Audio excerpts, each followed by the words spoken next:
Good evening.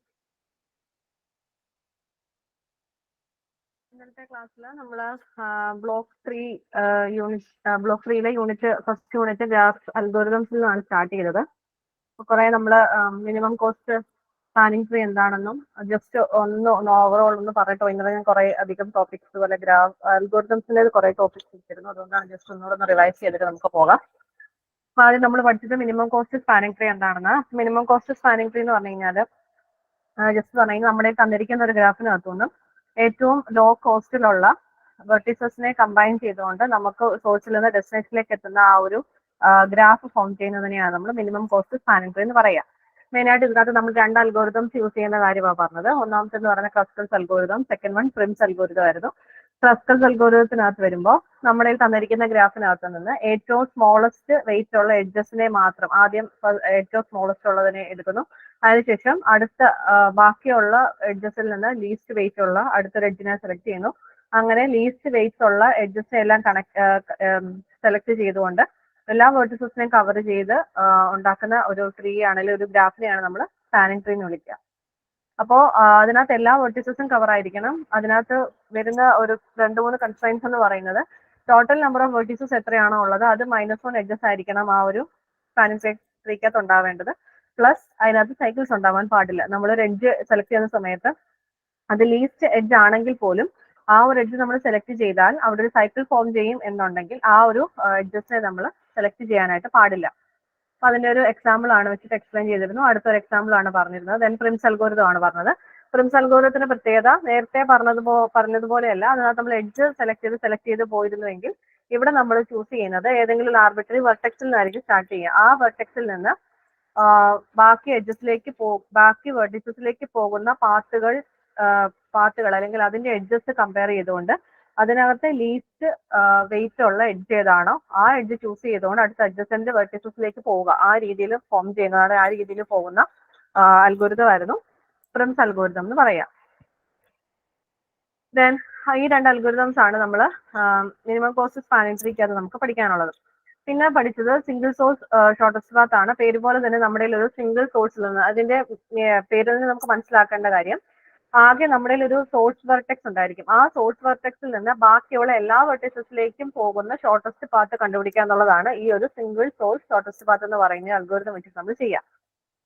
ഇതിനകത്ത് രണ്ട് algorithms ആണുള്ളത്. ഡയക്സ്ട്രോസ് അൽഗോരിതം, ബെൽമൺഫോർഡ് അൽഗോരിതം. ഈ രണ്ടിനകത്തും നമ്മൾ യൂസ് ചെയ്യുന്നത് സെയിം ഒരു ഇക്വേഷൻ ആണ്. അത് ഇക്വേഷൻ എന്ന് പറയുന്നത് നമ്മൾക്കൊരു സ്റ്റാർട്ടിംഗ് വെർട്ടെക്സ് ഉണ്ടാവും v എന്ന് പറഞ്ഞിട്ട്, എൻഡിങ് വെർട്ടെക്സ് ഉണ്ടായിരിക്കും u എന്ന് പറഞ്ഞിട്ട്.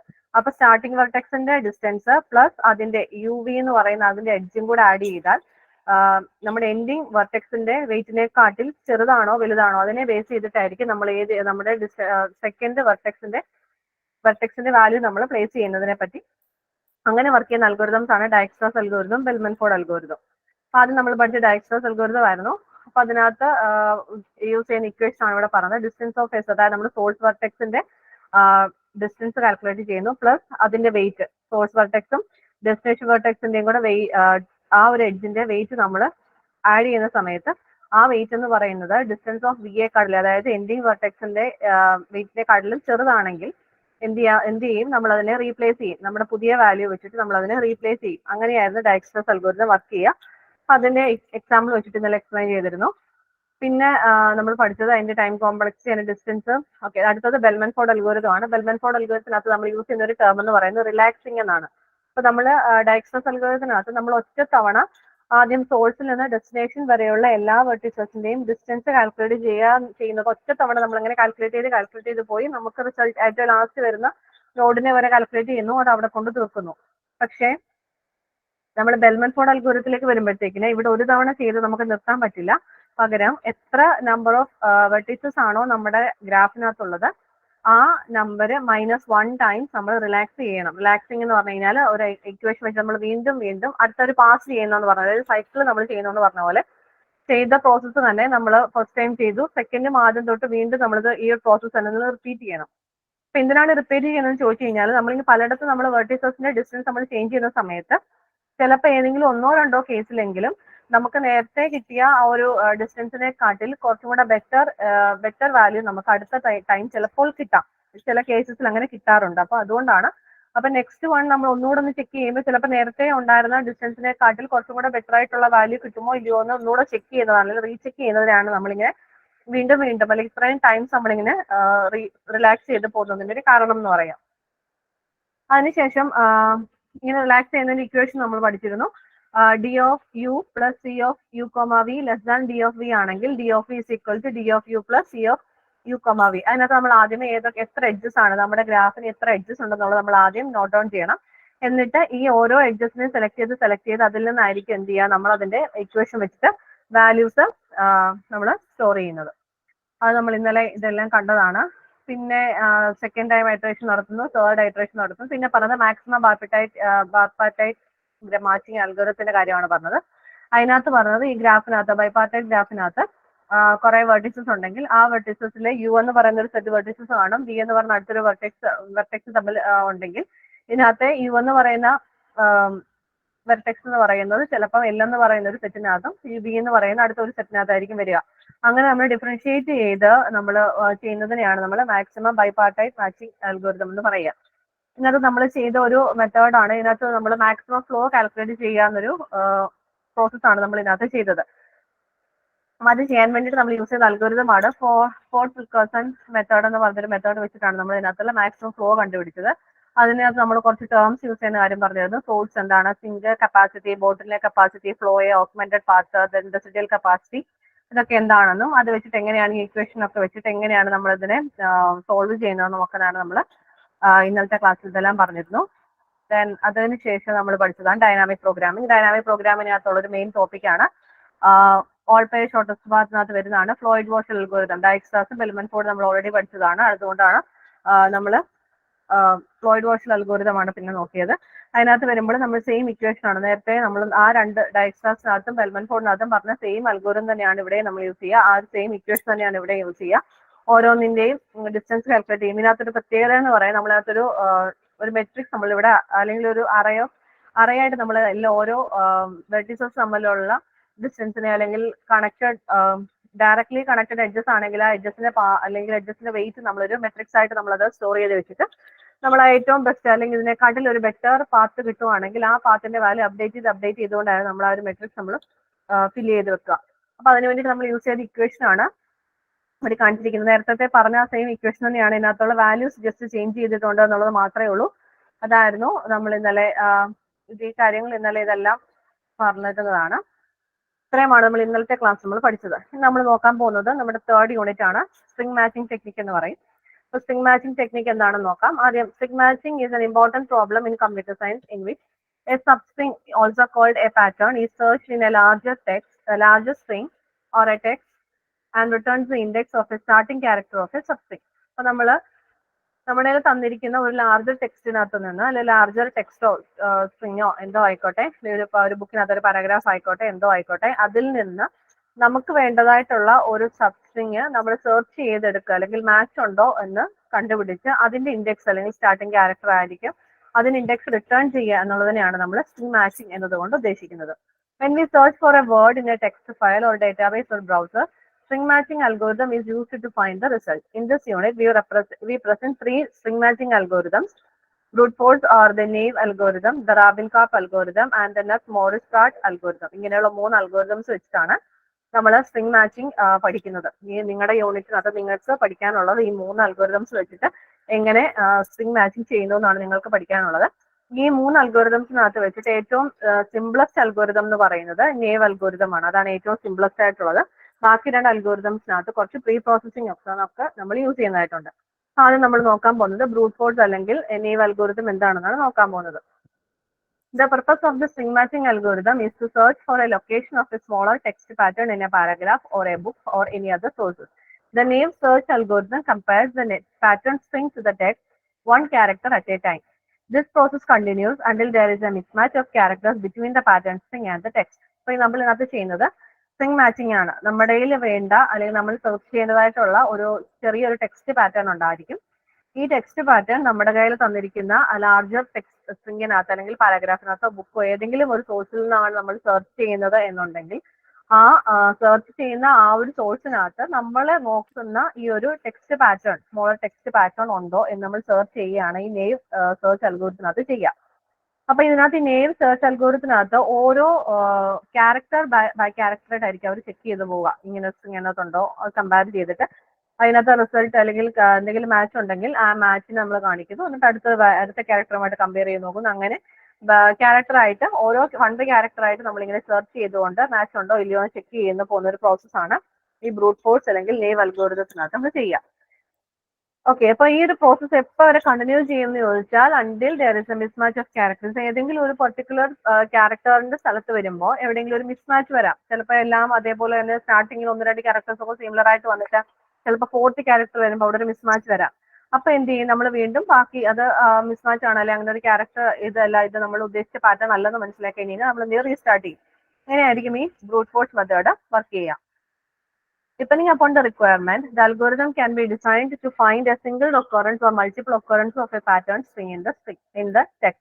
In the latter case, the entire text is required to be searched. ചില കേസിനകത്ത് നമ്മുടെ റിക്വയർമെന്റ് അനുസരിച്ച് ചില കേസ് വരുമ്പോൾ ഈ ഒരു പാറ്റേൺ എവിടെയെങ്കിലും ഉണ്ടോ അല്ലെങ്കിൽ ഒരു തവണയെങ്കിലും ഉണ്ടോ എന്ന് മാത്രം നമുക്ക് ചെക്ക് ചെയ്താൽ മതിയായിരിക്കും. പക്ഷേ ചില കേസസിൽ വരുമ്പോൾ നമ്മുടെ ഹോൾ പാറ്റേണിനകത്ത് അല്ലെങ്കിൽ ഹോൾ സ്ട്രിങ്ങിനകത്ത് എത്ര ഇടത്ത് ഈ ഒരു പാറ്റേൺ വരുന്നുണ്ടോ എന്ന് ചിലപ്പോൾ നമുക്ക് ചെക്ക് ചെയ്യേണ്ടതായിട്ട് വരും. അപ്പൊ അങ്ങനെയൊക്കെയുള്ള കേസ് വരുമ്പോഴത്തേക്കിന് നമ്മൾ ഒരു തവണ ഈ റിസൾട്ട് കിട്ടി അതുകൊണ്ട് അവിടെ വെച്ച് നമുക്ക് സ്റ്റോപ്പ് ചെയ്യാൻ പറ്റില്ല. കാരണം എത്ര തവണ ഇത് വരുന്നുണ്ടെന്ന് നമ്മൾ ചെക്ക് ചെയ്യുന്ന ഒരു അൽഗോരിതം ആണ് നിങ്ങൾ ഇത് വർക്ക് ചെയ്യിപ്പിക്കുന്നതെന്നുണ്ടെങ്കിൽ നമ്മുടെ ഹോൾ ടെക്സ്റ്റ് നിങ്ങൾ എത്ര തവണയാണോ നിങ്ങൾക്ക് ആ ഒരു കംപ്ലീറ്റ് ഇപ്പോൾ ഒരു ടെക്സ്റ്റ് ബുക്ക് ഫുള്ള് നിങ്ങൾ നോക്കുവാണെങ്കിൽ സ്റ്റാർട്ടിങ് തൊട്ട് എൻഡിങ് വരെ നമ്മൾ സെർച്ച് ചെയ്തുകൊണ്ടിരിക്കണം. ഇൻ കേസ് ഇനിഷ്യലി ചിലപ്പോൾ 1-2 പേജ് കഴിഞ്ഞപ്പോൾ തന്നെ നിങ്ങൾ സെർച്ച് ചെയ്യുന്ന പാറ്റേൺ കിട്ടിയെങ്കിൽ പോലും നമ്മൾ എന്ത് ചെയ്തുകൊണ്ടിരിക്കണം, നമ്മുടെ സെർച്ചിങ് ബാക്കി തന്നെ കണ്ടിന്യൂ ചെയ്തുകൊണ്ടിരിക്കണം കംപ്ലീറ്റ് ആവുന്നത് വരെ. എത്ര തവണ നമ്മൾ ഈ സെർച്ച് പാറ്റേൺ നമ്മൾ സെർച്ച് ചെയ്യേണ്ട അല്ലെങ്കിൽ നമ്മുടെ സബ്സ്ട്രിങ് എത്ര തവണ നമ്മുടെ ഈ നമ്മൾ കൊടുത്തിരിക്കുന്ന സോഴ്സിനകത്ത് എത്ര തവണ കിട്ടി എന്ന് കണ്ടുപിടിക്കണം എന്നാണ് നിങ്ങൾ കൊടുത്തിരിക്കുന്നതെന്നുണ്ടെങ്കിൽ ഈ സെർച്ച് നമ്മൾ കണ്ടിന്യൂ ചെയ്തുകൊണ്ടേ ഇരിക്കണം ടിൽ ദ എൻഡ് എന്നുള്ളതാണ് ബ്രൂട്ട് ഫോഴ്സിനകത്തുള്ള ഒരു കാര്യം. ഓക്കെ, അപ്പൊ നമ്മൾ ഇനി എങ്ങനെയാണ് ഈ ബ്രൂട്ട് ഫോഴ്സ് വർക്ക് ചെയ്യുന്നതെന്നാണ് നോക്കാൻ പോകുന്നത്. എക്സാമ്പിൾ നോക്കാം. അപ്പൊ ആദ്യം നമ്മുടെ ഇരിക്കുന്ന സ്ട്രിങ് എന്ന് പറയുന്നത് ഞാൻ ഈ കൊടുത്തിരിക്കുന്നതാണ് A തൊട്ട് H വരെ ക്യാരക്ടേഴ്സ് ഉണ്ട്. ഈ ഓരോ ക്യാരക്ടേഴ്സിന് ഇൻഡെക്സ് കൊടുത്തിട്ടുണ്ട്. 1 നിന്നാണ് സ്റ്റാർട്ട് ചെയ്തിരിക്കുക. 1, 2, 3, 4, 5, 6, 7, 8 അങ്ങനെ 8 ക്യാരക്ടേഴ്സ് ഉള്ള ഒരു സ്ട്രിങ് ആണ് എന്റെ സോഴ്സ് സ്ട്രിങ് എന്ന് പറയുക. ഇതിനകത്ത് നിന്ന് എനിക്ക് കണ്ടുപിടിക്കേണ്ട പാറ്റേൺ എന്ന് പറയുന്നത് DEF ആണെങ്കിൽ എനിക്ക് DEF എന്ന് പറയുന്ന ഈ ഒരു പാറ്റേൺ അല്ലെങ്കിൽ ഈ ഒരു സബ്സ്ട്രിങ് എന്റെ ഒറിജിനൽ സ്ട്രിങ്ങിനകത്ത് ഉണ്ടോ എന്നാണ് എനിക്ക് ചെക്ക് ചെയ്യേണ്ടത്. ഓക്കെ, അപ്പൊ ആദ്യം ഞാൻ പറഞ്ഞിരുന്നു ബ്രൂട്ട് ഫോഴ്സ് അല്ലെങ്കിൽ നെയ്വ് അൽഗോരിതം അത് ചെയ്യുന്നത് ഓരോ ക്യാരക്ടറിനെയും ചെക്ക് ചെയ്യുകയാണെന്ന് പറഞ്ഞിരുന്നു. ഫസ്റ്റ് ക്യാരക്ടർ ചെക്ക് ചെയ്യുന്ന മാച്ച് ഉണ്ടോ, അതില്ലെങ്കിൽ സെക്കൻഡ് ക്യാരക്ടറുമായിട്ട് ചെക്ക് ചെയ്യുന്ന മാച്ച് ഉണ്ടോ, അത് അങ്ങനെ വർക്ക് ചെയ്ത് പോകുന്ന അൽഗോരിതമാണ് ഈ ബ്രൂട്ട് ഫോഴ്സ് അൽഗോരിതം എന്ന് പറയാം. അപ്പൊ എന്ത് ചെയ്തു, ആദ്യം ഞാൻ സ്റ്റെപ്പ് 1-നകത്ത് we will search starting from first letter of string. അപ്പൊ നമ്മൾ ഫസ്റ്റ് ലെറ്ററിൽ നിന്ന് സ്റ്റാർട്ട് ചെയ്യുന്നു. അപ്പൊ എയും ഡിയും തമ്മിൽ മാച്ച് ചെയ്ത് നോക്കും. അപ്പൊ നോക്കിയപ്പോ നോട്ട് മാച്ച് ആണ്. എന്ത് ചെയ്തു, എയും ഡിയും സെയിം അല്ല. അപ്പൊ എന്ത് ചെയ്തു, പാറ്റേൺ ഒന്ന് അങ്ങോട്ട് റൈറ്റിലേക്ക് മൂവ് ചെയ്തു. അപ്പൊ റൈറ്റിലേക്ക് മൂവ് ചെയ്തപ്പോ സെക്കൻഡ് ക്യാരക്ടറുമായിട്ടായിരിക്കും അടുത്തത് ചെക്ക് ചെയ്യുന്നത്. ബിയും ഡിയും തമ്മിൽ മാച്ച് ഉണ്ടോ എന്നായിരിക്കും നോക്കുക. അപ്പൊ അവിടെയും മാച്ച് ഇല്ല എന്നുണ്ടെങ്കിൽ എന്ത് ചെയ്യും, വീണ്ടും പാറ്റേൺ റൈറ്റിലേക്ക് ഷിഫ്റ്റ് ചെയ്യും. ഷിഫ്റ്റ് ചെയ്യുമ്പോഴത്തേന് പിന്നെ വരുന്ന എവിടെയാണ്, സിയുമായിട്ടായിരിക്കും അടുത്ത കമ്പാരിസൺ നടക്കുക. സിയുമായിട്ട് കമ്പയർ ചെയ്തു, അവിടെയും നോ മാച്ച് ആണ്. അപ്പൊ എന്ത് ചെയ്തു, നെക്സ്റ്റ് അടുത്ത ഷിഫ്റ്റ് ആയിട്ട് വീണ്ടും റൈറ്റിലേക്ക് ഷിഫ്റ്റ് ചെയ്തുകൊണ്ട് ഡി എന്ന് പറയുന്ന ലൊക്കേഷനിലേക്ക് എത്തി. അപ്പൊ ഈ ഡി എന്ന് പറയുന്ന ലൊക്കേഷനിൽ എത്തിയപ്പം ഡിയും തമ്മിൽ മാച്ച് ആയി. അപ്പൊ ഫസ്റ്റ് ക്യാരക്ടേഴ്സ് തമ്മിൽ മാച്ച് ആയപ്പോ പിന്നെ എന്ത് ചെയ്യും, അവിടെ നിന്ന് അപ്പോ പാറ്റേൺ എന്ത് ചെയ്യില്ല, പാറ്റേൺ റൈറ്റിലേക്ക് ഷിഫ്റ്റ് ചെയ്യില്ല, പകരം നമ്മുടെ പോയിന്റർ മാത്രം റൈറ്റിലേക്ക് ഒന്ന് മാറും. പാറ്റേൺ അവിടെ തന്നെ ഇരിക്കും. എന്നിട്ട് എന്ത് ചെയ്യും, നമ്മുടെ ഈ പോയിന്റർ നെക്സ്റ്റ് ക്യാരക്ടേഴ്സ് തമ്മിൽ എന്ത് ചെയ്യും, ചെക്ക് ചെയ്യാനായിട്ട് പോകും. അപ്പൊ അടുത്ത ക്യാരക്ടർ നോക്കി എന്ത് ചെയ്തു, ഇയും തമ്മിൽ മാച്ച് ചെയ്തു. അവിടെ മാച്ച് ആയെന്നുണ്ടെങ്കിൽ അടുത്ത ക്യാരക്ടർ തമ്മിൽ എന്തെങ്കിലും മാച്ച് ഉണ്ടോ ചെക്ക് ചെയ്യും. അവിടെ വെച്ചപ്പോൾ അവിടെയും മാച്ച് ആയി. അപ്പൊ DEF എന്ന് പറയുന്ന ഈ ഒരു പാറ്റേൺ നമ്മുടെ സോഴ്സ് സ്ട്രിങ്ങിനകത്ത് 4 to 6 അതായത് 1, 2, 3, 4 തൊട്ട് 6 വരെയുള്ള ആ ഒരു സ്ട്രിങ് അല്ലെങ്കിൽ ആ ഒരു ഇൻഡെക്സിനകത്ത് നമ്മുടെ സബ്സ്ട്രിങ് കിട്ടി എന്ന് പറഞ്ഞിട്ട് നമ്മൾ എന്ത് ചെയ്ത് കൊടുക്കും, റിട്ടേൺ ചെയ്ത് കൊടുക്കും. ഇതാണ് ബ്രൂട്ട് ഫോഴ്സ് മെത്തേഡ് എന്ന് പറയുന്നത്. ഒന്നുകൂടെ പറയാം, നമ്മുടെ കയ്യിൽ ഒരു സബ്സ്ട്രിങ് നമുക്ക് സെർച്ച് ചെയ്യണം എന്നുണ്ടെങ്കിൽ നമ്മുടെ ഒറിജിനൽ സ്ട്രിങ്ങിനകത്തെ ക്യാരക്ടർ ബൈ ക്യാരക്ടർ ആയിട്ടായിരിക്കും നമ്മൾ ഇതിനകത്ത് സെർച്ച് ചെയ്ത് പോവുക. അപ്പൊ എവിടെയെങ്കിലും വെച്ചിട്ട് നമ്മൾ ഫസ്റ്റ് സ്ട്രിങ്ങും നമ്മുടെ സബ്സ്ട്രിങ്ങുമായിട്ട് കമ്പയർ ചെയ്യുന്നു, അവിടെ മാച്ച് ഇല്ല എന്നുണ്ടെങ്കിൽ എന്ത് ചെയ്യും, നമ്മള് നമ്മുടെ സ്ട്രിങ്ങിനെ ഒന്ന് റൈറ്റ് ഷിഫ്റ്റ് ചെയ്യും, വീണ്ടും സെക്കൻഡ് ക്യാരക്ടറുമായിട്ട് കമ്പയർ ചെയ്ത് നോക്കുന്നു. അവിടെ മാച്ച് കിട്ടിയില്ല എന്നുണ്ടെങ്കിൽ വീണ്ടും നമ്മൾ റൈറ്റിലേക്ക് ഒന്ന് ഷിഫ്റ്റ് ചെയ്ത് നോക്കുന്നു. അവിടെ നിന്ന് നമുക്ക് മാച്ച് കിട്ടിയില്ല എന്നുണ്ടെങ്കിൽ വീണ്ടും നമ്മുടെ പാറ്റേൺ റൈറ്റിലേക്ക് ഷിഫ്റ്റ് ചെയ്യും. ഇനി ഏതെങ്കിലും ഒരു പർട്ടിക്കുലർ പൊസിഷനിൽ വെച്ചുകൊണ്ട് നമുക്ക് ഫസ്റ്റ് ക്യാരക്ടേഴ്സ് തമ്മിൽ മാച്ച് കിട്ടിക്കഴിഞ്ഞാൽ എന്തായിരിക്കും സംഭവിക്കുക? അപ്പൊ അവിടെ വെച്ചുകൊണ്ട് പിന്നീട് നമ്മള് പാറ്റേൺ ആവില്ല നമ്മൾ മൂവ് ചെയ്യിപ്പിക്കുക, പകരം എന്തായിരിക്കും, അതിന്റെ പോയിന്റർ ആയിരിക്കും മൂവ് ചെയ്യുക. പോയിന്റർ മൂവ് ചെയ്തുകൊണ്ട് സെക്കൻഡ് ക്യാരക്ടേഴ്സ് തമ്മിൽ എന്ത് ചെയ്യും, മാച്ച് ഉണ്ടോ എന്ന് നോക്കുന്നു. അങ്ങനെ വർക്ക് ചെയ്യുന്ന അൽഗോരിതം ആണ് ഇന്നേവ് അൽഗോരിതം അല്ലെങ്കിൽ ബ്രൂട്ട് ഫോഴ്സ് അൽഗോരിതം എന്ന് പറയാം. ഓക്കെ, ഇനി അടുത്തൊരു എക്സാമ്പിൾ കാണിക്കാണ്. നെക്സ്റ്റ് ഒരു എക്സാമ്പിൾ വന്നപ്പോൾ നോക്കിയാട്ടെ. ഇപ്പൊ ഇതാണ് എന്റെ സ്ട്രിങ് ABCD ABCDF എന്ന് പറയുന്നത് ഇതാണ് എന്റെ സ്ട്രിങ്. അപ്പൊ ആദ്യം എന്ത് ചെയ്തു, പാറ്റേൺ ഞാൻ സ്റ്റാർട്ട് ചെയ്തു. എന്റെ പാറ്റേൺ എനിക്ക് വേണ്ടി പാറ്റേൺ എന്ന് പറയുന്നത് ABCDF എന്ന് പറയുന്ന പാറ്റേൺ ആണ് എനിക്ക് ചെക്ക് ചെയ്യേണ്ടത്. ആദ്യം നമ്മളിവിടെ 2 പോയിന്റേഴ്സ് ഞാൻ യൂസ് ചെയ്യുകയാണ് നമുക്ക് പെട്ടെന്ന് അറിയാൻ വേണ്ടിയിട്ട്. ആദ്യം ഐയുമായിട്ട്, ഐ എന്ന് പറയുന്നത് എന്റെ സ്ട്രിങ്ങിനെ പോയിന്റ് ചെയ്യാനും J എന്ന് പറയുന്നത് എന്റെ പാറ്റേണിനെ പോയിന്റ് ചെയ്യാനായിട്ട് യൂസ് ചെയ്യുന്നു. ആദ്യം നോക്കിയപ്പോൾ ഐയുടെ വാല്യൂ ഫസ്റ്റ് A ആണ്, ജെയുടെ വാല്യൂ A ആണ്. എന്ത് സംഭവിച്ചു? മാച്ച് വന്നു. ഐയുടെ വാല്യൂ A ആണ്, ജെയുടെ വാല്യൂ A ആണ്, മാച്ച് വന്നു. വീണ്ടും ഐയെ ഇൻക്രിമെന്റ് ചെയ്തു. മാച്ച് ഉണ്ടെങ്കിൽ നമുക്ക് പോയിന്ററിനെ മൂവ് ചെയ്യിപ്പിക്കാമല്ലോ. അപ്പൊ എന്ത് ചെയ്തു, പോയിന്ററിനെ മൂവ് ചെയ്യിപ്പിച്ചു. ഐയും ജെയും റൈറ്റിലേക്ക് മൂവ് ആയി. അപ്പൊ ഐയുടെ വാല്യൂ B ആണ്, ജെയുടെ വാല്യൂ B ആണ്, അവിടെയും മാച്ച് വന്നു. അപ്പൊ നോക്കിയാട്ടെ, നിങ്ങളുടെ എക്സാമ്പിൾ നോക്കുമ്പോൾ ആദ്യം ഐയുടെ വാല്യൂ A, ജെയുടെ വാല്യൂ A, മാച്ച് ഉണ്ടായിരുന്നു. ഐ ഇൻക്രിമെന്റ് ചെയ്തു, ജെയും ഇൻക്രിമെന്റ് ചെയ്തു. ഐയുടെ വാല്യൂ B ആയി, ജെയുടെ വാല്യൂ B ആയി, അവിടെയും മാച്ച് കിട്ടി.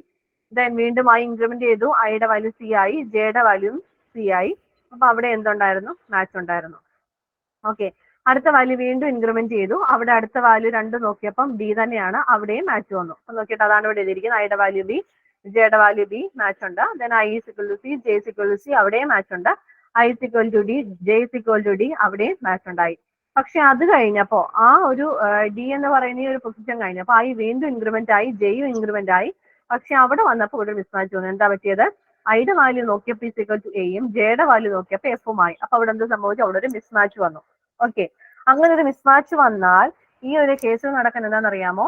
ജെ വീണ്ടും എവിടെ നിന്ന് തുടങ്ങുമെന്ന് അറിയാമോ? നമ്മുടെ ഫസ്റ്റ് ഇൻഡെക്സിലേക്ക് സ്റ്റാർട്ട് ചെയ്യും, തിരിച്ചു വരും. ഈ എഫിലിരുന്ന ഈ ഒരു ജെ എന്ന് പറയുന്ന പോയിന്റർ വീണ്ടും സ്റ്റാർട്ടിങ്ങിലേക്ക് വരും. വീണ്ടും ആദ്യം തൊട്ട് ചെക്ക് ചെയ്യണം എയുമായിട്ട്. വീണ്ടും ഇനി വരുന്ന ഐ അങ്ങോട്ട് ഇൻക്രിമെന്റ് ആയി പോയാലും ജെ സ്റ്റാർട്ട് ചെയ്യുന്നത് ഇവിടെ നിന്നായിരിക്കും ജെയുടേത് സ്റ്റാർട്ട് ചെയ്യുന്നത്. അപ്പൊ എന്ത് ചെയ്തു? ഇനി ഐയുടെ വാല്യൂ ഇവിടെ ഇരുന്നപ്പോഴാണ് മിസ്മാച്ച് വന്നത്. ഐ എന്ന് പറയുന്നത് എയിൽ ഇരുന്ന സമയത്തായിരുന്നു മിസ്മാച്ച് വന്നത്. അപ്പൊ ഇനി ഐ ഇൻക്രിമെന്റ് ചെയ്തു, മിസ്മാച്ച് ആയല്ലോ. ഐ ഇൻക്രിമെന്റ് ചെയ്തു, എന്തുവരും? ബിയുമായിട്ട് കമ്പയർ ചെയ്യും. ബിയുമായിട്ട് കമ്പയർ ചെയ്തപ്പോൾ ആരുമായിട്ടായിരിക്കും, ഏത് വാല്യൂമായിട്ടായിരിക്കും ബി ഇനി കമ്പയർ ആവുക? ഐയുടെ വാല്യൂ ബി ആയിരിക്കുന്ന കേസിൽ ജെയുടെ വാല്യൂ എ ആണ്. അപ്പൊ ഈ ബിയും എയും തമ്മിലായിരിക്കും കമ്പാരിസൺ നടക്കുക. ഓക്കെ മിസ്, അതൊരു തവണ കൂടെ പറയാവോ? കാരണം പിന്നെ വേറൊരു ഡൗട്ട് എന്ന് പറഞ്ഞു കഴിഞ്ഞാൽ ഈ BCDF എന്ന് പറയുന്ന ലാസ്റ്റിലുള്ള ഇതില്ലേ, അത് BC എന്ന് പറയുന്നത് ഒറ്റ ഇതാണോ? അത് അടുപ്പിച്ചടുപ്പിച്ചായി പോയതാണ്. സിംഗിൾ ക്യാരക്ടേഴ്സ് ആണല്ലോ. ഓക്കെ, ഇപ്പൊ ഫസ്റ്റ് പാറ്റേണിൽ മിസ്മാച്ച് വന്നതിന് ശേഷം ഐന്റെ വാല്യൂ എവിടെ? അത് ആ ഒരു പോർഷൻ മനസ്സിലായില്ല. ഓക്കെ, ഞാൻ ഒന്നുകൂടെ പറയാം. ഓക്കെ, അപ്പൊ ഞാൻ സ്റ്റാർട്ടിങ് തൊട്ട് ഒന്നുകൂടെ പറയാം. ഇതിനകത്ത് നമ്മൾ ആദ്യം ഫസ്റ്റ് എക്സാമ്പിളിനകത്ത് പ്രശ്നമൊന്നും ആകെ ഒരു മാച്ച് വന്നു, നമ്മളത് കണ്ടു. അപ്പൊ സെക്കൻഡ് എക്സാമ്പിൾ വന്ന സമയത്ത് നമുക്ക് സെർച്ച് ചെയ്യേണ്ട പാറ്റേൺ ഇതാണ്. ABCD ABC ഇതെല്ലാം സിംഗിൾ ക്യാരക്ടേഴ്സ് ആണ്. ഈ പാറ്റേൺ എനിക്ക് വേണ്ട പാറ്റേൺ എന്ന് പറയുന്നത് ABCDF എന്ന് പറയുന്ന ഈ ഒരു പാറ്റേൺ എനിക്ക് വേണ്ടത്. അപ്പൊ നമ്മൾ ഇതിനകത്ത് 2 പോയിന്റേഴ്സ് യൂസ് ചെയ്യുന്നുണ്ട്. I എന്ന് പറയുന്ന ഒരു പോയിന്ററും J എന്ന് പറയുന്ന ഒരു പോയിന്ററും. ഐ പോയിന്റ് ചെയ്യുന്നത് എന്റെ സ്ട്രിങ്ങിനെയാണ്. ഒറിജിനൽ സ്ട്രിങ്ങിനകത്തേക്ക് എനിക്ക് മൂവ് ചെയ്ത് നെക്സ്റ്റ് ക്യാരക്ടേഴ്സിലേക്ക് പോകാൻ വേണ്ടിയിട്ടാണ് ഐ യൂസ് ചെയ്യുക. ജെ എന്ന് പറയുന്നത് പാറ്റേൺ നോക്കാൻ വേണ്ടിയിട്ടാണ്. അപ്പൊ ഏത് പാറ്റേണിൽ ഓരോ ക്യാരക്ടേഴ്സിനെയും മൂവ് ചെയ്ത് മാച്ച് ഉണ്ടോ നോക്കാൻ വേണ്ടിയിട്ടാണ് ജെ യൂസ് ചെയ്യുന്നത്. ഓക്കെ, അപ്പൊ ഞാൻ ഇനിഷ്യലി സ്റ്റാർട്ട് ചെയ്യുമ്പോൾ ഐയുടെ വാല്യൂ ഇവിടെ ആയിരിക്കും ഇരിക്കുക. അപ്പൊ ഐയുടെ വാല്യൂ ആദ്യം എ ആയിരിക്കും, ജെയുടെ വാല്യൂ ആദ്യം എ ആയിരിക്കും. അവിടെ മാച്ച് ഉണ്ട്. ഓക്കെ, അവിടെ മാച്ച് ഉണ്ട്, പ്രശ്നമൊന്നുമില്ല. അപ്പൊ എന്ത് ചെയ്തു? ഐ ഇൻക്രിമെന്റ് ചെയ്തു, ജെയും ഇൻക്രിമെന്റ് ചെയ്തു. I is equal to B ആണ്, J is equal to B ആണ്, അവിടെ മാച്ച് ഉണ്ടായി. വീണ്ടും 2 ഇൻക്രിമെന്റ് ചെയ്യും. I is equal to C ആവും, J is equal to C ആവും. വീണ്ടും എന്ത് സംഭവിച്ചു? അവിടെയും മാച്ച് വന്നു. വീണ്ടും 2 ഇൻക്രിമെന്റ് ആയി. ഐയുടെ വാല്യൂ ഡി ആയി, ജെയുടെ വാല്യൂ ഡി ആയി, അവിടെയും മാച്ച് ഉണ്ട്. വീണ്ടും അമ്മ ഐ ഇൻക്രിമെന്റ് ചെയ്യുന്നു, ജെ ഇൻക്രിമെന്റ് ചെയ്തപ്പോൾ അവിടെ ഒരു മിസ്മാച്ച് വരും. ഐയുടെ വാല്യൂ എയും ജെയുടെ വാല്യൂ എഫും ആയത് കാരണം അവിടെ ഒരു മിസ്മാച്ച് വന്നു. അപ്പൊ എവിടെയാണോ ഒരു മിസ്മാച്ച് വരുന്നത്, മിസ്മാച്ച് വന്നു കഴിഞ്ഞു കഴിഞ്ഞാൽ ജെ മാത്രമേ ഇനീഷ്യൽ വാല്യൂവിലേക്ക്, അതായത് ഇവിടെ ഒരു മിസ്മാച്ച് വന്നത് പാറ്റേണിലല്ലേ, ഈ പാറ്റേണിൽ ഒരു മിസ്മാച്ച് വന്ന സമയത്തേക്ക് എന്ത് ചെയ്യും, ജെയുടെ വാല്യൂ തിരിച്ച് ഫസ്റ്റ് ക്യാരക്ടറിലേക്ക് തിരികെ പോകും. ഐക്ക് ചേഞ്ച് ഒന്നും വരില്ല. കാരണം എന്താണെന്ന് വെച്ച് കഴിഞ്ഞാൽ നമ്മൾ ഐ സ്ട്രിങ്ങിനകത്തേക്ക് നമ്മൾ സെർച്ച് ചെയ്തുകൊണ്ടിരിക്കുകയാണ്. ഇവിടെ വരെ വന്നപ്പോൾ നമ്മൾ കരുതി അത് നമ്മുടെ പാറ്റേൺ ആയിരിക്കും നമ്മൾ കരുതി, പക്ഷേ എവിടെ വന്നപ്പോൾ ഒരു മിസ്മാച്ച് വന്നു. അതുകൊണ്ട് നമ്മൾ ബാക്കി ഇനി എന്തായാലും നമ്മൾ സെർച്ച് ചെയ്ത് പോകണമല്ലോ, അതുകൊണ്ടാണ് ഐ തിരികെ പോവില്ല. ഐ എന്ന് പറയുന്നത് അവിടെ തന്നെ ഇരിക്കും. ഐ വീണ്ടും മുമ്പോട്ടേക്ക് ഇൻക്രിമെന്റ് ആയി പോവുകയുള്ളൂ. അപ്പൊ നമുക്കൊരു പാറ്റേൺ, നമ്മൾ സെർച്ച് ചെയ്യേണ്ട പാറ്റേൺ ആണ് നമുക്ക് കിട്ടേണ്ടത്. മനസ്സിലായി? നമ്മളൊരു പാറ്റേൺ നോക്കുമ്പോൾ ആ പാറ്റേൺ ആണ് നമുക്ക് കിട്ടേണ്ടത്. അപ്പൊ ആ പാറ്റേൺ കിട്ടണമെന്നുണ്ടെങ്കിൽ ഇവിടെ ഒരു മിസ്മാച്ച് വന്നു കഴിഞ്ഞാൽ വീണ്ടും നമ്മൾ സ്റ്റാർട്ടിങ് തൊട്ട് ആ പാറ്റേൺ വീണ്ടും ചെക്ക് ചെയ്ത് പോകുന്നതാണ് ഈ നെയ്വ് ബേസ് തിയറി അല്ലെ നെയ്വ് ബേസ് അൽഗോരിതത്തിന്റെ ഒരു ഡ്രോബാക്ക് എന്ന് പറയുന്നത് തന്നെയാണ്. വീണ്ടും ഒരു മിസ്മാച്ച് വന്നു കഴിഞ്ഞാൽ വീണ്ടും ആദ്യം തൊട്ട് വീണ്ടും നമ്മൾ ചെയ്യേണ്ടതായിട്ട് വരും. എത്ര തവണ ഒരു മിസ്മാച്ച് വരുന്നോ, മിസ്മാച്ച് വന്നു കഴിഞ്ഞാൽ വീണ്ടും തിരിച്ച് ഇനീഷ്യൽ സ്റ്റേജിലേക്ക് പോവുക എന്നുള്ളതാണ് ഇതിനകത്ത് ഒരു ഡ്രോബാക്ക് എന്ന് പറയുന്നത്. ഈ ഡ്രോബാക്കിനെ ഒഴിവാക്കാൻ വേണ്ടിയിട്ടുള്ള അടുത്തൊരു അൽഗോരിതം നമ്മൾ ഇനി പഠിക്കുന്നുണ്ട്. ഈ ഏകദേശം ക്ലാരിറ്റി കിട്ടിയെന്ന് കരുതുന്നു. അപ്പൊ ഞാൻ ഒന്നുകൂടെ പറയാം. ഇവിടെ വന്നപ്പോഴാണ് നമുക്ക് മിസ്മാച്ച് വന്നത്. ഐയുടെ വാല്യൂ എയും ജെയുടെ വാല്യൂ എഫും ആയപ്പോൾ അവിടെ ഒരു മിസ്മാച്ച് വന്നപ്പോൾ എന്ത് ചെയ്തു, ജെ ഇനീഷ്യൽ വാല്യൂവിലേക്ക്, അതായത് എയിലേക്ക് തിരികെ പോയി. അപ്പൊ ഞാൻ പറഞ്ഞതുപോലെ ഐയെ നമുക്ക് ചേഞ്ച് ഒന്നുമില്ല. ഐ വീണ്ടും ഇൻക്രിമെന്റ് ചെയ്ത് എങ്ങോട്ടേക്ക് വരും, ബി എന്ന് പറയുന്ന ലൊക്കേഷനിലേക്ക് വരും. ജെ അവിടെ ആയിരിക്കും ഇരിക്കുക. അപ്പൊ ഇപ്പൊ ഐയുടെ വാല്യൂ ബിയും ജെയുടെ വാല്യൂ എയും ആണ്. അവിടെ എന്തായിരിക്കും വരിക, മിസ്മാച്ച് ആണ്. മിസ്മാച്ച് വന്നപ്പോ വീണ്ടും ഐ ഇൻക്രിമെന്റ് ചെയ്യും. ഐയുടെ വാല്യൂ ബിയും ജെയുടെ വാല്യൂ എ ആണ്. മിസ്മാച്ച് വന്നു, വീണ്ടും ഐ മാത്രമേ ഇൻക്രിമെന്റ് ആവുള്ളൂ. എവിടെയാണോ ഒരു മാച്ച് ഉണ്ടാവുക അന്നേരം മാത്രമേ എന്ത് ചെയ്യുള്ളൂ, ജെ ഇൻക്രിമെന്റ് ആവത്തുള്ളൂ. നമ്മൾ ആദ്യത്തെ എക്സാമ്പിളിനകത്ത് പറഞ്ഞ അതേ കാര്യം തന്നെയാണ്. ജെ ഇൻക്രിമെന്റ് ആവണമെങ്കിൽ, അതായത് ജെയുടെ വാല്യൂ നെക്സ്റ്റ് പാറ്റേണിലെ സെക്കൻഡ് ക്യാരക്ടറിനെ കമ്പയർ ചെയ്യണമെങ്കിൽ ഫസ്റ്റ് ക്യാരക്ടറുകൾ തമ്മിൽ എന്തായിരിക്കണം, മാച്ച് ആവണമെങ്കിൽ മാത്രമേ സെക്കൻഡ് ക്യാരക്ടേഴ്സ് തമ്മിലുള്ള മാച്ച് അവർ ചെക്ക് ചെയ്യത്തുള്ളൂ. അപ്പൊ ഐയുടെ വാല്യൂ ബിയും ജെയുടെ വാല്യൂ എയും ആണ്. മിസ്മാച്ച് ആയി. എന്ത് ചെയ്തു, ഐയുടെ വാല്യൂ ഇൻക്രിമെന്റ് ചെയ്തു. ഐയുടെ വാല്യൂ സി ആയി. ജെയുടെ വാല്യൂ എ തന്നെയാണ്. അവിടെയും മിസ്മാച്ച് ആയി. വീണ്ടും ഐ ഇൻക്രിമെന്റ് ചെയ്തു. ഐയുടെ വാല്യൂ ഡിയിലേക്ക് എത്തി. ജെയുടെ വാല്യൂ എയിലേക്ക് എത്തി. അല്ല, എ തന്നെ ഇരിക്കുകയാണ്. അവിടെയും മിസ്മാച്ച് ആണ്. അത് വീണ്ടും ഇംപ്ലിമെന്റ് ചെയ്ത സമയത്ത് ഐയുടെ വാല്യൂ എ, ജെയുടെ വാല്യൂ എയിലേക്ക് എത്തും. അതായത് ഇവിടെ ആണോ വന്നത്, ആദ്യം ബി ആയിരുന്നു, പിന്നെ സി കഴിഞ്ഞു, പിന്നെ ഇവിടെ വരുമ്പോൾ എയിലേക്ക് എത്തും. എ വന്നപ്പോൾ ഇവിടെ നമുക്ക് എന്ത് സംഭവിച്ചു, ഒരു മാച്ച് കിട്ടി. ഐയുടെ വാല്യൂ എ ആയി, ജെയുടെ വാല്യൂ എ ആയി. അത് കഴിഞ്ഞപ്പോൾ എന്ത് ചെയ്തു, ഐയും മൂവ് ചെയ്യും, ജെയും മൂവ് ചെയ്യും. കാരണം ഫസ്റ്റ് ക്യാരക്ടർ, പാറ്റേണിനകത്തുള്ള ഫസ്റ്റ് ക്യാരക്ടേഴ്സ് തമ്മിൽ മാച്ച് കിട്ടിക്കഴിഞ്ഞ് കഴിഞ്ഞാൽ നമ്മുടെ രണ്ട് പോയിന്റേഴ്സും ഒരേപോലെ ആയിരിക്കും ഇൻക്രിമെന്റ് ചെയ്യുക. അപ്പൊ ജെയും ഇൻക്രിമെന്റ് ചെയ്യും. ജെ ഇൻക്രിമെന്റ് ചെയ്തപ്പോൾ എന്ത് സംഭവിച്ചു, ഐയുടെ വാല്യൂ ഓൾറെഡി ഇൻക്രിമെന്റ് ആയി ബിയിലേക്ക് എത്തി. ജെയുടെ വാല്യൂ നെക്സ്റ്റ് ക്യാരക്ടർ ആയിട്ടുള്ള ബിയിലേക്ക് വന്നു. അപ്പൊ അവിടെ എന്ത് പറ്റി, അവിടെ നമുക്കൊരു മാച്ച് കിട്ടി. ഓക്കെ. അപ്പൊ അത് കഴിഞ്ഞപ്പോൾ നമുക്ക് വന്നത്, അടുത്തത് നോക്കുന്നത് ഐ ഇസ് ഇക്വൽ ടു സിയും J is equal to C value ആയി. I is equal to C ആയി, J is equal to C ആയി. അത് കഴിഞ്ഞിട്ട് ഐയുടെ വാല്യൂ എയിലേക്ക് വന്നു. ദെൻ ഇത്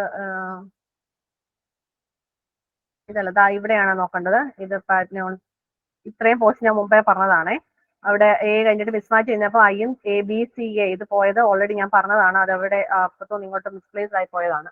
ഇവിടെയാണ് ഞാൻ പറഞ്ഞുകൊണ്ടിരിക്കുന്നത്. എന്ത് ചെയ്തു, ഐയുടെ value I is equal to B, ഇതെല്ലാം കഴിഞ്ഞിട്ട് ഐയുടെ വാല്യൂ ബി ആയി, ജെയുടെ വാല്യൂ ബി ആയി. അവിടെയും മാച്ച് വന്നു. I is equal to C ആയി, J is equal to C ആയി. അവിടെയും മാച്ച് വന്നു. അത് കഴിഞ്ഞപ്പോൾ തന്നെ ഐയുടെ വാല്യൂ ഡിയിലേക്ക് എത്തി, ജെയുടെ വാല്യൂ ഡിയിലേക്ക് എത്തി. അത് കഴിഞ്ഞപ്പോൾ വീണ്ടും ആ ഇൻക്രിമെന്റ് ചെയ്തു. ഐയുടെ വാല്യൂ എഫ് ആയി, ജെയുടെ വാല്യൂ എഫ് ആയി. ഇത്രയും ആകുമ്പോഴത്തേനും നമുക്ക് എന്ത് പറയാൻ പറ്റും, നമ്മുടെ പാറ്റേൺ നമുക്ക് ഫൗണ്ട് ആയി എന്ന് പറയാം. അതായത് ഈ ഒരു പോർഷനിൽ നിന്നാണ് സ്റ്റാർട്ട് ചെയ്യുക. A B C D F എന്ന് പറയുന്നത് ഈ ഒരു പാറ്റേണിലാണ്, ഈ ഒരു പോർഷനിലാണ് നമുക്ക് നമ്മുടെ പാറ്റേൺ കിട്ടിയത്. അപ്പൊ അതിന്റെ ഇൻഡെക്സ് വാല്യൂ കാൽക്കുലേറ്റ് ചെയ്യും. ഇൻഡെക്സ് വാല്യൂ കാൽക്കുലേറ്റ് ചെയ്യുമ്പോൾ 1 2 3 4 അവിടെ സ്റ്റാർട്ട് ചെയ്യുന്ന സമയത്ത് 8 തൊട്ട് 12 വരെ, 8 to 12 എന്ന് പറയുന്ന ഈ ക്യാരക്ടേഴ്സിലായിരിക്കും നമുക്ക്, അതായത് ആ ഒരു ഇൻഡെക്സിലാണ് നമുക്ക് നമ്മുടെ പാറ്റേൺ മാച്ച് കിട്ടിയിരിക്കുന്നത്. അപ്പൊ നിങ്ങൾ റിസൾട്ട് പബ്ലിഷ് അല്ലെങ്കിൽ റിസൾട്ട് നിങ്ങൾ കൊടുക്കുന്ന സമയത്ത് നമ്മുടെ പാറ്റേൺ ഫൗണ്ട് ആയത് ഈ ഒരു ഇൻഡെക്സിലാണ്, അല്ലെങ്കിൽ 8 to 12 എന്ന് പറയുന്ന ഇൻഡെക്സിലാണ് നിങ്ങൾക്ക് പാറ്റേൺ കിട്ടിയതെന്ന രീതിയിലായിരിക്കും നമ്മൾ ഇതിനെ റിസൾട്ട് നമ്മൾ കൊടുക്കുക. ഡൗട്ട് എന്തെങ്കിലും ഉണ്ടോ ഇതിനകത്ത്? മിസ്, ഇൻഡെക്സ് വാല്യൂ 0 എന്നല്ല സ്റ്റാർട്ട് ചെയ്യുന്നത്? അല്ല, ഇതിനകത്ത് നമ്മൾ 1 നിന്നാണ് സ്റ്റാർട്ട് ചെയ്യുക. നമ്മൾ അറേ അല്ലത് പഠിക്കുന്നത്, അറേക്കാണ് മെയിനായിട്ട് 0 നിന്ന് സ്റ്റാർട്ട് ചെയ്യുക. ഇതിനകത്ത് നമ്മൾ 1 എന്ന് പറഞ്ഞിട്ടാണ് ഇടുക. ഓക്കെ. ആർക്കെങ്കിലും ഡൗട്ട്സ് എന്തെങ്കിലും ഉണ്ടോ?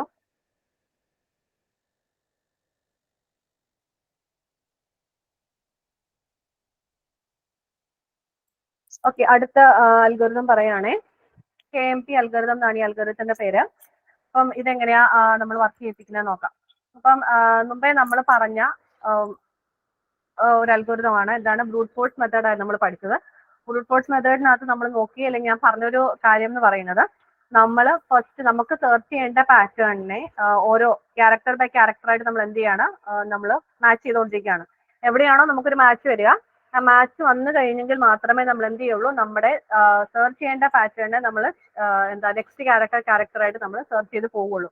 ക്യാരക്ടർ ബൈ ക്യാരക്ടർ ആയിട്ട് നമ്മൾ സെർച്ച് ചെയ്ത് പോകുന്ന ഒരു മെത്തേഡാണ് ഈ ബ്രൂട്ട് ഫോഴ്സ് അല്ലെങ്കിൽ നെയ്വ് അൽഗോരിതത്തിനകത്ത് നമ്മൾ പഠിച്ചത്. ഇതിനകത്ത് ഈ KMP അൽഗോരിതത്തിനകത്ത് വരുന്നത്, the key idea in KMP algorithm is to build a LPS, largest prefix or suffix array, to determine from which point in the pattern string to restart comparing for pattern matching in the text in case there is a mismatch of a character without moving the text pointer backward. അതായത് നമ്മൾ knave പഠിച്ചപ്പോൾ ഞാൻ പറഞ്ഞിരുന്നു, ചില കേസിൽ നമ്മൾ ABC വന്ന് നോക്കി കഴിഞ്ഞിട്ട് ചിലപ്പോൾ ഒരു 8 അല്ലെങ്കിൽ 10 ക്യാരക്ടേഴ്സ് ഒക്കെ വന്നു കഴിയുമ്പോഴത്തേന് എവിടെയെങ്കിലും ഒരു അല്ലെങ്കിൽ 9ാമത്തെ ക്യാരക്ടറിൽ മിസ്മാച്ച് വന്നു കഴിഞ്ഞാൽ നമ്മൾ ഫസ്റ്റിലേക്കാണ് പോവുക. ഇനീഷ്യൽ വാല്യൂവിലേക്ക് നമ്മൾ പോയിട്ടായിരിക്കും എന്ത് ചെയ്യുന്നത്, അതിനകത്ത് മിസ്മാച്ച് ആണ് അല്ലെങ്കിൽ വീണ്ടും സ്റ്റാർട്ടിങ്ങിൽ തൊട്ട് നമ്മൾ വീണ്ടും കമ്പയർ ചെയ്ത് വരേണ്ടതായിട്ട് വരും. ഓക്കെ, അപ്പൊ അങ്ങനെയുള്ള ഇഷ്യൂസ് ഒക്കെ വരാതിരിക്കാൻ വേണ്ടിയിട്ട്, അപ്പൊ അങ്ങനെയുള്ള സ്റ്റാർട്ടിങ് തൊട്ട് വീണ്ടും പോകുന്നത് ഒരു പ്രോബ്ലം ആയത് കാരണം കൊണ്ടുവന്ന ഒരു ജസ്റ്റ് ഒരു ആ ഒരു അൽഗോരിതത്തിന്റെ ഒരു അഡ്വാൻസ്ഡ് വേർഷൻ ആണ് ഈ KMP അൽഗോരിതം എന്ന് പറയാം. അപ്പൊ ഇതിനകത്ത് നമ്മൾ ചെയ്യുന്നത്, ഇതിനകത്ത് നമ്മളൊരു ലാർജസ്റ്റ് LPS എന്ന് പറഞ്ഞിട്ട് ഒരു അറേ നമ്മൾ ഇവിടെ സേവ് ചെയ്ത് വെക്കും. അതായത് ഈ ഓരോ അൽഗോരിതവും എവിടെയാണ് കിടക്കുന്നത് എന്നുള്ളൊരു ജസ്റ്റ് ഒരു പ്രിഫിക്സ് അല്ലെങ്കിൽ സഫിക്സ് നമ്മൾ സേവ് ചെയ്ത് വെക്കുന്ന ഒരു അറേ പോലെ അറേ നമ്മൾ ഉണ്ടാക്കി വെക്കും. ആ അറേ വെച്ചിട്ടായിരിക്കും നമ്മൾ എവിടെയെങ്കിലും ഒരു മിസ്മാച്ച് വന്നു കഴിഞ്ഞാൽ ഏത് ലൊക്കേഷനിലേക്കാണ് തിരികെ പോകേണ്ടതെന്ന് ചിന്തിക്കുന്നത്, അല്ലെ എവിടേക്ക് തിരികെ പോകണമെന്ന് പറയുന്നത് ആ അറേക്കകത്തിരിക്കുന്ന വാല്യൂവിനെ ഡിപ്പെൻഡ് ചെയ്തിരിക്കും. ഓക്കെ, നിങ്ങൾ എക്സാമ്പിൾ കാണുമ്പോൾ നിങ്ങൾക്ക് മനസ്സിലാവും. അപ്പൊ ഇതിനകത്ത് ഇപ്പോൾ ഒരു എക്സാമ്പിൾ പറയുവാണെങ്കിൽ, ഇപ്പൊ ഒരു പാറ്റേൺ എനിക്ക് തന്നിരിക്കുന്നത് ഇപ്പൊ ABCD ABC എന്നാണെങ്കിൽ നമുക്ക് പ്രിഫിക്സ് എന്ന് പറയുന്നത് സ്റ്റാർട്ടിങ്ങിൽ നിന്ന് പോകാം. എനിക്കിപ്പോ A എന്ന് മാത്രം ഒരു പ്രിഫിക്സ് ആണ്. A അത് കഴിഞ്ഞാൽ ഫസ്റ്റ് 2 ക്യാരക്ടേഴ്സിനെ ആഡ് ചെയ്തു AB എന്ന് എഴുതാം. അത് കഴിഞ്ഞ് 3 ക്യാരക്ടേഴ്സിനെ ഞാൻ കമ്പൈൻ ചെയ്ത് ABC എന്ന് എഴുതാം. പിന്നെ 4 ക്യാരക്ടേഴ്സിനെ കമ്പൈൻ ചെയ്തിട്ട് KBCD എന്ന് എഴുതാം. ഓക്കെ, ഇനി സഫിക്സ്, അതായത് ബാക്ക് സൈഡിൽ ഞാൻ സ്റ്റാർട്ട് ചെയ്യുവാണെങ്കിൽ ആദ്യം എനിക്ക് C എന്ന് എനിക്ക് എഴുതാം. C എന്ന് മാത്രം ഒരു ക്യാരക്ടർ ആക്കാം. ഇനി എനിക്ക് BC എന്നൊരു വേണമെങ്കിൽ ഞാൻ അടുത്തൊരു ക്യാരക്ടർ ആക്കാം. അത് കഴിഞ്ഞിട്ട് ABC എന്ന് വേണമെങ്കിൽ ഒരു ക്യാരക്ടർ ആക്കാം. അത് കഴിഞ്ഞിട്ട് DABC എന്നൊരു ക്യാരക്ടർ ആക്കാം. അപ്പൊ അങ്ങനെ വരുമ്പോൾ പ്രിഫിക്സും സഫിക്സും തമ്മിൽ എവിടെയാണോ നമുക്ക് മാച്ച് ഉണ്ടാവുക, ഇങ്ങനെ വെച്ചിട്ട് നമുക്ക് എന്ത് ചെയ്യാൻ പറ്റും, ഇതിനകത്ത് നമുക്ക് മാച്ച് ഉണ്ടോ എന്ന് കണ്ടുപിടിക്കാനായിട്ടും ഈ KMP അൽഗോരിതം വെച്ചിട്ട് പറ്റും. ഇതൊരു ജസ്റ്റ് പ്രിഫിക്സ് എന്താണ് സഫിക്സ് എന്താണെന്ന് അറിയാൻ വേണ്ടിയിട്ട് മാത്രം പറഞ്ഞിരിക്കുന്ന ഒരു എക്സാമ്പിൾ ആണ്. അപ്പൊ നിങ്ങൾക്ക് ഈ അൽഗോരിതം പറയുമ്പോൾ നിങ്ങൾക്ക് മനസ്സിലാവും. അപ്പൊ നോക്കുകയാണെങ്കിൽ പറയുന്ന കാര്യങ്ങൾ ക്ലിയർ ആയിട്ട് ഇത് മനസ്സിലായെങ്കിൽ നിങ്ങൾക്ക് ഇനി അങ്ങോട്ട് അൽഗോരിതം എക്സാമ്പിൾ പറയാൻ മനസ്സിലാവുള്ളൂ. നിങ്ങൾക്ക് എന്തെങ്കിലും സംശയമുണ്ട്, ഡൗട്ട്സ് എന്തെങ്കിലും ഉണ്ടെങ്കിൽ ചോദിക്കുക, ഞാൻ പറയാം. അപ്പൊ എന്റെ ഫസ്റ്റ് സ്ട്രിങ് എന്ന് പറയുന്നത് ABCD ABE ABF ആണ്. അപ്പൊ ഞാൻ ഇതിനകത്ത് ഇൻഡെക്സ് സ്റ്റാർട്ട് ചെയ്യുന്നത് 1 2 3 ലാണ്. ഞാനിട്ട് ഇൻഡെക്സ് ആണ്, എനിക്ക് 1 2 3 എന്ന് പറഞ്ഞിട്ടാണ് ഞാൻ സ്റ്റാർട്ട് ചെയ്യുക. അപ്പൊ ഞാൻ സ്റ്റാർട്ട് ചെയ്യുന്ന സമയത്ത് A എന്ന് പറയുന്ന എന്റെ ഒരു ക്യാരക്ടറിന് ഞാൻ 1 എന്നിട്ട് 1 2 3 4 5 6 7 8 9 10 എന്ന് പറഞ്ഞ് ഞാൻ ഇൻഡെക്സ് ഇട്ടു. അപ്പൊ ഞാൻ നോക്കിയപ്പോ A എന്ന് പറയുന്ന ക്യാരക്ടർ എന്റെ ഈ സ്ട്രിങ്ങിനകത്ത് ഇതിനു മുൻപേ വന്നിട്ടില്ല. ഞാൻ പറഞ്ഞത് മനസ്സിലായോ? ഞാനൊരു സ്ട്രിങ് നോക്കി, ആ സ്ട്രിങ്ങിനകത്തെ ഫസ്റ്റ് ക്യാരക്ടറായ A എന്റെ ഈ സ്ട്രിങ്ങിനകത്ത് ആദ്യമായിട്ട് ഞാൻ കാണുകയാണ്. ഇതിനു മുൻപേ ഞാൻ ഈ എയെ കണ്ടിട്ടില്ല എങ്കിൽ ഞാൻ അതിന് എന്ത് വാല്യൂ ഇട്ട് കൊടുക്കും? 0 എന്നായിരിക്കും ഞാൻ ഇട്ട് കൊടുക്കുക. ഓക്കെ, അപ്പൊ ഞാൻ രണ്ടാമത് അടുത്ത സെക്കൻഡ് എനിക്ക് വന്ന ക്യാരക്ടർ എന്ന് പറയുന്നത് B ആണ്. B എന്ന് പറയുന്ന ക്യാരക്ടറും ഞാൻ ഇതിനു മുമ്പേ എന്റെ സ്ട്രിങ്ങിനകത്ത് വന്നിട്ടില്ലാത്തത് കൊണ്ട് ഞാൻ എന്ത് ചെയ്തു, അതിന് ഞാൻ 0 എന്നിട്ടു. വീണ്ടും അടുത്ത ക്യാരക്ടർ എനിക്ക് വന്നത് C ആയിരുന്നു. C എന്ന് പറയുന്ന ക്യാരക്ടറും എന്റെ ഈ സ്ട്രിങ്ങിനകത്ത് ആദ്യമായിട്ട് ഞാൻ കാണുന്നതാണ്. അതിന് ഞാൻ എന്തെന്നിട്ടു? 0 എന്നിട്ടു. D വന്നു. D എന്ന് പറയുന്ന ഒരു ക്യാരക്ടറും ഞാൻ എന്റെ സ്ട്രിങ്ങിനകത്ത് ആദ്യമായിട്ട് ഞാൻ കാണുക ആയതുകൊണ്ട് അതിനെ ഞാൻ എന്ത് ചെയ്തു? 0 എന്നിട്ടു. അത് കഴിഞ്ഞ് വന്നപ്പോൾ എനിക്ക് വന്നത് ഒരു A ആണ്. A എന്ന് പറയുന്ന ഒരു ക്യാരക്ടർ വന്നപ്പോൾ ഞാൻ നോക്കിയപ്പോൾ അതാണ്ട് എനിക്ക് നേരത്തെ A എന്ന് പറഞ്ഞൊരു ക്യാരക്ടറിനെ ഞാൻ കണ്ടിട്ടുണ്ട്. എന്റെ സ്ട്രിങ്ങിനകത്ത് ഓൾറെഡി A എന്ന് പറഞ്ഞൊരു ക്യാരക്ടർ വന്നിട്ടുണ്ട്. അപ്പോൾ വന്നിട്ടുള്ളത് കൊണ്ട് എനിക്ക് അതിനെ വീണ്ടും 0 എന്നിടാൻ പറ്റില്ല. കാരണം ഞാൻ അതിനെ ഒന്ന് കണ്ടതാണ് നേരത്തെ എന്റെ സ്ട്രിങ്ങിനകത്ത്, അല്ലെങ്കിൽ ഞാൻ ഇങ്ങനെ വായിച്ചു വന്ന സമയത്ത് A എന്ന് പറയുന്ന ഒരു ക്യാരക്ടർ ഓൾറെഡി ഞാൻ കണ്ടതാണ്, അല്ലെ അവിടെ അത് ഉണ്ടായിരുന്നു എങ്കിൽ അവിടെ ഞാൻ ഇട്ട് കൊടുക്കേണ്ട വാല്യൂ 0 ആവില്ല. ഈ A എന്ന് പറയുന്ന ഈ ഒരു ക്യാരക്ടറിന്റെ ഇൻഡെക്സ് എന്താണോ ആ ഇൻഡെക്സ് പൊസിഷൻ ആയിരിക്കണം അവിടെ ഇടേണ്ടത്. ക്ലിയർ ആയോ? ദെൻ അത് കഴിഞ്ഞപ്പോൾ ഞാൻ സെക്കൻഡ് ക്യാരക്ടർ, അത് കഴിഞ്ഞ് Aക്ക് ഞാൻ 1 എന്ന് ഇട്ടു. അത് കഴിഞ്ഞപ്പോൾ ഞാൻ B എന്നാണ് കണ്ടത്. B എന്ന് കണ്ടപ്പോൾ നോക്കിയിട്ട് ബിയും ഞാൻ നേരത്തെ കണ്ടിട്ടുള്ള ഒരു ക്യാരക്ടറാണ്. എന്ത് ചെയ്തു, ബി എ ഞാൻ കണ്ടിരിക്കുന്ന ഏത് പൊസിഷനിലാണ് അല്ലെങ്കിൽ ഏത് ഇൻഡെക്സിലാണ് ഞാൻ അതിന് ഇട്ട് കൊടുത്തത്, അല്ലെങ്കിൽ ഏത് ഇൻഡെക്സിലാണ് ഞാൻ ബി കണ്ടത്, ആ ഇൻഡെക്സിന്റെ വാല്യൂ ആയിരിക്കും ഞാൻ എന്ത് ചെയ്യുക, അതിന് അവിടെ കൊടുക്കുക. ഈ 1ഉം 2ഉം വന്നത് എന്തുകൊണ്ടാണെന്ന് മനസ്സിലായോ? ഞാൻ ഇപ്പൊ ഒരു ക്യാരക്ടറിനെ ഞാൻ ഇങ്ങോട്ട് മുമ്പോട്ട് കാണുവാണെങ്കിൽ ആ ക്യാരക്ടറിനെ ഓൾറെഡി ഞാൻ വിസിറ്റ് ചെയ്തിട്ടുള്ള ഒരു ക്യാരക്ടർ ആണ് എന്ന് നിങ്ങൾക്ക് തോന്നിയാൽ ആ ക്യാരക്ടറിന് ഇൻഡെക്സിന്റെ വാല്യൂ വേണം അവിടെ നിങ്ങൾ കൊടുക്കാൻ. അപ്പൊ നിങ്ങൾ ഈ 01 01 2 എന്നൊക്കെ എഴുതുന്ന ഇതിനെയാണ് നമ്മൾ ആ ഒരു അറയിൽ നിങ്ങൾ ഉദ്ദേശിക്കുന്നത്. മുമ്പ് ഞാൻ പറഞ്ഞ ആ ഒരു അറേ, പ്രിഫിക്സ് സഫിക്സ് അറേ എന്ന് പറഞ്ഞ അറയാണ് ഈ എഴുതിയിരിക്കുന്നത്. അത് കഴിഞ്ഞപ്പോൾ എനിക്ക് ഇ എന്ന് പറഞ്ഞ ക്യാരക്ടർ വന്നു. ഇയെ ഞാൻ നേരത്തെ എങ്ങും കണ്ടിട്ടില്ല, അതുകൊണ്ട് ഞാൻ അവിടെ 0 ഇട്ടു. വീണ്ടും എനിക്കൊരു എ വന്നു. എ വന്നപ്പോൾ ഞാൻ ഓൾറെഡി എ വിസിറ്റ് ചെയ്തതാണ്. അപ്പൊ നോക്കുമ്പോ എ ഞാൻ എവിടെയാണ് ആദ്യമായിട്ട് കണ്ടതെന്നുള്ളതാണ് എഴുതേണ്ടത്. അല്ലാതെ ഇവിടെ ഒരു 5 വന്നല്ലോ അതുകൊണ്ട് ഇവിടെ 5 എന്നല്ല. ആദ്യം ഇതിന് മുമ്പേ കണ്ടത് 1ലാണല്ലോ അതുകൊണ്ട് ഇവിടെ 1 എന്നിട്ടു. അത് കഴിഞ്ഞപ്പോ ഇവിടെ എ വന്നപ്പോ ഇതിന് മുന്നേ ഈ 5ൽ കിടക്കുന്നല്ലോ, അങ്ങനെയല്ല. മീനിങ് എവിടെയാണ് ആദ്യമായിട്ട് ആ ക്യാരക്ടർ ആ സ്ട്രിങ്ങിൽ വന്നതെന്നുള്ളതാണ് നമ്മൾ എഴുതുക. ഓക്കെ, അപ്പൊ ഞാൻ ഇവിടെ എ എന്ന ഒരു ക്യാരക്ടർ വന്നു. ഈ ക്യാരക്ടർ വന്നിരിക്കുന്നത് ഇനിഷ്യലി ആദ്യമായിട്ട് ഞാൻ ഈ ക്യാരക്ടർ എവിടെയാണ് കണ്ടത്, ഏത് ഇൻഡെക്സിലാണ് കണ്ടത്, അതിന്റെ പൊസിഷൻ ആയിരിക്കും അവിടെ ഇടുക. ഞാൻ എപ്പോഴും 1 എന്നിട്ടു. ദെൻ ബി എന്നൊരു ക്യാരക്ടറിനെ ഞാൻ ഓൾറെഡി കണ്ടിട്ടുണ്ട്, അതിന്റെ ഇൻഡെക്സ് പൊസിഷൻ 2 എന്നായിരുന്നു. അപ്പൊ ഞാൻ അതിന് എന്ത് ചെയ്തു, അതിനും 2 എന്ന വാല്യൂ ഇട്ടു. അടുത്ത എഫിനെ ആദ്യമായിട്ട് കാണുകയാണ്, 0 എന്ന വാല്യൂ ഇട്ടു. ഓക്കെ, അപ്പൊ നമ്മൾ സെക്കൻഡ് പാറ്റേൺ നോക്കാം. സെക്കൻഡ് പാറ്റേൺ നോക്കുമ്പോൾ എന്താ ചെയ്യാ, എ ബി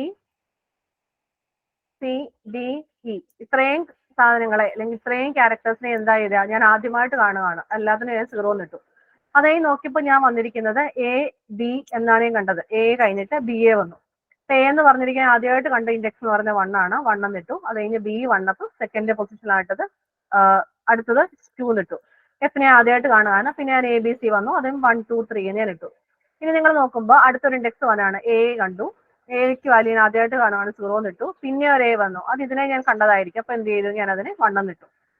ഓക്കെ, അത് ചിലപ്പോൾ കഴിഞ്ഞപ്പോൾ ബി വന്നു, സി വന്നു, ദെൻ വീണ്ടും എ വന്നു. അതിനെ ഞാൻ എന്ത് ചെയ്തു, ഇതിന്റെ ഇൻഡെക്സ് പൊസിഷൻ ആണ് 1 എന്നിട്ടു.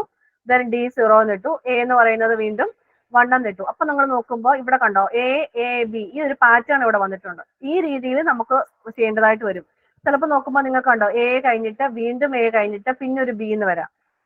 അപ്പൊ നമ്മൾ നോക്കുമ്പോൾ ഈ ഒരു പൊസിഷൻ, ഈ ഒരു പാറ്റേൺ തന്നെ ഇവിടെ നമുക്ക് ഓൾറെഡി ഫോളോ ചെയ്ത് വന്നിട്ടുണ്ട്.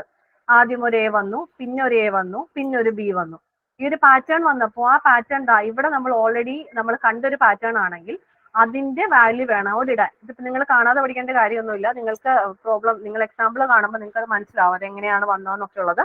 ജസ്റ്റ് ഇത് നിങ്ങൾക്ക് ഈ 1 2 3 എന്താണ്, എങ്ങനെയാണ് ഇടുന്നതെന്ന് അറിയാൻ വേണ്ടിയിട്ട് മാത്രം ഞാൻ കൊണ്ടുവന്നൊരു പാറ്റേൺ എക്സാമ്പിൾ ആണ്. ഇത് കാണാതെ നിങ്ങൾക്ക് പഠിക്കാനൊന്നുമില്ല. എന്തുകൊണ്ടാണ് അവിടെ വാല്യൂ വന്നതെന്ന് മാത്രമേ അതിന്റെ മീനിങ് ഉള്ളൂ, വേറെ ഒന്നുമില്ല. ഓക്കെ, അപ്പോ നെക്സ്റ്റ് വൺ വന്നത് ഇപ്പൊ നോക്കിയാട്ടെ. ആദ്യം എ എന്ന് പറഞ്ഞൊരു വാല്യൂ ഇവിടെ വന്നു, 0 ഇട്ടു. വീണ്ടും ഞാൻ എ കണ്ടു, അതിനെ എന്ത് ചെയ്തു, ഇതിന്റെ 1ന്റെ വാല്യൂ ഇട്ടു. അപ്പൊ വീണ്ടും ഞാൻ ഇവിടെ 2 എ അടുപ്പിച്ചടുപ്പിച്ച് വന്നു. വീണ്ടും അടുത്ത് വന്ന വാല്യൂ എ എന്ന് പറയുന്നത് ചിലപ്പോൾ അവരെടുക്കുന്നത് എന്തായിരിക്കും, ഇതിൽ നിന്നായിരിക്കും. അല്ലെങ്കിൽ ചിലപ്പോൾ ഈ ഒരു പാറ്റേൺ, ഈ 2 പാറ്റേൺ ഒരുമിച്ച് വന്നു, ഈ 2 പാറ്റേൺ അടുത്ത് ഒരുമിച്ച് വന്നു. അങ്ങനെ രീതിയിൽ വേണമെങ്കിൽ നമുക്ക് എടുക്കാം. അങ്ങനെ എടുക്കുവാണെങ്കിൽ അത് നിങ്ങൾ എക്സാമ്പിൾ കണ്ടെങ്കിൽ ഈ ഒരു പാറ്റേൺ നിങ്ങൾക്ക് മനസ്സിലാവുള്ളൂ. ഇപ്പൊ ആദ്യമായിട്ട് കാണുന്ന ഒരാൾക്ക് പെട്ടെന്ന് ചിലപ്പോൾ ഇത് മനസ്സിലാവണമെന്നില്ല. പക്ഷെ പേടിക്കാനൊന്നുമില്ല, ഇത്രയും കോംപ്ലിക്കേറ്റഡ് ആയിട്ടുള്ള പ്രോബ്ലംസ് ഒന്നും അല്ല നിങ്ങൾക്ക് വരികയെന്ന് തോന്നുന്നു. അപ്പൊ ഞാൻ നെക്സ്റ്റ് ഒരു എക്സാമ്പിൾ പറയുമ്പോൾ നിങ്ങൾക്ക് കുറച്ചുകൂടെ ക്ലാരിറ്റി കിട്ടും എന്തുകൊണ്ടാണ്, എങ്ങനെയാണ് അതിന്റെ വാല്യൂസ് വന്നതെന്നുള്ളത്. ഏകദേശം ആ 0s 1 ഏകദേശം ഒരു ഐഡിയ കിട്ടിയാൽ മതി. നെക്സ്റ്റ് നിങ്ങൾക്ക് എക്സാമ്പിൾ ചെയ്യുമ്പോൾ നിങ്ങൾക്ക് കുറച്ചും കൂടെ ഇത് മനസ്സിലാവും. ജസ്റ്റ് ഈ ഞാൻ ഉദ്ദേശിച്ച ഇത്രേ ഉള്ളൂ. ആ ഒരു വാല്യൂസ് എങ്ങനെയാണ് ഇനിഷ്യലി വന്നൊരു വാല്യൂവിനെ പിന്നീട് നമ്മളത് യൂസ് ചെയ്യുന്ന സമയത്ത് ആ പാറ്റേൺ ഫോളോ ചെയ്യുകയാണെങ്കിൽ അതിനെ കറസ്പോണ്ടിങ് ഇൻഡെക്സ് പൊസിഷൻ ഇട്ട് കൊടുക്കണം എന്ന് മനസ്സിലാക്കാൻ വേണ്ടിയിട്ട് മാത്രമാണ് ഞാൻ ഈ പാറ്റേൺസ് ഇവിടെ നിങ്ങൾക്ക് കൊണ്ടിട്ട് തന്നത്. ഓക്കെ, നമുക്കിനി KMP അൽഗോരിതം എങ്ങനെയാണ് വർക്ക് ചെയ്യുന്നത് നോക്കാം. ഇനീഷ്യലി നിങ്ങൾക്ക് തന്നിരിക്കുന്ന സ്ട്രിംഗ് എന്ന് പറയുന്നത് എ ബി സി, ഇതാണ് നമ്മുടെ സ്ട്രിംഗ് എന്ന് കരുതുക. അതിനകത്ത് നിങ്ങൾ ഫോളോ ചെയ്യേണ്ടത്, നിങ്ങൾ നോക്കേണ്ട പാറ്റേൺ ആണ് എ ബി ഡി എന്ന് പറയുന്നത്. ഇതിനകത്ത് ഇൻഡെക്സ് ഞാൻ കൊടുത്തിരിക്കുന്നത് 1 2 3 4 5 എന്നാണ് ഇൻഡെക്സ് കൊടുത്തിരിക്കുക. അപ്പൊ എ ബി ആദ്യമായിട്ട് കണ്ടതായതുകൊണ്ട് എന്ത് ചെയ്തു, രണ്ടിനും 0 ഇട്ട് കൊടുത്തു. എ എന്ന് പറയുന്ന വാല്യൂ ഞാൻ ഓൾറെഡി വിസിറ്റ് ചെയ്തൊരു വാല്യൂ ആണ്. ബി എന്ന് പറയുന്നത് ഓൾറെഡി വിസിറ്റ് ചെയ്തതാണ്. എ ബി എന്ന് പറഞ്ഞ പാറ്റേണിൽ തന്നെ അത് അവിടെ കിടപ്പുണ്ടായിരുന്നു. അപ്പൊ എന്ത് ചെയ്തു, അതിന്റെ വാല്യൂസ് ഞാൻ ഇട്ട് കൊടുത്തു. അതിന് ഇൻഡെക്സ് പൊസിഷൻ 1 ഉം 2 ആയിട്ടായിരുന്നു, അതിന് 1 ഉം 2 ഇട്ടു. ഡി ഞാൻ ആദ്യമായിട്ട് കാണുന്ന ഒരു വാല്യൂ ആയതുകൊണ്ട് അതിനെ ഞാൻ 0 എന്ന് വിളിച്ചു. 0 എന്നാണ് അതിന്റെ വാല്യൂവിനകത്ത് ഇട്ട് കൊടുത്തത്. അപ്പൊ നമ്മൾ ഇതിനകത്ത് 2 പോയിന്റേഴ്സ് ആണ് യൂസ് ചെയ്യുക.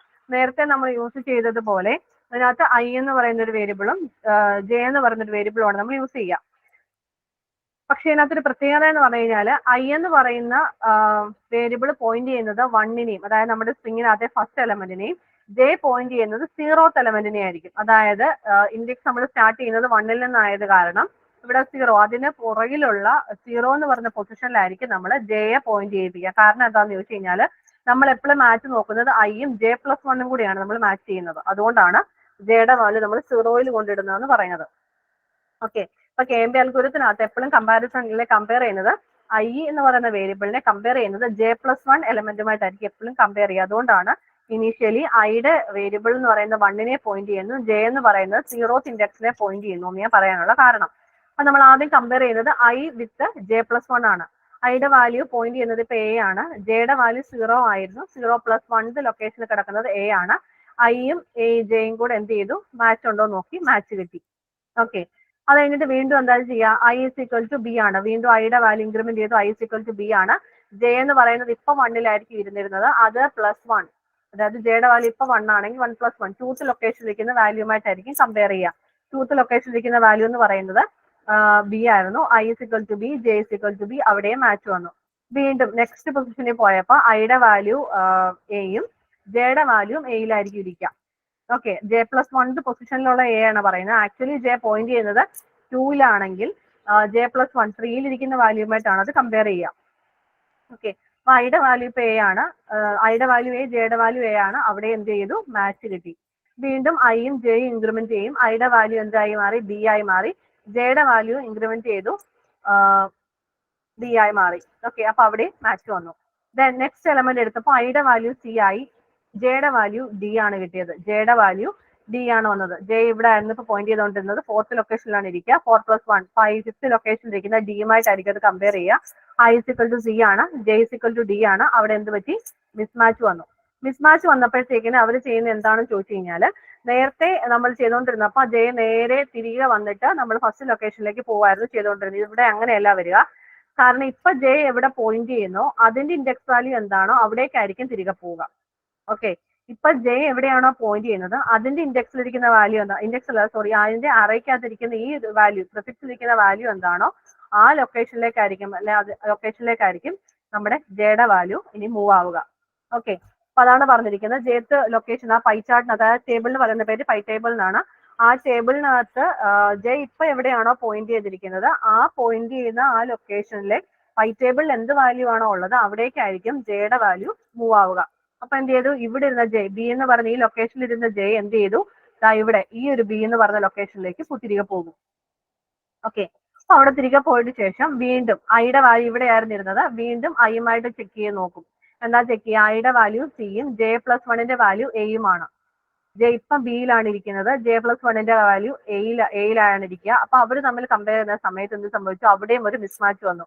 അവിടെയും മിസ്മാച്ച് വന്നപ്പോഴാണ് എന്ത് ചെയ്യുക, ഇപ്പൊ ജെ എവിടെ ഇരിക്കുന്നു അതിന്റെ ലൊക്കേഷനിലേക്കായിരിക്കും തിരികെ പോവുക.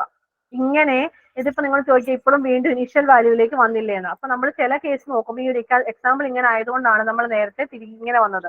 ചില കേസിലാണെന്നുകൊണ്ട് ഇങ്ങനെ പോവേണ്ടി വരില്ല. പോവാതെ തന്നെ നമ്മൾ എന്ത് ചെയ്യാം, അടുത്ത ലൊക്കേഷൻ വെച്ചിട്ട് നമുക്ക് എന്ത് ചെയ്യാം, മാച്ച് കിട്ടി പോകാനുള്ള ചാൻസസ് ഉണ്ട്. അപ്പൊ അങ്ങനെയാണ് ഇത്. അങ്ങനെ നമ്മൾ നേരത്തെ നമ്മൾ നേവിനകത്ത് ചെയ്ത സമയത്ത് എല്ലാം ഒരു 10 ക്യാരക്ടർ അല്ലെങ്കിൽ 15 ക്യാരക്ടർ ഉള്ള പാറ്റേൺ ആണ് നമ്മൾ നോക്കുന്നതെങ്കിൽ 11th ക്യാരക്ടറിൽ ഒരു മിസ്റ്റേക്ക് വന്നു കഴിഞ്ഞാൽ നമ്മൾ ഇനീഷ്യൽ വാല്യൂവിലേക്ക് തിരികെ പോകണമായിരുന്നു. ഇവിടെ അങ്ങനെ ഒരു പ്രോബ്ലം വരാതിരിക്കാൻ വേണ്ടിയിട്ടാണ് നമ്മളൊരു ഇൻഡെക്സ്, ഈ ഒരു അറേ പോലെ നമ്മൾ അതിനെ സെറ്റ് ചെയ്തതിനു ശേഷം അറേയുടെ വാല്യൂ എത്രയാണോ ആ പൊസിഷനിലേക്ക് പോയി അവിടുന്ന് ഒരു മിസ്മാച്ച് വരുന്നുണ്ടോ അല്ലെങ്കിൽ വീണ്ടും മാച്ച് ഉണ്ടോ എന്നോ നോക്കി ചെക്ക് ചെയ്ത് പോകുന്ന ഒരു മെത്തേഡാണ് ഈ KMP അൽഗോരിതത്തിനകത്ത് ഫോളോ ചെയ്ത് പോവുക. ഓക്കെ, അപ്പൊ നമ്മൾ ഇവിടെ വന്ന സമയത്ത് ഞാൻ പറഞ്ഞു ഐയുടെ വാല്യൂ നമ്മൾ മിസ്മാച്ച് ആയതുകൊണ്ട് വീണ്ടും മൂവ് ചെയ്തില്ലായിരുന്നു. ഐയുടെ വാല്യൂ സി തന്നെ ഇരുന്നു. ജെയുടെ വാല്യൂ J+1 ലൊക്കേഷനുമായിട്ട് കമ്പയർ ചെയ്യും, എയുമായിട്ട് കമ്പയർ ചെയ്യുമ്പോൾ C A അല്ലാത്തത് കാരണം വീണ്ടും എന്ത് ചെയ്യും, ജെ ഇപ്പൊ ഇരിക്കുന്ന ലൊക്കേഷന്റെ ഈ ഒരു വാല്യൂ എന്താണോ ആ ലൊക്കേഷനിലേക്ക് വീണ്ടും തിരികെ പോകും. അപ്പൊ ജെയുടെ വാല്യൂ വീണ്ടും 0യിലേക്ക് വന്നു. വീണ്ടും അപ്പൊ മിസ്മാച്ച് വന്നു. അത് കഴിഞ്ഞപ്പോൾ നമ്മൾ വീണ്ടും കമ്പാരിസൺ ചെക്ക് പോവാണ്. I A തന്നെയാവും. ഐയുടെ വാല്യൂ ഇൻക്രിമെന്റ് ചെയ്യുന്നു. A ആയി. J+1ന്റെ വാല്യൂ A തന്നെയാണ്. മാച്ച് കിട്ടി. വീണ്ടും ഐ ഇൻക്രിമെന്റ് ചെയ്തു, ഐയുടെ വാല്യൂ ബി വന്നു. J+1ന്റെ വാല്യൂ വീണ്ടും ബി ആയി. എന്ത് ചെയ്തു, അവിടെ മാച്ച് വന്നു. സിയുടെ I = സിയും J+1 വാല്യൂസ് എയുമായ സമയത്ത് വീണ്ടും അവിടെ മിസ്മാച്ച് വന്നു. മിസ്മാച്ച് വന്ന സമയത്ത് വീണ്ടും ഏത് ലൊക്കേഷനിലേക്ക് പോകും?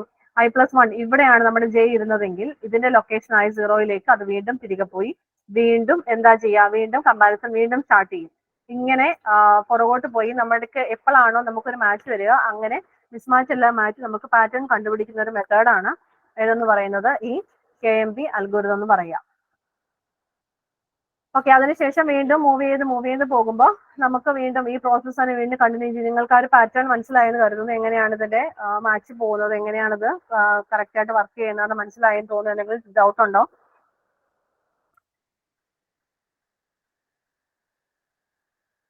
എന്തെങ്കിലും ഡൗട്ട്സ് ഉണ്ടോ ആർക്കെങ്കിലും? ഓക്കെ, അപ്പൊ അടുത്തൊരു അൽഗോരിതം ആണ് റാബിൻ കാർപ്പ് അൽഗോരിതം എന്ന് പറയും. അപ്പൊ ഇതിനകത്ത് നമ്മൾ ചെയ്യുന്ന മറ്റൊരു മെത്തേഡാണ്. ഇപ്പൊ നമ്മൾ നേരത്തെ ഫസ്റ്റ് മെത്തേഡ് എന്ന് പറയുന്നത് ക്യാരക്ടർ ബൈ ക്യാരക്ടർ നമ്മൾ കമ്പയർ ചെയ്യായിരുന്നെങ്കിൽ സെക്കൻഡ് സ്ട്രിങ്ങിനകത്ത് നമ്മൾ സെക്കൻഡ് അൽഗോരിതം നമ്മൾ ചെയ്തത് നമ്മളൊരു പൈ ടേബിൾ ക്രിയേറ്റ് ചെയ്യുമായിരുന്നു. പൈ ടേബിൾ ക്രിയേറ്റ് ചെയ്തുകൊണ്ട് അതിൽ നമ്മൾ കണ്ടുപിടിക്കുമായിരുന്നു സെക്കൻഡ് മെത്തേഡ് നമ്മൾ ചെയ്തത്. ഇനി തേർഡ് മെത്തേഡ് എന്ന് പറയുന്നത് നമ്മൾ ചെയ്യുമ്പോൾ നമ്മുടെ ഒരു ടെക്സ്റ്റ് കാണും. ഏത് പാറ്റേൺ ആണോ നമുക്ക് എടുക്കേണ്ടത്, അത് നമ്മുടെ ഏത് സ്ട്രിങ്ങിലാണോ നമ്മൾ കമ്പയർ ചെയ്യേണ്ടത് ആ സ്ട്രിങ് നമുക്ക് ഇവിടെ കൊടുത്തിട്ടുണ്ടായിരിക്കും. അതേപോലെ തന്നെ നമുക്ക് സെർച്ച് ചെയ്യേണ്ടതായിട്ടുള്ള പാറ്റേണും ഉണ്ടായിരിക്കും. അപ്പൊ നമ്മുടെ കയ്യിലുള്ള സ്ട്രിങ്ങുകൾ എത്ര സ്ട്രിങ്സ് ആണോ നമുക്ക് കയ്യിലുള്ളത്, അല്ലെ നമ്മൾ പാറ്റേണിനകത്ത് ഏതൊക്കെ ക്യാരക്ടേഴ്സ് ആണോ ഉള്ളത് ആ ക്യാരക്ടേഴ്സിനെല്ലാം നമ്മൾ എന്ത് ചെയ്യും, നമ്മളിങ്ങനെ ആൽഫബറ്റിനെല്ലാം നമ്മൾ കോഡ് സെറ്റ് ചെയ്ത് കൊടുക്കും. നമ്മൾ തന്നെ ഒരു കോഡ് സെറ്റ് ചെയ്ത് കൊടുക്കുക എന്നുള്ളതേ ഉള്ളൂ. അപ്പൊ എക്ക് ഞാനിപ്പോ 1 ആണ് സെറ്റ് ചെയ്തെങ്കിൽ ബിക്ക് 2, C3 നമ്മൾ ക്യാരക്ടേഴ്സ് ആൽഫബറ്റിന്റെ ക്യാരക്ടേഴ്സ് നമ്മൾ നമ്പേഴ്സ് കൊടുക്കുന്ന പോലെ എക്ക് 1, B2, C3, D4 എന്ന് പറഞ്ഞിട്ട് ഞാനിങ്ങനെ വാല്യൂസ് എല്ലാം അപ് ടു Z വരെ ഇട്ട് കൊടുക്കുകയാണെങ്കിൽ അതേപോലെ ഇഷ്ടം കൊടുത്തു. ഓക്കെ, ഇത് കൊടുക്കുന്ന സമയത്ത് അതിനുശേഷം ഞാൻ എന്റെ പാറ്റേണിനകത്ത് ഈ കറസ്പോണ്ടിങ് വാല്യൂസ് എല്ലാം ഇട്ടുകൊണ്ട് ഞാനൊരു വാല്യൂ കണ്ടുപിടിച്ച് വെക്കും, അല്ലെങ്കിൽ ഒരു കോഡ് കണ്ടുപിടിച്ച് വെക്കും. ഈ കോഡിനെ നമ്മൾ വിളിക്കുന്ന പേരാണ് ഹാഷ് കോഡ് എന്നാണ് പറയുക. അതേപോലെ തന്നെ നമ്മൾ ഒരു ഫംഗ്ഷൻ വെച്ചിട്ടാണ് ഏത് ഇക്വേഷൻ വെച്ചിട്ടാണോ നമ്മൾ ഈ ഹാഷ് കോഡ് കണ്ടുപിടിച്ചത് ആ ഫംഗ്ഷൻ അല്ലെങ്കിൽ ആ ഒരു പാറ്റേണിന് പറയുന്ന പേരാണ് ഹാഷ് ഫംഗ്ഷൻ എന്ന് പറയും. നമ്മൾ നേരത്തെ നിങ്ങൾ DS-നകത്തൊക്കെ ഹാഷിംഗ് പഠിച്ചവരാണെങ്കിൽ ഹാഷിംഗ് എന്ന് പറഞ്ഞ ടോപ്പിക്കിനകത്ത് ഇതുപോലെ ഹാഷ് ഫംഗ്ഷനും എങ്ങനെയാണ് ഹാഷ് കോഡ് കണ്ടുപിടിക്കുക എന്നൊക്കെ ഉള്ളത് നമ്മൾ പഠിച്ചിട്ടുള്ളതാണ്. നിങ്ങൾ ഓൾറെഡി ഈ ടേംസ് ഒക്കെ കേട്ടിട്ടുണ്ടാവും. അപ്പൊ ആ ഒരു അത്രയും കോംപ്ലിക്കേറ്റഡ് ആയിട്ടൊന്നും നമുക്ക് പോകാനില്ല. ജസ്റ്റ് ഒരു ഫംഗ്ഷൻ, ജസ്റ്റ് ഒരു എക്സാമ്പിൾ ആയിട്ടും കൊടുത്താണ് നമ്മൾ ഒരു ഫംഗ്ഷൻ വെച്ചിട്ട് അതിനൊരു കോഡ് നമ്മൾ കാൽക്കുലേറ്റ് ചെയ്ത് വെക്കും. എന്നിട്ട് എന്താ ചെയ്യുക, ഈ അൽഗോരിതത്തിനകത്ത് നമ്മൾ ഈ പാറ്റേൺ അല്ലെങ്കിൽ നമ്മുടെ ഈ ഒരു കോഡ് എവിടെയെങ്കിലും മാച്ച് വരുന്നുണ്ടെങ്കിൽ ആ കോഡ് മാച്ച് ചെയ്യുന്നതായിരിക്കും നമ്മുടെ പാറ്റേൺ എന്ന് കണ്ടുപിടിക്കുന്നതാണ് ഈ റാബിൻ കാർപ്പ് അൽഗോരിതത്തിനകത്ത് ചെയ്യുക. ഓക്കെ, അപ്പൊ നമ്മുടെ സൈസ് ഓഫ് ദ പാറ്റേൺ എന്ന് പറയുന്നത് 3 ആണ്. നമ്മുടെ പാറ്റേൺ ഈ 3 ക്യാരക്ടേഴ്സ് ഉള്ള പാറ്റേൺ ആണ് നമുക്ക് കണ്ടുപിടിക്കേണ്ടത്. നമ്മുടെ ടെക്സ്റ്റിന്റെ സൈസ് എന്ന് പറയുന്നത് 6 ആണ്. ഓക്കെ, അപ്പൊ നമ്മുടെ ടെക്സ്റ്റിനകത്തുനിന്ന് എത്ര ക്യാരക്ടേഴ്സ് ഉണ്ടോ അല്ലെങ്കിൽ നമ്മുടെ പാറ്റേണിനകത്ത് എത്ര ക്യാരക്ടേഴ്സ് ഉണ്ടോ അതനുസരിച്ചായിരിക്കും നമ്മൾ സ്ട്രിങ്ങിൽ നിന്ന് നമ്മൾ ക്യാരക്ടേഴ്സിനെ സെലക്ട് ചെയ്തെടുക്കുക. അപ്പൊ ഇതിനകത്ത് 3 ക്യാരക്ടേഴ്സേ ഉള്ളൂ. നമ്മൾ പാറ്റേണിനകത്ത് 3 ക്യാരക്ടർ ആണ് നമുക്ക് സെർച്ച് ചെയ്യേണ്ടതായിട്ടുണ്ടായിരുന്നത്. അതുകൊണ്ട് എന്ത് ചെയ്യണം, നമ്മുടെ ടെക്സ്റ്റിനകത്തുനിന്ന് നമ്മൾ 3 ക്യാരക്ടേഴ്സ് വെച്ചിട്ടായിരിക്കും നമ്മൾ കോഡിന് അല്ലെങ്കിൽ ഹാഷ് ഫംഗ്ഷൻ വെച്ചിട്ട് നമ്മൾ കാൽക്കുലേറ്റ് ചെയ്യേണ്ടത്. അപ്പൊ എന്ത് ചെയ്ത് എന്റെ ടെക്സ്റ്റിനകത്തും ഞാൻ ആദ്യത്തെ 3 ക്യാരക്ടേഴ്സിനെ എടുത്തു, അതിന്റെ കോഡ് ഇട്ട് കൊടുത്തു. ഞാൻ ആദ്യം കോഡ് ഞാൻ സെറ്റ് ചെയ്ത് കൊടുത്തിട്ടുണ്ടായിരുന്നല്ലോ. അപ്പൊ ആ കോഡ് ഇട്ട് കൊടുത്തപ്പോൾ ഈ ഹാഷ് ഫംഗ്ഷൻ വെച്ചിട്ട് ഞാൻ കാൽക്കുലേറ്റ് ചെയ്ത് നോക്കും. 1 + 1 + 3 കിട്ടിയിരിക്കുന്ന 3 ആണ്. അപ്പൊ അതിന്റെ വാല്യൂ എന്ന് പറയുന്ന 3യും എന്റെ ഹാഷ് കോഡിന്റെ വാല്യൂ 4ഉം ആണ്. അവിടെ മാച്ച് ഇല്ല. ഓക്കെ, മാച്ച് ഇല്ലാത്തത് കാരണം ഞാൻ എന്ത് ചെയ്തു, ജസ്റ്റ് ഒന്ന് ഷിഫ്റ്റ് ചെയ്തുകൊണ്ട് അടുത്ത 3 സെറ്റിനെ ഞാൻ നോക്കി. അടുത്ത 3 ക്യാരക്ടേഴ്സ് എടുക്കുമ്പോൾ അവിടെയും എനിക്ക് വന്നിരിക്കുന്ന ഹാഷ് കോഡ് എന്ന് പറയുന്നത് 3 ആണ്. അവിടെയും മാച്ച് ഇല്ല. ദെൻ വീണ്ടും ഞാൻ എന്റെ ഒന്ന് ഷിഫ്റ്റ് ചെയ്തു, അടുത്ത 3 ക്യാരക്ടേഴ്സ് എടുത്തു, 1 + 1 + 1 എന്ന് എടുത്തു. അപ്പൊ അവിടെയും മാച്ച് വന്നിരിക്കുന്ന 3 തന്നെയാണ്. അവിടെയും മാച്ച് ഇല്ല. വീണ്ടും അടുത്ത ക്യാരക്ടേഴ്സ് എടുത്തു. അടുത്ത ക്യാരക്ടേഴ്സ് എടുത്തപ്പോൾ എന്താണ് വന്നത്, എനിക്ക് 4 എന്നാണ് വന്നത്. അവിടെ ആ കോഡ് തമ്മിൽ മാച്ചായി. ഓക്കെ, കോഡ് തമ്മിൽ മാച്ച് ആയി കഴിഞ്ഞ് കഴിഞ്ഞാൽ പിന്നെ നമ്മൾ എന്ത് ചെയ്യണം, ക്യാരക്ടേഴ്സ് തമ്മിൽ മാച്ച് ഉണ്ടോ എന്ന് നോക്കണം. ക്യാരക്ടേഴ്സ് തമ്മിൽ പിന്നീടാണ് നമ്മൾ എന്ത് ചെയ്യുക, ആ ക്യാരക്ടേഴ്സ് തമ്മിൽ പാറ്റേണും ഈ ടെക്സ്റ്റിനകത്ത് ഇരിക്കുന്ന കോഡ് മാച്ച് ആയ ക്യാരക്ടേഴ്സ് തമ്മിൽ എന്തെങ്കിലും മാച്ച് ഉണ്ടോ എന്ന് നോക്കിയിട്ട് എന്നിട്ടായിരിക്കും നമ്മൾ എന്ത് ചെയ്യുക, ഇതിനകത്തുള്ള വാല്യൂസ് അല്ലെങ്കിൽ മാച്ച് കിട്ടിയെന്ന് നമുക്ക് റെസ്പോൺസ് കൊടുക്കുക. ക്ലിയർ ആയോ ഇത്?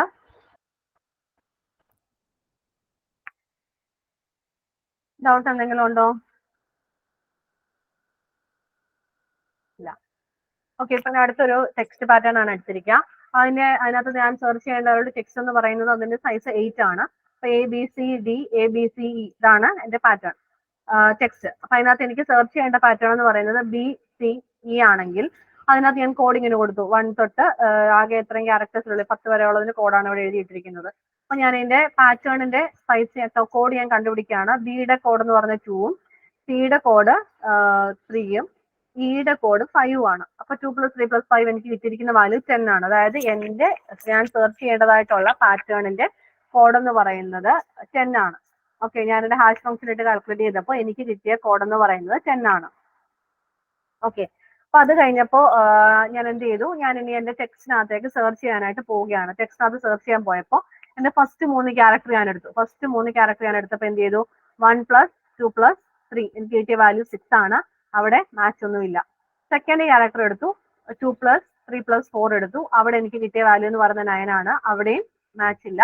ദെൻ അടുത്ത ക്യാരക്ടർ എടുത്തു, 3 + 4 + 1 അവിടെ വാല്യൂ കിട്ടിയിരിക്കുന്നത് 8 ആണ്, മാച്ച് ഇല്ല. ദെൻ നെക്സ്റ്റ് ക്യാരക്ടർ എടുത്തു, 4 + 1 + 2 അവിടെയും മാച്ച് ഇല്ല, 7 ആണ് കിട്ടിയത്. പിന്നെ വന്നപ്പോ 1 + 2 + 3 എന്നാണ് വന്നത്. അവിടെ വാല്യൂ 6 ആയിരുന്നു, അവിടെയും മാച്ച് ഇല്ല. പിന്നെ വന്നപ്പോഴാണ് 2 + 3 + 5 എനിക്ക് 10 എന്നൊരു വാല്യൂ കിട്ടി, അവിടെ മാച്ച് ഉണ്ടായിരുന്നു. അപ്പൊ ഞാൻ എന്ത് ചെയ്തു, പിന്നീടായിരിക്കും ഞാൻ എന്റെ പാറ്റേണിനകത്തുള്ള ക്യാരക്ടേഴ്സ് തമ്മിൽ ഞാൻ പിന്നീട് മാത്രമേ കമ്പയർ ചെയ്ത് നോക്കുകയുള്ളൂ. ഓക്കെ, ഇനി ഇത് അങ്ങനെ എടുക്കാൻ ബുദ്ധിമുട്ടുള്ളവര് മറ്റൊരു രീതിയിൽ കാൽക്കുലേറ്റ് ചെയ്യും. എന്താണെന്ന് വെച്ച് കഴിഞ്ഞാൽ ആദ്യം ABC കാൽക്കുലേറ്റ് ചെയ്യുമ്പോൾ എനിക്ക് 1 + 2 + 3 അതായത് 6 എന്ന് കിട്ടിയെന്ന് ഇരിക്കട്ടെ. ഇനി വീണ്ടും അടുത്ത 3 ക്യാരക്ടർ അതായത് ABC കഴിഞ്ഞ് കഴിഞ്ഞാൽ എനിക്ക് പിന്നെ എടുക്കേണ്ടത് BCD ആണ്. അപ്പൊ ഈ BCD എന്ന് എടുക്കുമ്പോൾ എനിക്ക് കിട്ടിയ ഓൾറെഡി BCയുടെ വാല്യൂ എനിക്കറിയാം. BCയുടെ വാല്യൂ ഞാൻ ഓൾറെഡി ABC കാൽക്കുലേറ്റ് ചെയ്തപ്പോൾ എനിക്ക് അതിനകത്ത് ഓൾറെഡി BC ഉണ്ട്. അപ്പൊ BCയുടെ വാല്യൂ എനിക്ക് കിട്ടാൻ വേണ്ടിയിട്ട് എന്ത് ചെയ്താൽ മതി, അതിൽ നിന്ന് Aയുടെ വാല്യൂ ഞാൻ കുറച്ചാൽ മതി. അതായത് 6 എന്ന് കിട്ടിയതിൽ നിന്ന് Aയുടെ വാല്യൂ ഒന്ന് കുറയ്ക്കുക. അപ്പൊ എനിക്ക് എന്ത് കിട്ടും, ബിയും സിയും മാത്രമുള്ള വാല്യൂ എനിക്ക് കിട്ടും. അതിന്റെ കൂടെ എനിക്ക് ഡിയുടെ വാല്യൂ കാൽക്കുലേറ്റ് ചെയ്താൽ മതി. അപ്പൊ അതൊരു മെത്തേഡായിട്ട് പറഞ്ഞു. ചിലപ്പോൾ നിങ്ങൾ ടെക്സ്റ്റ് ബുക്ക് ഒക്കെ നോക്കുമ്പോൾ ഈ രീതിയിൽ കാൽക്കുലേറ്റ് ചെയ്തിരിക്കുന്നതായിട്ടൊക്കെ കാണാം. അതുകൊണ്ടാണ് ഇത് കൂടെ പറഞ്ഞത്. ആദ്യം എന്ത് ചെയ്തു, ABC കാൽക്കുലേറ്റ് ചെയ്തു. ABC മാറ്റി ഞാൻ എയെ കട്ട് ചെയ്യുവാണെങ്കിൽ ബാക്കിയുള്ള നമുക്ക് കിട്ടിയ വാല്യൂവിനകത്തുനിന്ന് എയെ കുറച്ചിട്ട് ഡിയുടെ വാല്യൂ ആഡ് ചെയ്യുക. ഇനി അടുത്തത് ഇനി CD A കാൽക്കുലേറ്റ് ചെയ്യാനാണെങ്കിൽ ഓൾറെഡി CD നമ്മൾ കാൽക്കുലേറ്റ് ചെയ്തതാണ്. നമുക്ക് 9 എന്നൊരു വാല്യൂ കിട്ടിയിട്ടുണ്ട്. അതിൽ നിന്ന് എന്ത് ചെയ്താൽ മതി, ബിയുടെ വാല്യൂ കുറച്ചാൽ മതി. ബിയുടെ വാല്യൂ കുറച്ചിട്ട് എയുടെ വാല്യൂ ആഡ് ചെയ്യണം. അപ്പൊ 9 - 2 7 കിട്ടും. 7ന്റെ കൂടെ നമ്മൾ 1 ആഡ് ചെയ്ത് കഴിഞ്ഞാൽ നമുക്ക് എന്ത് കിട്ടും, 8 കിട്ടും. ഇങ്ങനെ വേണമെങ്കിൽ നമ്മൾ കാൽക്കുലേറ്റ് ചെയ്ത് നമുക്ക് അതിന്റെ കോഡ് കണ്ടുപിടിക്കാൻ ചാൻസ് ഉണ്ട്. ഇനി നമ്മളിപ്പോ പറഞ്ഞ ഈ ഒരു മെത്തേഡിന്റെ ഡ്രോബാക്ക് എന്താണെന്നാണ് ഇനി നോക്കാൻ പോവുക. ഓക്കെ, അപ്പൊ ഡ്രോബാക്ക് നമ്മൾ നോക്കുമ്പോൾ ആദ്യത്തെ പാറ്റേൺ ഇതാണ്. CCA AEDBA ഇതാണ് എൻ്റെ കയ്യിൽ തന്നിരിക്കുന്ന പാറ്റേൺ ടെക്സ്റ്റ് എന്ന് പറയുന്നത്. എനിക്ക് സെർച്ച് ചെയ്യേണ്ടതായിട്ടുള്ള സ്ട്രിംഗ് എന്ന് പറയുന്നത് DBA ആണെങ്കിൽ അതിന്റെ കോഡ് ഞാൻ കണ്ടുപിടിച്ചു. 4 + 2 + 1 7 എന്ന് കിട്ടി. ഓക്കെ, അപ്പൊ ഞാൻ നോക്കിയപ്പോ ഫസ്റ്റ് ഞാൻ കോഡ് കാൽക്കുലേറ്റ് ചെയ്ത സമയത്ത് CA തമ്മിൽ ആഡ് ചെയ്തപ്പോ സിയുടെ കോഡ് 3 ആയിരുന്നു. 3 + 3 + 1 എനിക്ക് എന്ത് കിട്ടി, 7 എന്ന് കിട്ടി. അപ്പൊ അവിടെ എന്ത് ചെയ്തു, ഹാഷ് കോഡ് തമ്മിൽ മാച്ച് ആയി. പക്ഷേ നോക്കിയാട്ടെ സ്ട്രിങ്സ് തമ്മിൽ എന്തില്ല, സ്ട്രിങ്സ് തമ്മിൽ മാച്ച് ഇല്ല. കാരണം അത് ഡിഫറെന്റ് ആണ്. അപ്പൊ ഞാൻ എന്ത് ചെയ്യും, അന്നേരം അവിടെ അവിടെ ഞാൻ നോക്കുമ്പോൾ അവിടെ മാച്ച് ഇല്ല എന്ന് കണ്ടു കഴിഞ്ഞാൽ ഞാൻ എന്ത് ചെയ്യണം, അവിടെ നമുക്കൊരു ഫോൾസ് വന്നതാണ് അല്ലെ, അവിടെ നമുക്കൊരു പെട്ടെന്ന് കോഡ് മാച്ച് ആയതാണ്, പക്ഷെ നമ്മുടെ സ്ട്രിങ്സ് തമ്മിൽ ഡിഫറെന്റ് ആണ് എന്ന് കണ്ടു കഴിഞ്ഞാൽ വീണ്ടും നമ്മൾ ഈ പ്രോസസ്സ് കണ്ടിന്യൂ ചെയ്യണം. ഓക്കെ, എന്ത് ചെയ്യും, ഞാൻ വീണ്ടും നെക്സ്റ്റ് 3 സ്ട്രിങ്ങിനെ ഞാൻ കാൽക്കുലേറ്റ് ചെയ്തു. നെക്സ്റ്റ് 3 സ്ട്രിങ് എടുക്കുമ്പോഴും വീണ്ടും എന്ത് സംഭവിച്ചു, 3 + 1 + 3 എനിക്ക് എന്ത് കിട്ടി, 7 എന്ന് കിട്ടി. അവിടെയും എനിക്ക് കോഡ് മാച്ച് ആയിപ്പോയി. അങ്ങനെ മാച്ച് ആയപ്പോൾ വീണ്ടും ഞാൻ എന്ത് ചെയ്യും, മാച്ച് കണ്ടു കഴിഞ്ഞാൽ നമ്മൾ വീണ്ടും അവിടെ വെച്ചിട്ട് എന്ത് ചെയ്യും, നമ്മൾ സ്ട്രിങ്സ് തമ്മിൽ കമ്പയർ ചെയ്ത് നോക്കും. സ്ട്രിങ്സ് തമ്മിൽ മാച്ച് ഉണ്ടോ എന്ന് നമ്മൾ അവിടെ കമ്പയർ ചെയ്ത് നോക്കും. അവിടെ നോക്കിയപ്പോൾ എന്ത് സംഭവിച്ചു, അവിടെയും നോക്കിയപ്പോൾ നമ്മുടെ സ്ട്രിങ്സ് തമ്മിൽ മാച്ച് ഇല്ല എന്ന് കണ്ടാൽ നമ്മൾ വീണ്ടും എന്ത് ചെയ്യും, അടുത്ത ക്യാരക്ടേഴ്സ് തമ്മിൽ നോക്കും. അവിടെ നോക്കിയപ്പോൾ വീണ്ടും നമ്മളെ മാച്ച് ആയി. അവിടെ നമ്മൾ വീണ്ടും നമ്മുടെ കോഡുകൾ തമ്മിൽ മാച്ച് ആയി. ഇങ്ങനെ മാച്ച് ആവുകയാണെങ്കിൽ, ഇങ്ങനെ കോഡുകൾ തമ്മിൽ ഇടയ്ക്കിടയ്ക്ക് ഇങ്ങനെ മാച്ച് ആവുന്നു, പക്ഷേ പാറ്റേൺസ് തമ്മിൽ ഡിഫറെന്റ് ആണെങ്കിൽ ഇങ്ങനെ വരുന്ന ആ ഒരു പ്രോബ്ലത്തിന് പറയുന്ന പേരാണ് സ്പ്യൂരിയസ് ഹിറ്റ്സ് എന്നായിരിക്കും അതിന് പറയുക.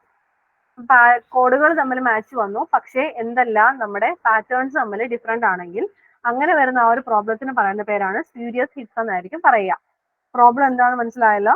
അപ്പൊ നിങ്ങൾക്ക് ഇതാണ്, ഈ ചിലപ്പോൾ നിങ്ങളൊരു കോഡ് നിങ്ങൾ കാൽക്കുലേറ്റ് ചെയ്ത് കഴിഞ്ഞ് കഴിഞ്ഞാൽ ചിലപ്പോൾ അതേ കോഡ് മറ്റേതെങ്കിലും പാറ്റേൺ നമുക്ക് ഈക്വൽ ആയിട്ട് വരാം. കോഡ് ഒന്ന് വന്നു അത് വീണ്ടും ഒരിക്കലും വരില്ല എന്ന് പറയാൻ പറ്റില്ല.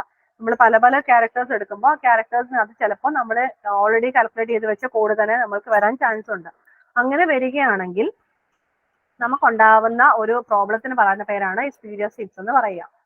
ഓക്കെ, അപ്പൊ ഈ ഒരു പ്രോബ്ലത്തിനെ ഓവർകം ചെയ്യാൻ വേണ്ടിയിട്ട് നമ്മൾ യൂസ് ചെയ്യുന്ന ഒരു മെത്തേഡ് എന്ന് പറയുന്നതാണ് നമ്മൾ ഒരു സ്ട്രോങ് ഹാഷ് ഫംഗ്ഷൻ യൂസ് ചെയ്യുക എന്നുള്ളതാണ് അതിന്റെ മെയിൻ ആയിട്ടുള്ള കാര്യം. സ്ട്രോങ് ആയിട്ടുള്ള ഹാഷ് ഫംഗ്ഷൻ നമ്മൾ യൂസ് ചെയ്യുക. അപ്പൊ നമ്മൾ യൂസ് ചെയ്യുന്ന എന്ന് പറയുന്നത് ഇതിനകത്ത് ഞാൻ യൂസ് ചെയ്തിരിക്കുന്നത് ബേസ് 10 വാല്യൂ വെച്ചിട്ടെടുക്കുകയാണ്. ഞാൻ അവിടുത്തെ മെയിൻ ആയിട്ടും 10 ക്യാരക്ടേഴ്സ് ഉള്ള ഒരു കോഡാണ് ഞാൻ ഇവിടെ കാൽക്കുലേറ്റ് ചെയ്തത്. 10 ക്യാരക്ടേഴ്സ് ഞാൻ ഇവിടെ എടുത്തിട്ടുള്ളത്. അതുകൊണ്ടാണ് ഞാൻ ഇതിന്റെ ബേസ് 10 ആയിട്ട് എടുത്തത്. ഇനി നിങ്ങൾ അതിൽ കൂടുതലാണെങ്കിൽ 10 എടുത്താലും പ്രശ്നമൊന്നും വരില്ല. അപ്പൊ നമ്മുടെ നമുക്കൊരു സ്ട്രോങ് ആയിട്ടുള്ള ഒരു ഹാഷ് ഫംഗ്ഷൻ നമ്മൾ എടുക്കുക എന്നുള്ളതാണ് ഇതിനകത്ത് മെയിൻ ആയിട്ട് വേണ്ടിയത്.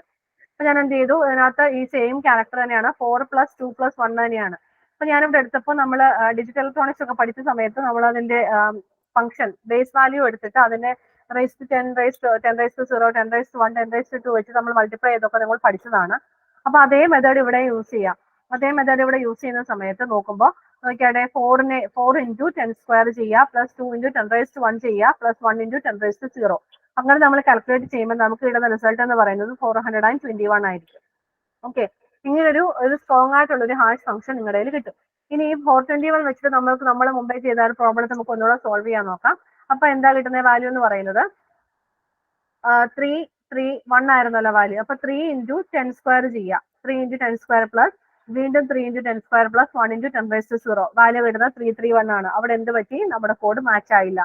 സെക്കൻഡ് കേസ് എടുത്തു. സെക്കൻഡ് വാല്യൂ എടുക്കുമ്പോഴും വീണ്ടും എന്ത് ചെയ്യും, 3 × 10 raised to 2 പ്ലസ് വീണ്ടും 1 × 10 raised to 1 plus 3 × 10 raised to 0. അവിടെ നമ്മൾ കാൽക്കുലേറ്റ് ചെയ്യുന്ന സമയത്ത് നമുക്ക് കിട്ടുന്ന വാല്യൂ എന്ന് പറയുന്നത് 313 ആണ്. ഈ മെത്തേഡ് ഞാൻ യൂസ് ചെയ്തിരിക്കുന്നത് ഞാൻ മുമ്പേ പറഞ്ഞതാണ്. ഈ തന്നിരിക്കുന്നതിൽ നിന്ന് ഞാനൊന്ന് C കുറച്ചിട്ട് അടുത്ത വാല്യൂ ഞാൻ ആഡ് ചെയ്തു. ആ രീതിയിൽ പോയതാണിത്. അപ്പൊ നിങ്ങളത് ഇങ്ങനെ എടുക്കണമെന്ന് നിർബന്ധമൊന്നുമില്ല. നിങ്ങൾക്ക് ഏതാണ് എളുപ്പമായിട്ട് തോന്നിയത് ആ മെത്തേഡ് വെച്ചിട്ട് നിങ്ങൾക്ക് യൂസ് ചെയ്യാം. അപ്പൊ ഇവിടെ നോക്കിയപ്പോൾ തേർഡ് ഈ ഒരു സെറ്റിനകത്ത് എന്ത് വന്നില്ല, മാച്ച് വന്നില്ല. അപ്പൊ അടുത്ത മെത്തേഡ് എടുത്തു. അടുത്ത 3 വാല്യൂമായിട്ട് ഞാൻ കമ്പയർ ചെയ്ത സമയത്ത് എനിക്ക് കിട്ടിയ വാല്യൂ എന്ന് പറയുന്നത് 133 ആണ്. അവിടെയും എന്ത് വന്നില്ല, മാച്ച് വന്നില്ല. അങ്ങനെ നമുക്ക് ഇങ്ങനെ വാല്യൂ എപ്പോഴാണോ നമുക്ക് കറക്റ്റ് മാച്ച് വരുന്നത്, ഇവിടെ നോക്കുമ്പോൾ ഇനി DBA എന്ന് പറയുന്ന ഈ ഒരു പോർഷനിൽ വരുമ്പോൾ മാത്രമേ നമുക്ക് എന്ത് വരുള്ളൂ, മാച്ച് വരുള്ളൂ. ഇങ്ങനെ വർക്ക് ചെയ്യുന്ന അൽഗോരിതമാണ് റാബിൻ കാർപ്പ് അൽഗോരിതം എന്ന് പറയുക. ഓക്കെ, റാബിൻ കാർപ്പ് അൽഗോരിതം മനസ്സിലായോ? ആർക്കെങ്കിലും ഡൗട്ട് ഉണ്ടോ? അല്ലെങ്കിൽ നമ്മൾ അടുത്ത യൂണിറ്റിലേക്ക് പോവാണ്, നമ്മുടെ ബ്ലോക്ക് 4ലേക്ക് പോവാണ്. ആർക്കെങ്കിലും ഇതിനകത്ത് ഡൗട്ട്സ് എന്തെങ്കിലും ഉണ്ടെങ്കിൽ ഇപ്പൊ ചോദിക്കാം, ഇല്ലെങ്കിൽ നമുക്ക് അടുത്ത നമ്മുടെ യൂണിറ്റിലേക്ക് പോകാം. ഒരു 1 second.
Okay,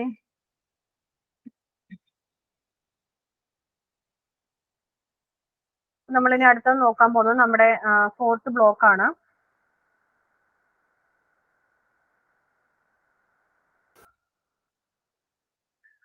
introduction to approximation algorithm complexity classes. ഇതിനെ പറ്റിയാണ് നമ്മൾ ഇനി പഠിക്കാൻ പോകുന്നത്. ഇതിനകത്ത് തിയറി പോർഷൻ ആണ്. ഇതിനകത്ത് ആകെ ഒരു സാറ്റിസ്ഫയബിലിറ്റി എന്ന് പറഞ്ഞൊരു ടോപ്പിക്ക് മാത്രമേ നമുക്ക് പ്രോബ്ലം രീതിയിലേക്ക് നമ്മൾ വരുന്നുള്ളൂ. ബാക്കിയെല്ലാം തിയറി ആണ്. ആക്ച്വലി ഈ ഒരു പോർഷൻ നമ്മുടെ ഇതിനകത്ത് NP ഹാർഡ്, NP കംപ്ലീറ്റ് എന്ന് പറഞ്ഞ കുറെ ടോപ്പിക്സ് ഒക്കെ നമ്മൾ നോക്കുന്നുണ്ട്. ആക്ച്വലി ഇതെല്ലാം ഒരു കോംപ്ലിക്കേറ്റഡ് ഏരിയയാണ്. പ്ലസ് ഇതൊരു റിസർച്ച് ഫീൽഡാണ്.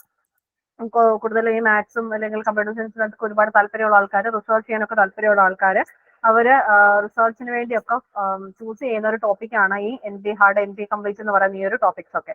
അപ്പം ഇതിനകത്ത് നിങ്ങൾക്ക് കൂടുതലായിട്ടും തിയറി ബേസ്ഡ് ആയിട്ടുള്ള തിയറി പോർഷൻസ് ആയിരിക്കും. ഞാൻ പ്രീവിയസ് ക്വസ്റ്റൻ കണ്ടപ്പോഴെല്ലാം അതിനകത്ത് നോട്ട്സ് ആണ് നിങ്ങളോട് ചോദിച്ചിരിക്കുന്നത്. ഷോർട്ട് നോട്ട്സ് എഴുതാൻ വേണ്ടിയിട്ടുള്ള രീതിയിലാണ് അതിനകത്ത് ഞാൻ നിങ്ങൾ ചെയ്ത് കഴിയുമ്പോൾ ഞാൻ പ്രീവിയസ് ക്വസ്റ്റൻസ് 1-2 എനിക്ക് കിട്ടിയത് ഞാൻ കാണിച്ചു തരാം. അപ്പൊ അതിനകത്ത് കണ്ടിരിക്കുന്ന രണ്ട് ക്വസ്റ്റിനകത്തും ഇതിനകത്ത് നമ്മൾ യൂസ് ചെയ്യുന്ന കുറെ ടേംസിന്റെ എല്ലാം ഷോർട്ട് നോട്ട്സ് ആണ് നിങ്ങളോട് ചോദിച്ചിരിക്കുന്നത്.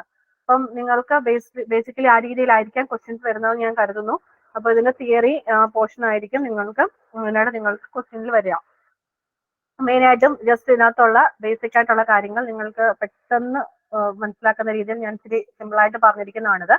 അപ്പൊ നമുക്ക് മെയിൻ ആയിട്ടും അൽഗോരിതത്തിന് നമുക്ക് 2 രീതിയിൽ നമുക്ക് ക്ലാസിഫൈ ചെയ്യാൻ പറ്റും. ഒന്നെന്ന് പറയുന്നത് പോളിനോമിയൽ ടൈമിൽ നമുക്ക് സോൾവ് ചെയ്യാൻ പറ്റുന്ന പ്രോബ്ലംസ് ഉണ്ടാവും. നോൺ പോളിനോമിയൽ ടൈമിൽ നമുക്ക് സോൾവ് ചെയ്യാൻ പറ്റുന്ന പ്രോബ്ലംസ് ഉണ്ടാവും.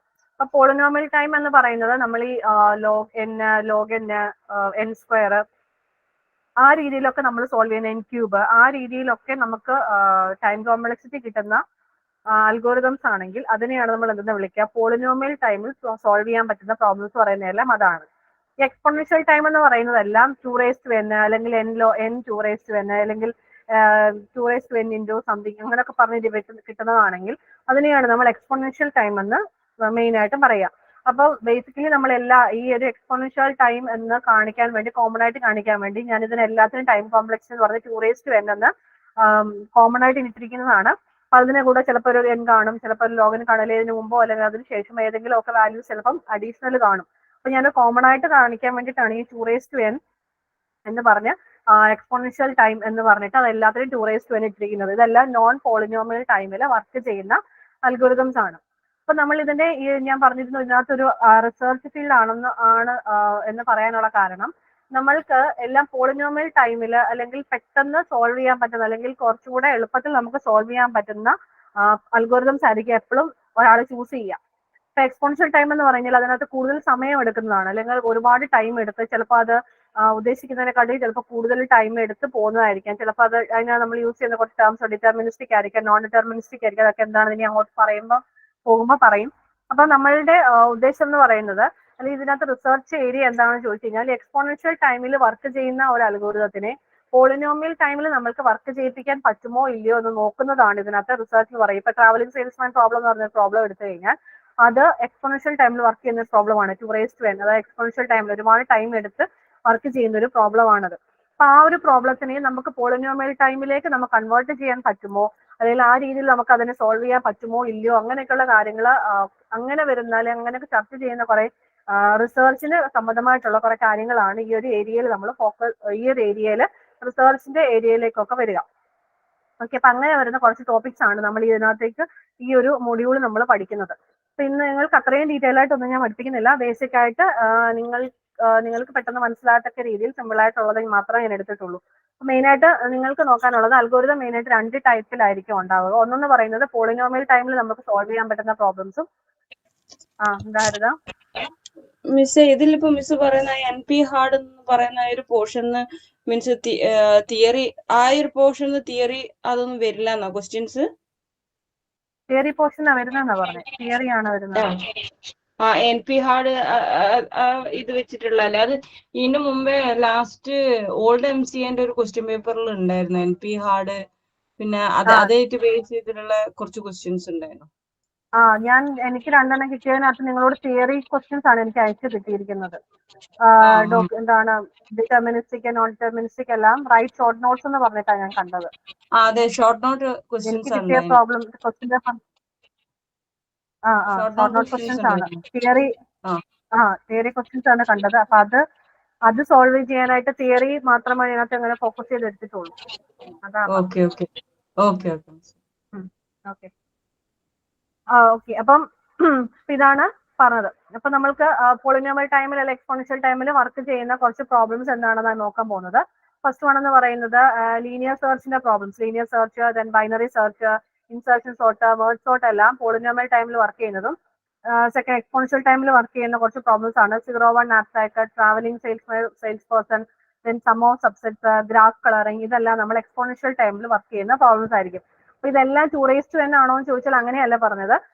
ഇതിന്റെ കൂടെ നമ്മൾ ടൈം കോംപ്ലക്സിറ്റി എടുക്കുമ്പോൾ 2n കൂടെ എന്തെങ്കിലും ആഡ് ചെയ്യുന്നതായിട്ടോ അല്ലെങ്കിൽ ചിലപ്പോൾ ജസ്റ്റ് 2n മാത്രമായിരിക്കും ചില കേസിൽ ഏതെങ്കിലും ഒരു ലോഗോ അങ്ങനെ എന്തെങ്കിലും ഒക്കെ വേരിയബിൾസ് കൂട്ടി അതിന്റെ കൂട്ടത്തിലായിരിക്കും 2 എന്ന് കൊടുക്കുക. അപ്പൊ നമ്മൾ കോമൺ ആയിട്ട് എല്ലാം എക്സ്പോണൻഷ്യൽ ആണെന്ന് കാണിക്കാൻ വേണ്ടിയിട്ടാണ് ഞാനൊരു കോമൺ ആയിട്ട് ഒരു വാല്യൂ വിട്ടിരിക്കുന്നതാണ് 2 എന്ന് പറഞ്ഞിട്ട്. അങ്ങനെ കോമൺ ആയിട്ട് എക്സ്പോണൻഷ്യൽ ടൈം എന്ന് പറയുന്നത് ഈ രീതിയിലായിരിക്കും നിങ്ങൾക്ക് കാണാൻ വേണ്ടിയിട്ട് മാത്രമാണ് ഈ രീതിയിൽ അതിനെ ഞാൻ ഫോക്കസ് ചെയ്തിട്ടത്. ഒരു മിനിറ്റ്.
ഓക്കെ. അപ്പൊ അതാ പറഞ്ഞത്, നമ്മുടെ കയ്യിൽ നമുക്ക് തന്നിരിക്കുന്ന അൽഗോരിതത്തിനകത്ത് ചില അൽഗോരിതംസ് ഒക്കെ പോളിനോമിയൽ ടൈമിൽ വർക്ക് ചെയ്യുന്ന അൽഗോരിതംസ് ഉണ്ടായിരിക്കും, അതേപോലെ തന്നെ എക്സ്പോണൻഷ്യൽ ടൈമിൽ വർക്ക് ചെയ്യുന്ന അൽഗോരിതംസ് ഉണ്ടായിരിക്കും. അപ്പൊ ഈ എക്സ്പോണൻഷ്യൽ ടൈമിൽ വർക്ക് ചെയ്യുന്ന അൽഗോരിതംസ് എല്ലാം നമുക്ക് പോളിനോമിയൽ ടൈമിൽ സോൾവ് ചെയ്യാൻ പറ്റുമോ ഇല്ലയോ എന്ന് നമ്മൾ നോക്കുന്നതാണ് ഈ ഒരു റിസർച്ച് ഏരിയ എന്ന് പറയുക. നിങ്ങൾക്ക് അത്രയും ഡീറ്റെയിൽഡ് ആയിട്ടൊന്നും നോക്കാനില്ല. അപ്പൊ നമുക്ക് എന്താണ് ഇതിനകത്ത് നമ്മൾ യൂസ് ചെയ്യുന്ന കുറച്ച് ടേംസ് എന്താണെന്ന് ആദ്യം നോക്കാം. ആദ്യത്തെ 2 ഇതെന്ന് പറഞ്ഞാൽ ട്രാക്റ്റബിൾ പ്രോബ്ലംസും അല്ലെങ്കിൽ അൺട്രാക്റ്റബിൾ പ്രോബ്ലംസും ആണ്. Tractable and untractable problems. Tractable problems എന്ന് പറഞ്ഞാൽ ഇത്രയേ ഉള്ളൂ. A problem which can be solved in polynomial time or there is an efficient algorithm that solves in polynomial time is known as tractable problem. അതായത് നമ്മുടെ കയ്യിൽ തന്നിരിക്കുന്ന ഒരു പ്രോബ്ലത്തിനെ efficient ആയിട്ട് ഒരു എഫിഷ്യന്റ് അൽഗോരിതം വെച്ചിട്ട് നമുക്ക് പോളിനോമിയൽ ടൈമിൽ സോൾവ് ചെയ്യാൻ പറ്റുന്നതാണെങ്കിൽ അങ്ങനെയുള്ള പ്രോബ്ലംസിന് വിളിക്കുന്ന പേരാണ് ട്രാക്റ്റബിൾ പ്രോബ്ലംസ് എന്ന് പറയുക. അതിന്റെ എക്സാമ്പിൾ ആണ് സെർച്ചിങ്, സോർട്ടിങ്. ഇപ്പൊ നമ്മൾ മുമ്പേ പറഞ്ഞ പോളിനോമിയൽ ടൈമിൽ സോൾവ് ചെയ്യാൻ പറ്റുന്ന പ്രോബ്ലംസ് എഫിഷ്യന്റ് ആയിട്ട് നമ്മൾ സോൾവ് ചെയ്യാൻ പറ്റുന്നതാണെങ്കിൽ അങ്ങനെയുള്ള പ്രോബ്ലംസിന് വിളിക്കുന്ന പേരാണ് ട്രാക്റ്റബിൾ പ്രോബ്ലംസ് എന്ന് പറയും. ഇനി ഇൻട്രാക്റ്റബിൾ പ്രോബ്ലംസ് ഉണ്ട്. അപ്പൊ അതെന്തായിരിക്കും, നമുക്ക് അതിനെ പോളിനോമിയൽ ടൈമിൽ സോൾവ് ചെയ്യാൻ വേണ്ടിയിട്ടുള്ള എഫിഷ്യന്റ് അൽഗോരിതം ഇല്ലാത്ത പ്രോബ്ലംസ് ആണെങ്കിൽ അതിനെ വിളിക്കുന്ന പേരാണ് ഇൻട്രാക്റ്റബിൾ പ്രോബ്ലംസ് എന്ന് പറയുക. അപ്പൊ അതിന്റെ എക്സാമ്പിൾ ആണ് ടവർ ഓഫ് ഹാനോയി എന്നൊക്കെ പറയുന്ന പ്രോബ്ലംസ്. അപ്പോൾ a problem that cannot be solved in polynomial time or there is no efficient algorithm to solve it in polynomial time is known as intractable problem എന്ന് പറയും. Then അടുത്തൊരു term ഇതിനകത്ത് വരുന്നതാണ് optimization problem. Optimization problem നമ്മൾ already നോക്കിയതാണ്. Optimization എന്ന് പറഞ്ഞാൽ എന്താണെന്നുള്ള കാര്യം. ഒപ്റ്റിമൈസേഷൻ പ്രോബ്ലം എന്ന് പറഞ്ഞു കഴിഞ്ഞാൽ നിങ്ങളുടെ കയ്യിൽ തന്നിരിക്കുന്ന ഒരു പ്രോബ്ലത്തിന് നമുക്കൊന്നെങ്കിൽ മാക്സിമം ഔട്ട്പുട്ട് കിട്ടണം അല്ലെങ്കിൽ മിനിമം ഔട്ട്പുട്ട് കിട്ടണം. ആ രീതിയിൽ നിങ്ങൾക്ക് അങ്ങനെ ഒരു കണ്ടീഷൻ തരികയാണ്. കുറച്ച് കണ്ടീഷൻസ് അല്ലെങ്കിൽ കുറച്ച് കൺസ്ട്രെയിൻസ് നിങ്ങളുടെ കയ്യിൽ തരും. ആ കൺസ്ട്രെയിൻസ് അല്ലെങ്കിൽ കണ്ടീഷൻ സാറ്റിസ്ഫൈ ചെയ്തുകൊണ്ട് ഒന്നുകിൽ മാക്സിമം അല്ലെങ്കിൽ മിനിമം അങ്ങനെ നമ്മൾക്ക് കണ്ടീഷൻ സെറ്റ് ചെയ്യുകയാണ്. ഒന്നുകിൽ നിങ്ങൾക്ക് മാക്സിമം പ്രോഫിറ്റ് കിട്ടണം അല്ലെങ്കിൽ നിങ്ങൾക്ക് മിനിമം കോസ്റ്റിൽ വേണം നിങ്ങൾ സോൾവ് ചെയ്ത് കൊടുക്കാൻ. അങ്ങനെ കുറച്ച് കണ്ടീഷൻസ് അല്ലെങ്കിൽ കൺസ്ട്രെയിൻസിനെ ഫോളോ ചെയ്തുകൊണ്ട് നിങ്ങൾക്ക് ഔട്ട്പുട്ട് കിട്ടുക. അവർ പറയുന്ന ഒന്നീ മാക്സിമം റിസൾട്ട് ആയിരിക്കും അല്ലെങ്കിൽ മിനിമം ആയിരിക്കാം. അങ്ങനെ വരുന്ന പ്രോബ്ലംസിനെയാണ് നമ്മൾ ഒപ്റ്റിമൈസേഷൻ പ്രോബ്ലം എന്ന് വിളിക്കുക. Okay. An optimization problem is one in which we are given a set of input values which are required to be either maximized or minimized with respect to some constraints or conditions. The abstract problem and the single source shortest path problem have been formulated as optimization problems. The former is defined as maximization optimization problem and the later is defined as minimization optimization problem. അപ്പോൾ നമ്മൾ maximum optimisation പ്രോബ്ലത്തിനകത്ത് maximum കണ്ടുപിടിക്കാനാണെങ്കിൽ നമ്മൾ അതിനെ maximisation optimisation problem എന്ന് വിളിക്കും. അല്ലെങ്കിൽ maximum profit പോലെ കണ്ടുപിടിക്കണമെങ്കിൽ next ഇപ്പൊ minimum cost ആണ് കണ്ടുപിടിക്കുന്നുണ്ടെങ്കിൽ മിനിമൈസേഷൻ ഒപ്റ്റിമൈസേഷൻ പ്രോബ്ലം എന്ന് വിളിക്കും. ഓക്കെ. അപ്പൊ അതിനുവേണ്ടി നമ്മൾ യൂസ് ചെയ്യുന്ന കുറെ single source shortest path, knapsack problem, ഈ പ്രോബ്ലംസ് എല്ലാം നമ്മൾ ഓൾറെഡി സോൾവ് ചെയ്ത് അല്ലെങ്കിൽ അതിന്റെ കാര്യങ്ങളെല്ലാം നമ്മൾ പറഞ്ഞെല്ലാം ഡിസ്കസ് ചെയ്ത് കഴിഞ്ഞതാണ്. ഇനി ഇതിനകത്ത് വരുന്ന അടുത്ത ടൈപ്പ് ഓഫ് പ്രോബ്ലം എന്ന് പറയുന്നത് ഡിസിഷൻ പ്രോബ്ലം ആണ്. അപ്പം നമുക്കൊരു ഒപ്റ്റിമൈസേഷൻ പ്രോബ്ലം പോലെയല്ല, ഒരു ഡിസിഷൻ ഉണ്ടായിരിക്കണം നമ്മുടെ ഔട്ട്പുട്ടിനകത്ത് വരുമ്പോൾ. ഒന്നുകിൽ ഒരു എസ് അല്ലെങ്കിൽ ഒരു നോ. നമ്മളൊരു ക്വസ്റ്റ്യൻ ചോദിച്ചു കഴിഞ്ഞാൽ അതിനൊരു പ്രോപ്പർ ആയിട്ടുള്ള ഒരു ഡിസിഷൻ നമ്മൾ എടുക്കത്തക്ക രീതിയിലുള്ള ഔട്ട്പുട്ട്, ഒരു ഡിസിഷന്റെ ഔട്ട്പുട്ട് കിട്ടത്തക്ക രീതിയിൽ ഒരു എസ് എന്നോ അല്ലെങ്കിൽ ഒരു നോ എന്നോ ഒരു ഔട്ട്പുട്ട് കിട്ടത്തക്ക രീതിയിലാണ് നമ്മളുടെ പ്രോബ്ലം എന്നുണ്ടെങ്കിൽ അങ്ങനെ വരുന്ന പ്രോബ്ലംസിന് വിളിക്കുന്ന പേരാണ് ഡിസിഷൻ പ്രോബ്ലം എന്ന് പറയുക. Okay, so there is a corresponding decision problem to each optimization problem. Unlike an optimization problem, a decision problem outputs a simple yes or no answer. Most NP complete problems that we will discuss will be phrased as decision problem. For example, rather than asking what is the minimum number of colors needed to color a graph, instead we would phrase this as a decision problem. Given a graph G and an integer k, is it possible to color G with k colors? അപ്പൊ നമ്മൾ NP complete എന്തൊക്കെയാണ് ഇനി നോക്കാൻ പോകുന്നതേ ഉള്ളൂ. ഇപ്പൊ പറഞ്ഞതാണ്, ഇപ്പൊ അങ്ങനെ വരുന്ന പ്രോബ്ലംസ് എല്ലാം ഈ ഡിസിഷൻ പ്രോബ്ലം പോലെയാണ്. ഇപ്പൊ നമ്മൾ എന്താന്നുള്ള ചോദ്യത്തിന് പകരമായിട്ട് ഒരു ഡിസിഷൻ രീതിയിൽ, ഡിസിഷൻ പ്രോബ്ലം എന്നുള്ള രീതിയിൽ നമ്മൾ അതിനെ ഫേസ് ചെയ്ത് യൂസ് ചെയ്യുന്നതാണെങ്കിൽ അങ്ങനെ വരുന്ന പ്രോബ്ലത്തിന് വിളിക്കുന്ന പേരാണ് ഡിസിഷൻ പ്രോബ്ലം എന്ന് പറയുക. ഓക്കെ, ഇനി വരുന്ന അടുത്ത ടൈപ്പ് ഒരു അൽഗോരിതം ആണ് ഡിറ്റർമിനിസ്റ്റിക് അൽഗോരിതം എന്ന് പറയും. For a given input, a deterministic algorithm will always produce the same output on an input going through the same sequence of steps even when run multiple times. അതായത് നമ്മളൊരു algorithm, ഇപ്പൊ deterministic algorithm ആണ് നമ്മൾ എഴുതിയെന്നുണ്ടെങ്കിൽ, അല്ലെങ്കിൽ നമ്മുടെ കയ്യിൽ തന്നിരിക്കുന്ന ഒരു അൽഗോരിതം എത്ര തവണ നമ്മൾ റൺ ചെയ്താലും സെയിം സീക്വൻസ് ഓഫ് സ്റ്റെപ്സ് ഒരേ രീതിയിൽ തന്നെ റൺ ചെയ്തുകൊണ്ട് ഒരേ ഔട്ട്പുട്ട് ആണ് നമുക്ക് കിട്ടുന്നതെന്നുണ്ടെങ്കിൽ അങ്ങനെ വരുന്ന അൽഗോരിതത്തിന് വിളിക്കുന്ന പേരാണ് ഡിറ്റർമിനിസ്റ്റിക് അൽഗോരിതം എന്ന് വിളിക്കുക. അത് ഡിറ്റർമിനിസ്റ്റിക് എന്ന് പറയാൻ നമുക്ക് വേണമെങ്കിൽ ഇങ്ങനെ പറയാം, നമ്മൾ അതിന്റെ ഔട്ട്പുട്ട് എന്തായിരിക്കും, അല്ലെങ്കിൽ എത്ര സമയം കൊണ്ട് നമുക്കത് സോൾവ് ചെയ്യാൻ പറ്റും, അല്ലെങ്കിൽ ഇത് ഈ രീതിയിലായിരിക്കും അത് സോൾവ് ചെയ്യുന്നത്, അല്ലെങ്കിൽ ഈ രീതിയിലാണ് അത് പ്രോസസ് ചെയ്യുന്നത്, ഈ സ്റ്റെപ്പിലൂടെ കടന്നാണ് ഇത് കഴിയുമ്പോൾ അടുത്ത സ്റ്റെപ്പ് ഇതായിരിക്കും എന്ന് നമുക്ക് മുൻകൂട്ടി പറയാൻ പറ്റുന്ന, ഇങ്ങനെയാണ് അത് ഔട്ട്പുട്ട് എന്നുള്ളത് നമുക്ക് പ്രെഡിക്റ്റ് ചെയ്യാൻ പറ്റുന്ന, അല്ലെങ്കിൽ ഒരിക്കൽ റൺ ചെയ്ത് കഴിഞ്ഞ് കഴിഞ്ഞപ്പോൾ വീണ്ടും വീണ്ടും എത്ര തവണ നമ്മളത് റൺ ചെയ്താൽ പോലും സെയിം രീതിയിലായിരിക്കും, അല്ലെങ്കിൽ സെയിം സീക്വൻസ് ഓഫ് സ്റ്റെപ്സ് തന്നെ ആയിരിക്കും എപ്പോഴും വർക്ക് ചെയ്യുന്നത് നമുക്ക് ഉറപ്പ് പറയാൻ പറ്റുന്ന ടൈപ്പ് അൽഗോരിതത്തിനെയാണ് എന്തെന്ന് വിളിക്കുക, ഡിറ്റർമിനിസ്റ്റിക് അൽഗോരിതം എന്ന് പറയാം. ഒന്നുകൂടെ പറയാം, ഡിറ്റർമിനിസ്റ്റിക് അൽഗോരിതം എന്ന് പറഞ്ഞു കഴിഞ്ഞാൽ നമുക്ക് എപ്പോഴും സെയിം ഔട്ട്പുട്ട് ആയിരിക്കും കിട്ടുക. എപ്പോൾ നിങ്ങൾ എത്ര തവണ ഈ ഒരു അൽഗോരിതം വീണ്ടും വീണ്ടും റൺ ചെയ്താലും അതിന്റെ സ്റ്റെപ്സ് എപ്പോഴും സെയിം ആയിരിക്കും. നമ്മൾ എഴുതി കൊടുത്തിരിക്കുന്നത് 1 കഴിഞ്ഞിട്ട് 2, 2 കഴിഞ്ഞിട്ട് 3, അങ്ങനെ സെയിം സീക്വൻസിൽ തന്നെ ഫോളോ ചെയ്ത്, സെയിം പാറ്റേൺ തന്നെ ഫോളോ ചെയ്ത് നമുക്ക് ഔട്ട്പുട്ട് കിട്ടുന്ന അൽഗോരിതത്തിനെയാണ് നമ്മൾ എന്തെന്ന് വിളിക്കുക, ഡിറ്റർമിനിസ്റ്റിക് അൽഗോരിതം എന്ന് പറയാം. ഇനി നോൺ ഡിറ്റർമിനിസ്റ്റിക് അൽഗോരിതം ഉണ്ട്, അത് നമ്മൾ ഓരോ തവണയും വർക്ക് ചെയ്യുമ്പോൾ ഡിഫറെന്റ് ആയിട്ട് അത് ബിഹേവ് ചെയ്യും. ഓക്കെ, ചിലപ്പോൾ നമുക്ക് മൾട്ടിപ്പിൾ സ്റ്റെപ്സ് ഉണ്ടായിരിക്കും. അപ്പൊ ചിലപ്പോൾ ഫസ്റ്റ് ടൈം അത് റൺ ചെയ്യുമ്പോൾ ചിലപ്പോൾ 1 or 2 സ്റ്റെപ്പ് സ്കിപ്പ് ചെയ്തിട്ടായിരിക്കും അടുത്തൊരു സ്റ്റെപ്പിലേക്ക് പോവുക. തേർഡ് ടൈം വർക്ക് ചെയ്യുന്ന സെക്കൻഡ് ടൈം ഞാൻ റൺ ചെയ്യുന്ന സമയത്ത് ആദ്യത്തെ 1-2 സ്റ്റെപ്പ് വർക്ക് ചെയ്യും, തേർഡ് സ്റ്റെപ്പ് ഞാൻ സ്കിപ്പ് ചെയ്തിട്ടായിരിക്കും പിന്നെ പോവുക. അപ്പൊ ഓരോ തവണയും നമ്മൾ വർക്ക് ചെയ്യുന്ന സമയത്ത്, റൺ ചെയ്യുന്ന സമയത്ത് അതിന്റെ അത് വർക്ക് ചെയ്യുന്ന മാനർ എന്ന് പറയുന്നതും അത് ബിഹേവ് ചെയ്യുന്നത് ഡിഫറെന്റ് ആയിട്ടായിരിക്കും. എല്ലാം നേരത്തെ നമുക്ക് അങ്ങനെ പ്രിഡിക്ട് ചെയ്യാൻ പറ്റില്ല, അത് ഇങ്ങനെ ആയിരിക്കും, അത് ഇങ്ങനെയാണ്, അല്ലെങ്കിൽ ഇത്ര സമയം എടുത്തിട്ടായിരിക്കും അത് സോൾവ് ചെയ്യുക എന്ന് നമുക്ക് ഡിറ്റർമൈൻ ചെയ്യാൻ പറ്റാത്ത അൽഗോരിതത്തിനെയാണ് നമ്മൾ എന്തെന്ന് വിളിക്കുക, നോൺ ഡിറ്റർമിനിസ്റ്റിക് അൽഗോരിതം എന്ന് പറയുക. അപ്പൊ അത് ഓരോ തവണയും ഡിഫറെന്റ് രീതിയിൽ ബിഹേവ് ചെയ്യുന്നത് കാരണം അതിന് ഔട്ട്പുട്ട് കിട്ടുന്നത് ഡിഫറെന്റ് ആയിരിക്കും, അതിന് ഔട്ട്പുട്ട് കിട്ടുന്ന ടൈം ഡിഫറെന്റ് ആയിരിക്കും. അങ്ങനെ അതെല്ലാം ആർബിട്രറി മാനറിൽ വർക്ക് ചെയ്യുന്ന അൽഗോരിതംസിനെയാണ് നമ്മൾ എന്തെന്ന് വിളിക്കുക, നോൺ ഡിറ്റർമിനിസ്റ്റിക് അൽഗോരിതം എന്ന് പറയുന്നത്. അപ്പൊ ഡിറ്റർമിനിസ്റ്റിക് എന്ന് പറഞ്ഞു കഴിഞ്ഞാൽ അത് എപ്പോഴും ഒരേ രീതിയിലായിരിക്കും വർക്ക് ചെയ്യുക. ഏത് പാറ്റേൺ ആണോ അത് ഫോളോ ചെയ്തുകൊണ്ടിരുന്നത് ആ പാറ്റേൺ തന്നെ എപ്പോഴും ഫോളോ ചെയ്തുകൊണ്ടിരിക്കുന്ന അൽഗോരിതത്തിനെ നമ്മൾ എന്തെന്ന് വിളിക്കുന്നു, ഡിറ്റർമിനിസ്റ്റിക് അൽഗോരിതം എന്ന് വിളിക്കും.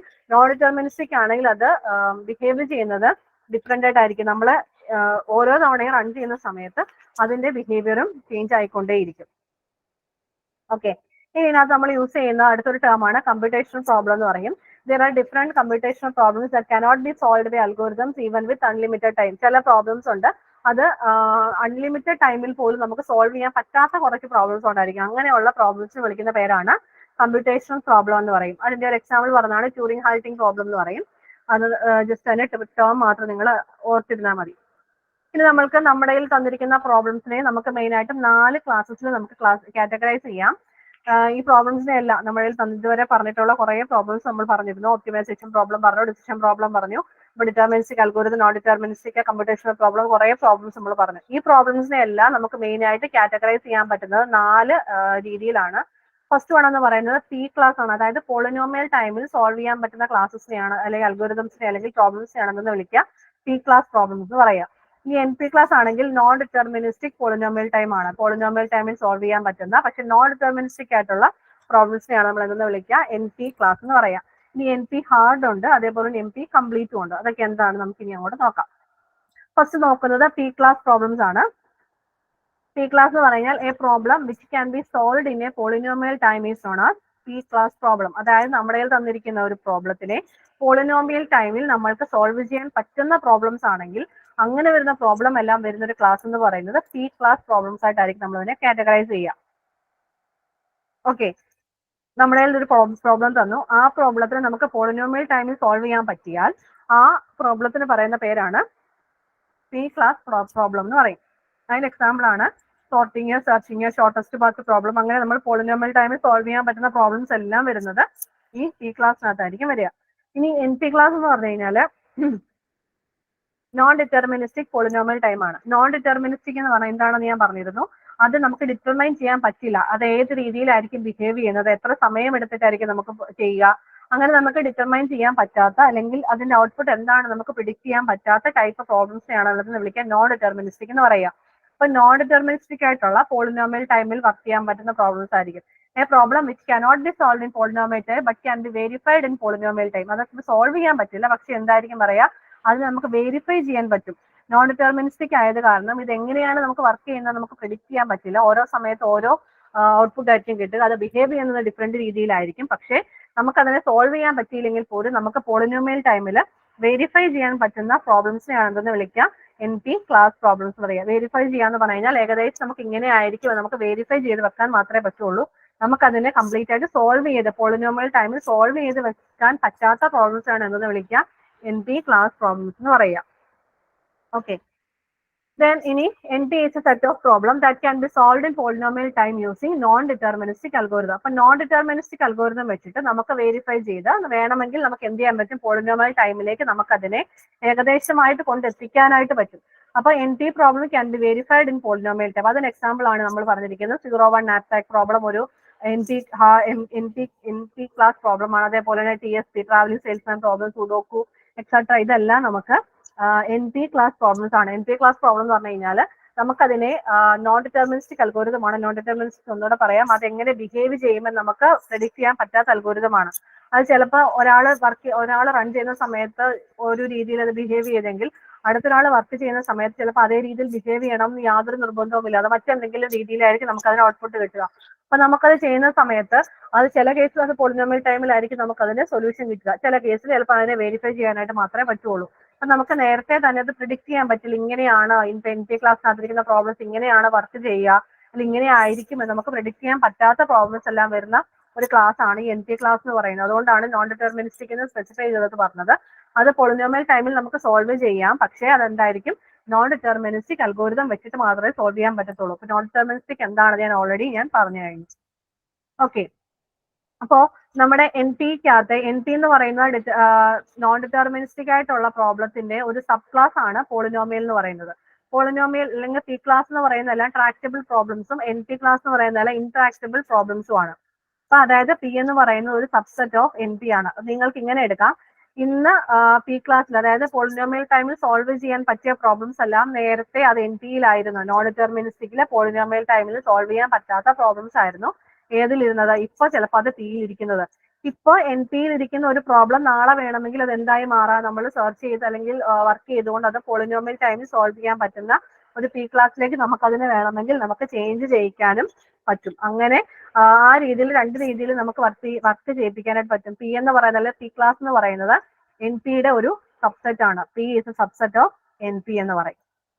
ഓക്കെ, ഇനി അടുത്ത നിങ്ങൾക്ക് യൂസ് ചെയ്യുന്ന ഒരു ടേം ആണ് റിഡക്ഷൻ എന്ന് പറയുന്നത്.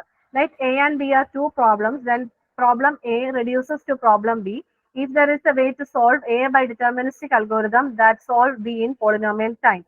If A is reducible to B, we denote it by A. ഇതാണ് നമ്മുടെ സിമ്പിൾ ആയിട്ട് പറയുന്നത്. ഇത്രയേ ഉള്ളൂ. നമ്മുടെ കയ്യിൽ ഒരു പ്രോബ്ലം ഉണ്ട്, A എന്ന് പറയുന്ന അൽഗോരിതം ഒരു പ്രോബ്ലം ഉണ്ട്. അതിനെ എനിക്ക് പോളിനോമിയൽ ടൈമിൽ റെഡ്യൂസ് ചെയ്ത് B ആക്കാൻ പറ്റിയാൽ നമുക്ക് പറയാൻ പറ്റും A എന്ന് പറയുന്ന ഒരു പ്രോബ്ലം ഡിറ്റർമിനിസ്റ്റിക് അൽഗോരിതം വെച്ചിട്ട് നമുക്ക് സോൾവ് ചെയ്ത് റെഡ്യൂസ് ചെയ്ത് B ആക്കാൻ പറ്റിയാൽ നമുക്ക് പറയാൻ പറ്റും B യെ നമുക്ക് പോളിനോമിയൽ ടൈമിൽ എനിക്ക് റെഡ്യൂസ് ചെയ്യാൻ അല്ലെങ്കിൽ സോൾവ് ചെയ്യാനായിട്ട് പറ്റുമെന്ന്. ഇപ്പോൾ ഒരു സാധനം അല്ലെങ്കിൽ ഒരു പ്രോബ്ലം ഞാൻ റെഡ്യൂസ് ചെയ്തുകൊണ്ട് മറ്റൊരു രീതിയിലേക്ക് മാറ്റിയെന്നുണ്ടെങ്കിൽ അല്ലെങ്കിൽ അതിന് ഡിറ്റർമിനിസ്റ്റിക് അൽഗോരിതം വെച്ചിട്ട് എനിക്ക് സോൾവ് ചെയ്ത് Bയിലേക്ക് എത്തിക്കാൻ പറ്റിയാൽ ആ B എന്ന് പറഞ്ഞ പ്രോബ്ലത്തിന് എനിക്ക് പോളിനോമിയൽ ടൈമിൽ സോൾവ് ചെയ്യാൻ പറ്റും എന്ന് പറയുന്നതാണ് റിഡക്ഷൻ എന്ന് പറയുന്ന ഒരു ടോപ്പിക് എന്ന് പറയുന്നത്. റിഡക്ഷൻ എന്ന് പറയുന്ന ഒരു പോയിന്റ് സിമ്പിൾ ആയിട്ട് ഇത്രയേ ഉള്ളൂ. അതിന്റെ തിയറി മാത്രമേ ഉള്ളൂ. A എന്ന് പറയുന്നത് B എന്ന് പറയുന്ന രണ്ട് പ്രോബ്ലംസ് ആണെങ്കിൽ എ എന്ന് പറയുന്ന ഒരു പ്രോബ്ലത്തിന് എനിക്ക് ബിയിലേക്ക് എനിക്ക് റെഡ്യൂസ് ചെയ്യാൻ പറ്റിയാൽ ബൈ സോൾവിങ് അല്ലെങ്കിൽ ബൈ യൂസിങ് ഡിറ്റർമിനിസ്റ്റിക് അൽഗോരിതം വെച്ചിട്ട് എനിക്ക് എ എന്ന് പറയുന്ന ഒരു പ്രോബ്ലത്തിനെ ബി എന്ന് പറഞ്ഞ പ്രോബ്ലത്തിലേക്ക് എത്തിക്കാൻ റെഡ്യൂസ് ചെയ്യാനായിട്ട് എനിക്ക് പറ്റിയാൽ നമുക്ക് പറയാൻ പറ്റും ബിയെ എന്ത് ചെയ്യാൻ പറ്റും, പോളിനോമിയൽ ടൈമിൽ എനിക്ക് സോൾവ് ചെയ്യാൻ പറ്റും എന്നാണ് പറയുന്നത്. അപ്പൊ അതാണ് അതിന്റെ if A is reducible to B, we denote it by A. ഇതാണ് അതിന്റെ സിമ്പൽ, ഒരു ആൽഫ പോലെ എഴുതിയിട്ട് ബി. ഇതാണ് നമ്മുടെ A reducible to B എന്ന് പറയുന്ന ടേം. ഇനി അതിന്റെ പ്രോപ്പർട്ടി എന്തൊക്കെയാണെന്നാണ് പറയാ. If A is reducible to B and B is in P, then A is in P. ഇപ്പൊ A നമുക്ക് റെഡ്യൂസ് ചെയ്ത് B ആക്കാൻ പറ്റിയാൽ ബി എന്ന് പറയുന്നത് പോളിനോമിയൽ ടൈമിലാണ് വർക്ക് ചെയ്യുന്നതെങ്കിൽ എനിക്ക് പോളിനോമിയൽ ടൈമിലാണ് വർക്ക് ചെയ്യുന്നതെന്നുണ്ടെങ്കിൽ എനിക്ക് പറയാൻ പറ്റും എ എന്ന് പറയുന്നതും പിയിലാണ് എന്ന് പറയാൻ പറ്റും. ഓക്കെ, എ ആയി ഞാൻ റെഡ്യൂസ് ചെയ്ത് ബി ആക്കി, ബി പിയിലാണ് ഇരിക്കുന്നതെന്നുണ്ടെങ്കിൽ എ എന്ന് പറയുന്നതും പിയിലായിരിക്കും. A is not in P implies B is not in P. ഇനി എ എന്ന് പറയുന്നത് പിയിലല്ല എങ്കിൽ ബി എന്ന് പറയുന്നത് എന്തിലായിരിക്കില്ല, പിയിലായിരിക്കില്ല. ഇത് ഇംപ്ലിക്കേഷൻ ആണ്, നമ്മൾ മാത്സിനകത്തൊക്കെ പഠിക്കുന്നത്. A implies B, B implies അങ്ങനെ പറയുന്ന ആ സാധനം തന്നെയാണ്. ഇപ്പൊ എ ഞാൻ റെഡ്യൂസ് ചെയ്ത് ബി ആക്കി, എന്നിട്ട് നമ്മൾ കണ്ടുപിടിക്കുകയാണ് ബി എന്ന് പറയുന്നത് പോളിനോമിയൽ ടൈമിൽ എനിക്ക് സോൾവ് ചെയ്യാൻ പറ്റുന്ന ഒരു പ്രോബ്ലം ആണെങ്കിൽ ഒബ്വിയസ്ലി എ എന്ന് പറയുന്നതും പോളിനോമിയൽ ടൈമിൽ സോൾവ് ചെയ്യാൻ പറ്റുന്ന പ്രോബ്ലം ആയിരിക്കണം.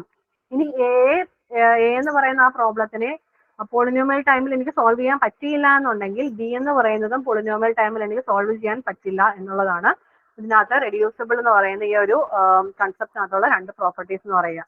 ഈ തേർഡ് വൺ എന്ന് പറയുന്നത് എൻ പി ഹാർഡ് നമ്മുടെ ക്ലാസ്സസിനകത്ത് വരുന്നതാണ്.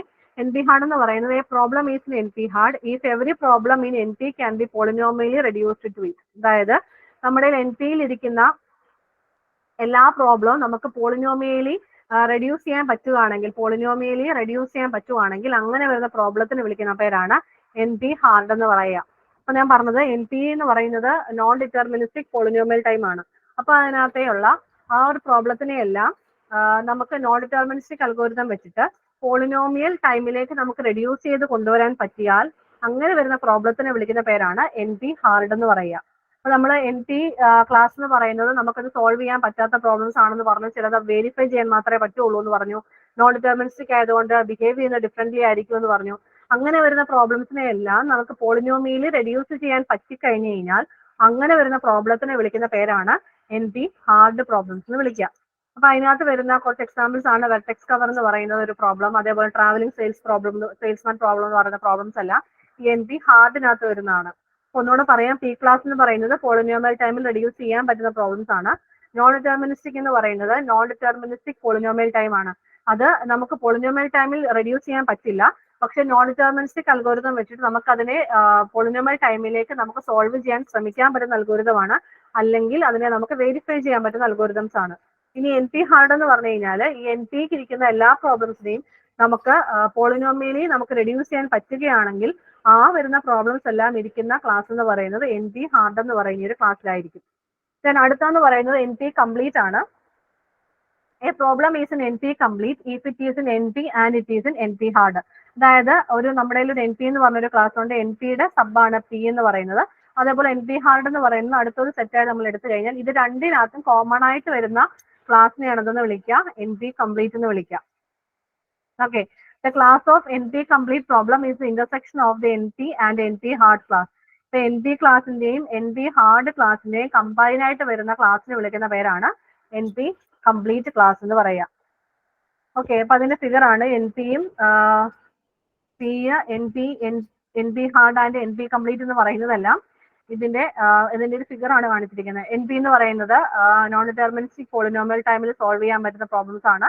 അതിനകത്ത് ഡിറ്റർമിനിസ്റ്റിക്കിലേക്ക് നമ്മൾ കൺവേർട്ട് ചെയ്ത് കഴിഞ്ഞ് കഴിഞ്ഞാൽ, അല്ലെങ്കിൽ പോളിനോമിയൽ ടൈമിലേക്ക് കൺവേർട്ട് ചെയ്ത് കഴിഞ്ഞാൽ നമ്മൾ അതിനെ എന്തെന്ന് വിളിക്കുന്നു, പോളിനോമിയൽ പി ക്ലാസ് എന്ന് വിളിക്കുന്നു.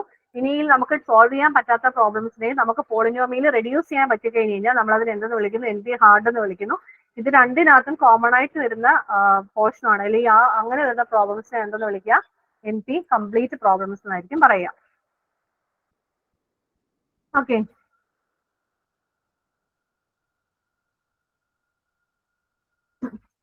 ഇനി അടുത്തൊരു ടോപ്പിക്ക് നിങ്ങൾക്ക് പഠിക്കാനുള്ളത് സാറ്റിസ്ഫയബിലിറ്റി ആണ്. സാറ്റിസ്ഫയബിലിറ്റിക്ക് അത് നമ്മൾ പറയുന്നത് ഇത്രയേ ഉള്ളൂ. ഞാൻ ആദ്യമേ പറഞ്ഞിരുന്നു, നമുക്ക് എക്സ്പോണൻഷ്യൽ ടൈമിൽ വർക്ക് ചെയ്യുന്ന ഒരു പ്രോബ്ലം അതിനെ നമുക്ക് പോളിനോമിയൽ ടൈമിലേക്ക് നമുക്ക് റെഡ്യൂസ് ചെയ്യാൻ പറ്റുമോ ഇല്ലയോ എന്ന് നോക്കുന്നതാണ് ഇതിന്റെ ഒരു മെത്തേഡ് എന്ന് പറയാം. അപ്പൊ നമ്മൾ നോക്കുന്നത് എങ്ങനെയാണ് ഇതിനെ ചെക്ക് ചെയ്യുന്നതെന്ന് ചോദിച്ചു കഴിഞ്ഞാൽ, നമ്മൾ ചെയ്യുന്ന ഇത്രേ ഉള്ളൂ. ഏതെങ്കിലും ഒരെണ്ണം, ഇപ്പൊ എല്ലാത്തിന്റെയും എക്സ്പോണൻഷ്യൽ ടൈം 2 ഞാൻ കോമൺ ആയിട്ട് എടുത്തിരിക്കുന്നത് ഇതിനാണ്. ഏതെങ്കിലും ഒരു പ്രോബ്ലം നമുക്ക് സോൾവ് ചെയ്യാൻ പറ്റും, പോളിനോമിയൽ ടൈമിൽ നമുക്ക് റെഡ്യൂസ് ചെയ്യാൻ പറ്റുകയാണെങ്കിൽ എല്ലാം നമുക്ക് സോൾവ് ചെയ്യാൻ പറ്റും എന്ന് നമ്മൾ എന്താ പറയാ പ്രൂവ് ചെയ്യുന്നതാണ് ഈ മെത്തേഡ് എന്ന് പറയാം. അപ്പൊ ഇതിനാദ്യം നമുക്ക് ഏതെങ്കിലും ഒരു പ്രോബ്ലത്തിനെ, നമുക്ക് എക്സ്പോണൻഷ്യൽ ടൈമിലുള്ള ഒരു പ്രോബ്ലത്തിനെ നമുക്ക് സോൾവ് ചെയ്യാൻ പറ്റുമോ, അല്ലെങ്കിൽ ഏതെങ്കിലും ഒരു കോമൺ മെത്തേഡിലേക്ക് നമുക്ക് അതിനെ കൊണ്ടുവരാൻ പറ്റുമോ എന്ന് നോക്കുന്നതാണ് സാറ്റിസ്ഫയബിലിറ്റി പ്രോബ്ലത്തിനകത്ത് പറയാം. അപ്പൊ ഇതിനകത്ത് ആദ്യം നമ്മൾ ചെയ്യുന്നത്, ഇതിനകത്ത് നമ്മളൊരു ബേസ് പ്രോബ്ലം എടുക്കുകയാണ്. ബേസ് പ്രോബ്ലം എടുത്ത് ആ പ്രോബ്ലത്തിനെ നമുക്ക് ഈ ഒരു എക്സ്പോണൻഷ്യൽ മെത്തേഡിലേക്ക് നമുക്ക് കൺവേർട്ട് ചെയ്യാൻ പറ്റുമെങ്കിൽ അതുമായിട്ട് നമുക്ക് എക്സ്പോണൻഷ്യൽ ടൈമിനകത്ത് കൊടുത്തിരിക്കുന്ന ഏതെങ്കിലും പ്രോബ്ലമായിട്ട് ലിങ്ക് ചെയ്യാൻ പറ്റിയാൽ ഇതെല്ലാം ഒരേപോലെ നമുക്ക് സോൾവ് ചെയ്യാൻ പറ്റും എന്ന് നമ്മളങ്ങ് പ്രൂവ് ചെയ്യുകയാണ്. ഞാൻ ആദ്യം പഠിച്ച ഇൻഡക്ഷൻ ആദ്യം പഠിപ്പിച്ച മെത്തേഡാണ്. ഒരെണ്ണം സോൾവ് ചെയ്യൊക്കെ നോക്കി, അതിലേക്ക് അടുത്തോ നോക്കി, അത് രണ്ടും ഈക്വൽ ആണെങ്കിൽ തേർഡും അങ്ങനെ തന്നെ ആവും എന്ന് നമ്മളങ്ങ് നമ്മൾ അസ്യൂം ചെയ്യുന്ന ഒരു മെത്തേഡാണ് ഇവിടെ നമ്മൾ യൂസ് ചെയ്യുക. അപ്പൊ നമ്മൾ ഇതിനകത്തൊരു ബേസ് പ്രോബ്ലം ആയിട്ട് എടുത്തിരിക്കുന്നത് CNF സാറ്റിസ്ഫയബിലിറ്റി എന്ന് പറഞ്ഞൊരു പ്രോബ്ലം ആണ്. അപ്പൊ CNF സാറ്റിസ്ഫയബിലിറ്റിക്കകത്ത് എടുത്തിരിക്കുന്ന ഒരു ഇൻപുട്ട് വാല്യൂ ആണ് xi എന്ന് പറയുന്നത്. അതിന് ഞാൻ 3 വാല്യൂസ് എടുത്തു, x1, x2, x3 3 വാല്യൂസ് ആണ് ഇതിനകത്ത് എടുത്തത്. അപ്പൊ ഈ ഒരു 3 വാല്യൂസ് വെച്ചിട്ട് ഞാൻ ഇതിനകത്ത് ഒരു എക്സാമ്പിൾ ക്രിയേറ്റ് ചെയ്തിരിക്കുകയാണ്. CNF എന്ന് പറയുന്നത് ഞാൻ x1, x2, x3 ഞാൻ ഈ രീതിയിൽ എടുത്തു. ഒരു എക്സാമ്പിൾ പ്രോബ്ലം ആണ്, ജസ്റ്റ് നിങ്ങൾക്കത് മനസ്സിലാകാൻ വേണ്ടിയിട്ട് മാത്രമേ ഉള്ളൂ. x1നെ x1 ആയിട്ട് തന്നെ എടുത്തു, അതിന്റെ ഡിസ്ജങ്ഷൻ ചെയ്തു, എന്നിട്ട് x2 ബാർ ഡിസ്ജങ്ഷൻ x3 അല്ലെങ്കിൽ ഓർ എന്ന് വിളിക്കുക, എന്നിട്ട് അതിനെ ആഡ് ചെയ്തിരിക്കുകയാണ്. x1 ബാറിനെ ഏതായിട്ട് എടുത്തു, എന്നിട്ട് or x2 or x3 bar. ഇതൊരു എക്സാമ്പിൾ പ്രോബ്ലം മാത്രമാണ്, നിങ്ങൾക്ക് ഇത് ഈ രീതിയിൽ എടുക്കണം നിർബന്ധമൊന്നുമില്ല, നിങ്ങൾക്ക് അറിയാവുന്ന മെത്തേഡിൽ നിങ്ങൾക്കത് യൂസ് ചെയ്യാം. അപ്പൊ ഈ ഫസ്റ്റ് സെറ്റിനെ ഞാൻ C1 എന്ന് വിളിക്കുന്നു, സെക്കൻഡ് സെറ്റിനെ ഞാൻ C2 എന്ന് വിളിച്ചു. എന്നിട്ട് എന്താ ചെയ്തിരിക്കുന്നത്, x1, x2, x3 ഈ 3 വേരിയബിൾസിന് ഞാൻ എന്തൊക്കെ വാല്യൂസ് ഇട്ട് കൊടുക്കാമെന്നാണ് ഇവിടെ നോക്കിയിരിക്കുന്നത്. 3ന് ഞാൻ വേണമെങ്കിൽ ആദ്യം 0, 0, 0 ഇട്ടു, 0, 0, 1 ഇടാം, 0, 1, 0, 0, 1, 1, 1, 0, 0, 1, 0, 1, 1, 1, 0, 1, 1, 1 ഏത് വാല്യൂ വേണമെങ്കിലും നമുക്ക് ഇവിടെ ഇതിനകത്ത് ഇട്ട് കൊടുക്കാം. ഈ ഇട്ട് കൊടുത്ത വാല്യൂസിനകത്ത് നിന്ന് ഞാൻ എന്ത് ചെയ്തു, ഇതിനകത്ത് ഞാൻ ഈ 3 വാല്യൂ ഇട്ട് കൊടുത്തപ്പോൾ എന്റെ 3 ഇൻപുട്ട് ആയ സമയത്ത് എനിക്ക് 2�3 ഇൻപുട്സ് ആണ് എനിക്ക് ഇവിടെ വന്നത്. പല ഇൻപുട്സ് ഇട്ട് കൊടുത്തപ്പോൾ എനിക്ക് 2�3 ഇൻപുട്സ് ആണ് എനിക്ക് ഇവിടെ വന്നത്. അത് 2�3 എന്നുള്ളതിന് എനിക്ക് എന്ത് എഴുതാൻ പറ്റും, 2n എന്ന് എഴുതാൻ പറ്റും. ഈ 2n എന്ന് പറയുന്നതാണ് ഇവിടെ എക്സ്പോണൻഷ്യലിനകത്തെ വാല്യൂ ആയിട്ട് ഞാൻ ഇട്ട് കൊടുത്തത്. ഓക്കെ, ഇനിയിപ്പോ ഞാൻ നോക്കുകയാണ് ഈ 2n ഈ രീതിയിലേക്ക് എനിക്ക് ഇതിനകത്ത് ഏതെങ്കിലും ഒരു പ്രോബ്ലത്തിനെ എനിക്ക് സോൾവ് ചെയ്യാൻ പറ്റുമോ. ഇതിനകത്ത് ഞാൻ വേറെ ഏതെങ്കിലും ഒരു പ്രോബ്ലം എടുത്താലും എനിക്ക് 2n എന്ന് കിട്ടുമെന്നുണ്ടെങ്കിൽ എനിക്ക് പറയാൻ പറ്റും ഇത് രണ്ടും ഈക്വൽ ആണ് എന്ന് പറയാൻ പറ്റും. ഓക്കെ, എല്ലാം എനിക്ക് ഒരേപോലെ സോൾവ് ചെയ്യാൻ പറ്റും എന്ന് എനിക്ക് പറയാൻ പറ്റും. അപ്പൊ അതിനുവേണ്ടി എടുത്തൊരു മെത്തേഡാണ്. അപ്പൊ നമ്മൾ അത് ചെയ്യുന്നതിന് മുമ്പേ നമ്മൾ ആദ്യം എന്ത് ചെയ്യണമെന്ന് അറിയാമോ, ഈ ഒരു ഇൻപുട്ടിന് നമ്മൾ അതിന്റെ ഒരു ടേബിൾ ഉണ്ടാക്കണം, ഒരു സ്റ്റേറ്റ് സ്പേസ് ഡയഗ്രാം ഉണ്ടാക്കണം. സ്റ്റേറ്റ് സ്പേസ് ഡയഗ്രാം എന്ന് പറഞ്ഞാൽ ഫസ്റ്റ് ഒരു റൂട്ട് വാല്യൂ എടുക്കുന്നു. റൂട്ട് വാല്യൂവിനകത്ത് ഞാൻ x1ന് ഇട്ടിരിക്കുന്ന വാല്യൂ എന്ന് പറയുന്നത് 1, ഒരെണ്ണത്തിന് 0 എന്ന് ഇട്ട് കൊടുത്തു. ഒന്നുകിൽ x1ന് 1 എന്ന് വാല്യൂ കൊടുക്കാം, അല്ലെങ്കിൽ x1ന് 0 എന്നൊരു വാല്യൂ കൊടുക്കാം. ഇതാണ് എന്റെ ഫസ്റ്റ് ലെവൽ. സെക്കൻഡ് ലെവൽ എടുക്കുമ്പോഴും ഓരോ റൂട്ടിന്റെയും കൂടെ അല്ലെങ്കിൽ ഓരോ പേരന്റിന്റെയും കൂടെ ഒരു സൈഡിൽ ഞാൻ 1 എന്ന് വാല്യൂ ഇട്ട് കൊടുത്താൽ അടുത്ത സൈഡിൽ ഞാൻ ഇട്ട് കൊടുക്കുന്ന വാല്യൂ 0 ആയിരിക്കും. അടുത്ത മൂന്നാമത്തെ ലെവൽ വരുമ്പോൾ x = 3 ആണ്. അതിനകത്ത് ഓരോ നോഡിന് എന്ത് വാല്യൂ ഇട്ട് കൊടുക്കും, ഒരിടത്ത് 1 ആണെങ്കിൽ അടുത്തത് ഞാൻ 0 ഇട്ട് കൊടുക്കുന്നു. അപ്പൊ എനിക്ക് ഈ നോഡ് എനിക്ക് സെലക്ട് ചെയ്യണമെന്നുണ്ടെങ്കിൽ ഈ നോഡ് സെലക്ട് ചെയ്യാനുള്ള ഇക്വേഷൻ അല്ലെങ്കിൽ ഇതിന് ഇൻപുട്ട് വാല്യൂ എന്ന് പറയുന്നത് എന്തായിരിക്കും, 0, 1, 1 എന്ന് സെലക്ട് ചെയ്താൽ എനിക്ക് ഈ നോഡിലേക്ക് വരാം. എനിക്ക് ഈ നോഡിലേക്ക് വരണമെന്നുണ്ടെങ്കിൽ എടുക്കേണ്ട വാല്യൂ 0, 0, 0 ആയിരിക്കും. ഇനി ഇതാണ്ട് ഈ നോഡാണ് എനിക്ക് എടുക്കണമെന്നുണ്ടെങ്കിൽ 1, 0, 1 ആയിരിക്കും. ആ രീതിയിൽ നമുക്ക് ഈ സ്റ്റേറ്റ് സ്പേസിനെ നമുക്ക് ഡിസൈൻ ചെയ്തെടുക്കാനായിട്ട് പറ്റും. ഞാൻ ഇട്ട് കൊടുത്ത ഇൻപുട്ടിന്റെ കറസ്പോണ്ടിങ് സ്റ്റേറ്റ് സ്പേസ് ഡയഗ്രാം വരച്ചു എന്ന് മാത്രമേ ഉള്ളൂ. ഇനിയിപ്പോ ഞാൻ ചൂസ് ചെയ്യാൻ പോകുന്നൊരു പ്രോബ്ലം എന്ന് പറയുന്നത് നാപ്സാക്ക് പ്രോബ്ലം ആണെങ്കിൽ നാപ്സാക്ക് പ്രോബ്ലത്തിനകത്ത് ഞാൻ എടുത്തിരിക്കുന്ന വാല്യൂ എന്ന് പറയുന്നത് പി എന്ന് പറഞ്ഞൊരു പ്രോഫിറ്റ് എടുത്തു. 3 ഇൻപുട്ട് ആണ് അതിനകത്ത്, 3 വാല്യൂസ് ആണ് ഞാൻ ഇട്ട് കൊടുത്തത്. അതേപോലെ വെയിറ്റ്, ഓരോന്നിന്റെയും വെയിറ്റ് ഇട്ട് കൊടുത്തു. അവിടെ m എന്ന് പറയുന്ന മാക്സിമം കപ്പാസിറ്റി 8 ആണ്. അപ്പൊ 3 വാല്യൂസ് ആയതുകൊണ്ട് ഞാൻ അതിനകത്ത് എടുക്കുന്ന പ്രോഡക്റ്റ് എന്ന് പറയുന്നത് ഒന്നുകിൽ അതിനെ 0 ആയിരിക്കും, ഒന്നുകിൽ പ്രോഡക്റ്റ് എടുക്കില്ല, അല്ലെങ്കിൽ അതിനെ 1 എന്ന് പറഞ്ഞ വാല്യൂ കൊടുക്കും. അല്ലാന്നുണ്ടെങ്കിൽ 0 വീണ്ടും സെക്കൻഡ് പ്രോഡക്റ്റ് എടുത്തപ്പോൾ ഒന്നുകിൽ അതിനെ എടുക്കില്ല, അല്ലെങ്കിൽ 1 എന്ന് പറഞ്ഞ വാല്യൂ ആയിരിക്കും, ഫുൾ എടുക്കും. അല്ലാന്നുണ്ടെങ്കിൽ തേർഡ് പ്രോഡക്റ്റ് എടുത്താലും ഒന്നുകിൽ വാല്യൂ എടുക്കുകയില്ല, അല്ലെങ്കിൽ ആ ഒരു പ്രോഡക്റ്റ് എടുക്കുകയില്ല, അല്ലെങ്കിൽ 1 എന്ന് പറഞ്ഞൊരു വാല്യൂ ആയിരിക്കും ഇട്ട് കൊടുക്കുക. അങ്ങനെ ഇവിടെ നമ്മൾ 3 പ്രോഡക്റ്റിനും ഒന്നുകിൽ 0 അല്ലെങ്കിൽ 1, 0, 1, 0, 1 എന്ന് പറഞ്ഞിട്ട് നമ്മൾ ആ ഇക്വേഷൻ വെച്ച് നമുക്ക് എന്ത് ചെയ്യാൻ പറ്റും, ഇതിന്റെ കറസ്പോണ്ടിങ് ഇൻപുട്സ് എടുക്കാൻ പറ്റും. ഇതിന് ഇൻപുട്ട് എടുത്താലും 8 ഇൻപുട്സ് ആണ് വരിക. x1, x2, x3 വാല്യൂ ഇട്ട് കൊടുക്കുമ്പോൾ 8 ഇൻപുട്ടാണ് വരിക. അവിടെ നമുക്ക് എന്ത് കിട്ടും? 2⁻³ എന്ന് കിട്ടും. അത് എന്തായി ഈക്വലായി മാറി 2⁻n ഈക്വൽ ആയിട്ടായിരിക്കും വരിക. അപ്പൊ നമുക്ക് പറയാൻ പറ്റും ഇതെല്ലാം നമുക്ക് ഏത് രീതിയിൽ സോൾവ് ചെയ്യാൻ പറ്റും. നമുക്ക് സാറ്റിസ്ഫയബിലിറ്റി വെച്ചിട്ട് നമുക്ക് എല്ലാ എക്സ്പോണൻഷ്യൽ പ്രോബ്ലത്തിനും നമുക്ക് സോൾവ് ചെയ്യാൻ പറ്റും എന്ന് പ്രൂവ് ചെയ്യുന്നതാണ് ഈ ഒരു സാറ്റിസ്ഫയബിലിറ്റി പ്രോബ്ലം എന്ന് പറയുക. ഓക്കെ, ഇനി നമ്മുടെ അൽഗോരിതം ഡിസൈൻ ടെക്നിക്കിനകത്തുള്ള അടുത്തൊരു മെത്തേഡാണ് ബാക്ക് ട്രാക്കിംഗ് എന്ന് പറയുക. ബാക്ക് ട്രാക്കിംഗ് എന്ന് പറഞ്ഞു കഴിഞ്ഞാൽ നമുക്ക് മെയിൻ ആയിട്ട് 3 ടൈപ്പുള്ള പ്രോബ്ലംസ് ആണ് ബാക്ക് ട്രാക്കിംഗിൽ വരിക. ഒന്നാമതെന്ന് പറഞ്ഞാൽ ഡിസിഷൻ പ്രോബ്ലം ആണ്. നമ്മളൊരു ഫീസിബിൾ സൊല്യൂഷനെ സെർച്ച് ചെയ്യുകയായിരിക്കും ഇതിനകത്ത് ചെയ്യുക. ഒപ്റ്റിമൈസേഷൻ പ്രോബ്ലം എന്ന് പറഞ്ഞു കഴിഞ്ഞാൽ ബെസ്റ്റ് സൊല്യൂഷനെ കണ്ടുപിടിക്കുക. എന്യൂമറേഷൻ പ്രോബ്ലം എന്ന് പറഞ്ഞു കഴിഞ്ഞാൽ അതിനകത്തുള്ള എല്ലാ ഫീസിബിൾ സൊല്യൂഷനെ കണ്ടുപിടിക്കുക. അപ്പൊ ബാക്ക് ട്രാക്കിംഗ് എന്ന് പറഞ്ഞാൽ സിമ്പിൾ ആയിട്ട് പറഞ്ഞാൽ ഇത്രയേ ഉള്ളൂ. നമ്മളിപ്പം ഒരു പ്രോബ്ലം സോൾവ് ചെയ്തുകൊണ്ടിരിക്കുന്ന സമയത്ത് ഏതെങ്കിലും ഒരു പർട്ടിക്കുലർ സ്ഥലത്ത് വന്ന് എത്തിയപ്പോഴാണ് നമുക്ക് മനസ്സിലായത് ഈ രീതിയിൽ ഇനി മുമ്പോട്ട് പോയാൽ നമുക്ക് ഔട്ട്പുട്ട് കിട്ടില്ല എന്ന് മനസ്സിലാക്കി കഴിഞ്ഞ് കഴിഞ്ഞാൽ നമ്മൾ എന്ത് ചെയ്യണം? തിരികെ പോകണം. തിരികെ നമ്മൾ എവിടെ നിന്നാണോ നമുക്ക് തെറ്റിയെന്ന് തോന്നിയത് അതിന് പുറകെയുള്ള ചെക്ക് പോയിന്റിലേക്ക് എത്തി അവിടെ നിന്നുകൊണ്ട് നമ്മൾ വീണ്ടും മറ്റൊരു രീതിയിൽ അത് സോൾവ് ചെയ്യാനായിട്ട് ശ്രമിക്കുന്ന മെത്തേഡിനെയാണ് എന്തെന്ന് വിളിക്കുക? ബാക്ക് ട്രാക്കിംഗ് എന്ന് പറയുന്നത്. ഒന്നും കൂടെ പറയാം. നമ്മളൊരു പ്രോഡക്റ്റ് ഇപ്പൊ നമ്മളിപ്പോ എന്തെങ്കിലും സോൾവ് ചെയ്യാനായിട്ട് പോവാണ്. ഫോർ എക്സാമ്പിൾ നമ്മളിപ്പോ എവിടെയെങ്കിലും ഒരിടത്ത് ഒരു സ്ഥലത്തോട്ട് പോകുന്ന വഴി നമുക്ക് അറിയാവുന്ന ഒരു വഴിയായിരുന്നു. നമ്മൾ എന്ത് ചെയ്തു? നമ്മൾ ആ ഊഹമൊക്കെ വെച്ചിട്ട് കുറെ ദൂരം ചെന്ന് കഴിഞ്ഞപ്പോൾ നമുക്ക് മനസ്സിലായി എനിക്ക് വഴിതെറ്റിപ്പോയി എന്ന് പറഞ്ഞു കഴിഞ്ഞാൽ നമ്മൾ എന്ത് ചെയ്യും? പോയ വഴിയൊക്കെ തിരിച്ചു വരും. എവിടെ നിന്നാണ് നമ്മൾ ആ ടേൺ എടുത്തത് അവിടേക്ക് നമ്മൾ തിരിച്ചു വരും. അതേ മെത്തേഡ് തന്നെയാണ്. തിരിച്ച് നമ്മൾക്ക് ഏതെങ്കിലും ചെക്ക് പോയിന്റ് എത്തിക്കഴിഞ്ഞാൽ അവിടുന്ന് വീണ്ടും നമ്മൾ വേറെ രീതിയിൽ അത് സോൾവ് ചെയ്യാൻ ശ്രമിക്കുന്ന ആ ഒരു മെത്തേഡിന് പറയുന്ന പേരാണ് ബാക്ക് ട്രാക്കിംഗ് എന്ന് പറയും. ഇതിനകത്ത് നമ്മൾ ചെയ്യുന്ന ഒരു പ്രോബ്ലം എന്ന് പറയുന്നത് എൻക്വീൻസ് പ്രോബ്ലം ആണ്. എൻക്വീൻസ് പ്രോബ്ലം എന്ന് പറഞ്ഞു കഴിഞ്ഞാൽ നമ്മുടെ ഒരു ചെസ് ബോർഡ് തന്നാൽ ആ ചെസ് ബോർഡിൽ ഒരു 4x4 ചെസ് ബോർഡ് ആണെന്ന് കരുതുക. ഒരു 4x4 ചെസ് ബോർഡ് ആണ് നിങ്ങളുടെ കയ്യിൽ ഇരിക്കുന്നതെന്ന് കരുതുക. ആ ചെസ് ബോർഡിനകത്തേക്ക് നിങ്ങൾക്ക് പ്ലേസ് ചെയ്യാനായിട്ട് 4 ക്വീൻസിനെ നിങ്ങൾക്ക് തരും. 4 രാജ്ഞിമാർ 4 ക്വീൻസിനെ നിങ്ങളുടെ കയ്യിൽ തരും. അപ്പൊ നിങ്ങൾ ആ ക്വീൻസിനെ നിങ്ങൾ പ്ലേസ് ചെയ്യുന്ന സമയത്ത് ഓർക്കേണ്ട കാര്യം ഇത്രയേ ഉള്ളൂ.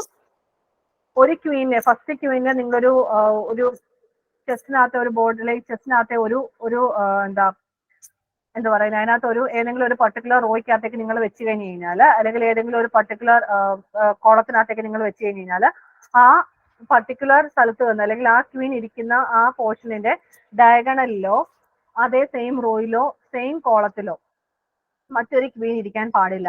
മറ്റൊരു ക്വീൻ ഇരുന്ന് കഴിഞ്ഞ് കഴിഞ്ഞാൽ ചെസ് ഒക്കെ കളിക്കുന്നവരാണെന്ന് അറിയാൻ പറ്റും. നമുക്ക് ജസ്റ്റ് ആ ക്വീനെ നമുക്ക് എന്ത് ചെയ്യാൻ പറ്റും? നമുക്ക് അറ്റാക്ക് ചെയ്യാനായിട്ട് പറ്റും. മറ്റേ ക്വീൻസുകൾ തമ്മിൽ എന്തായാലും പറ്റും അറ്റാക്ക് ചെയ്യാനായിട്ട് പറ്റും.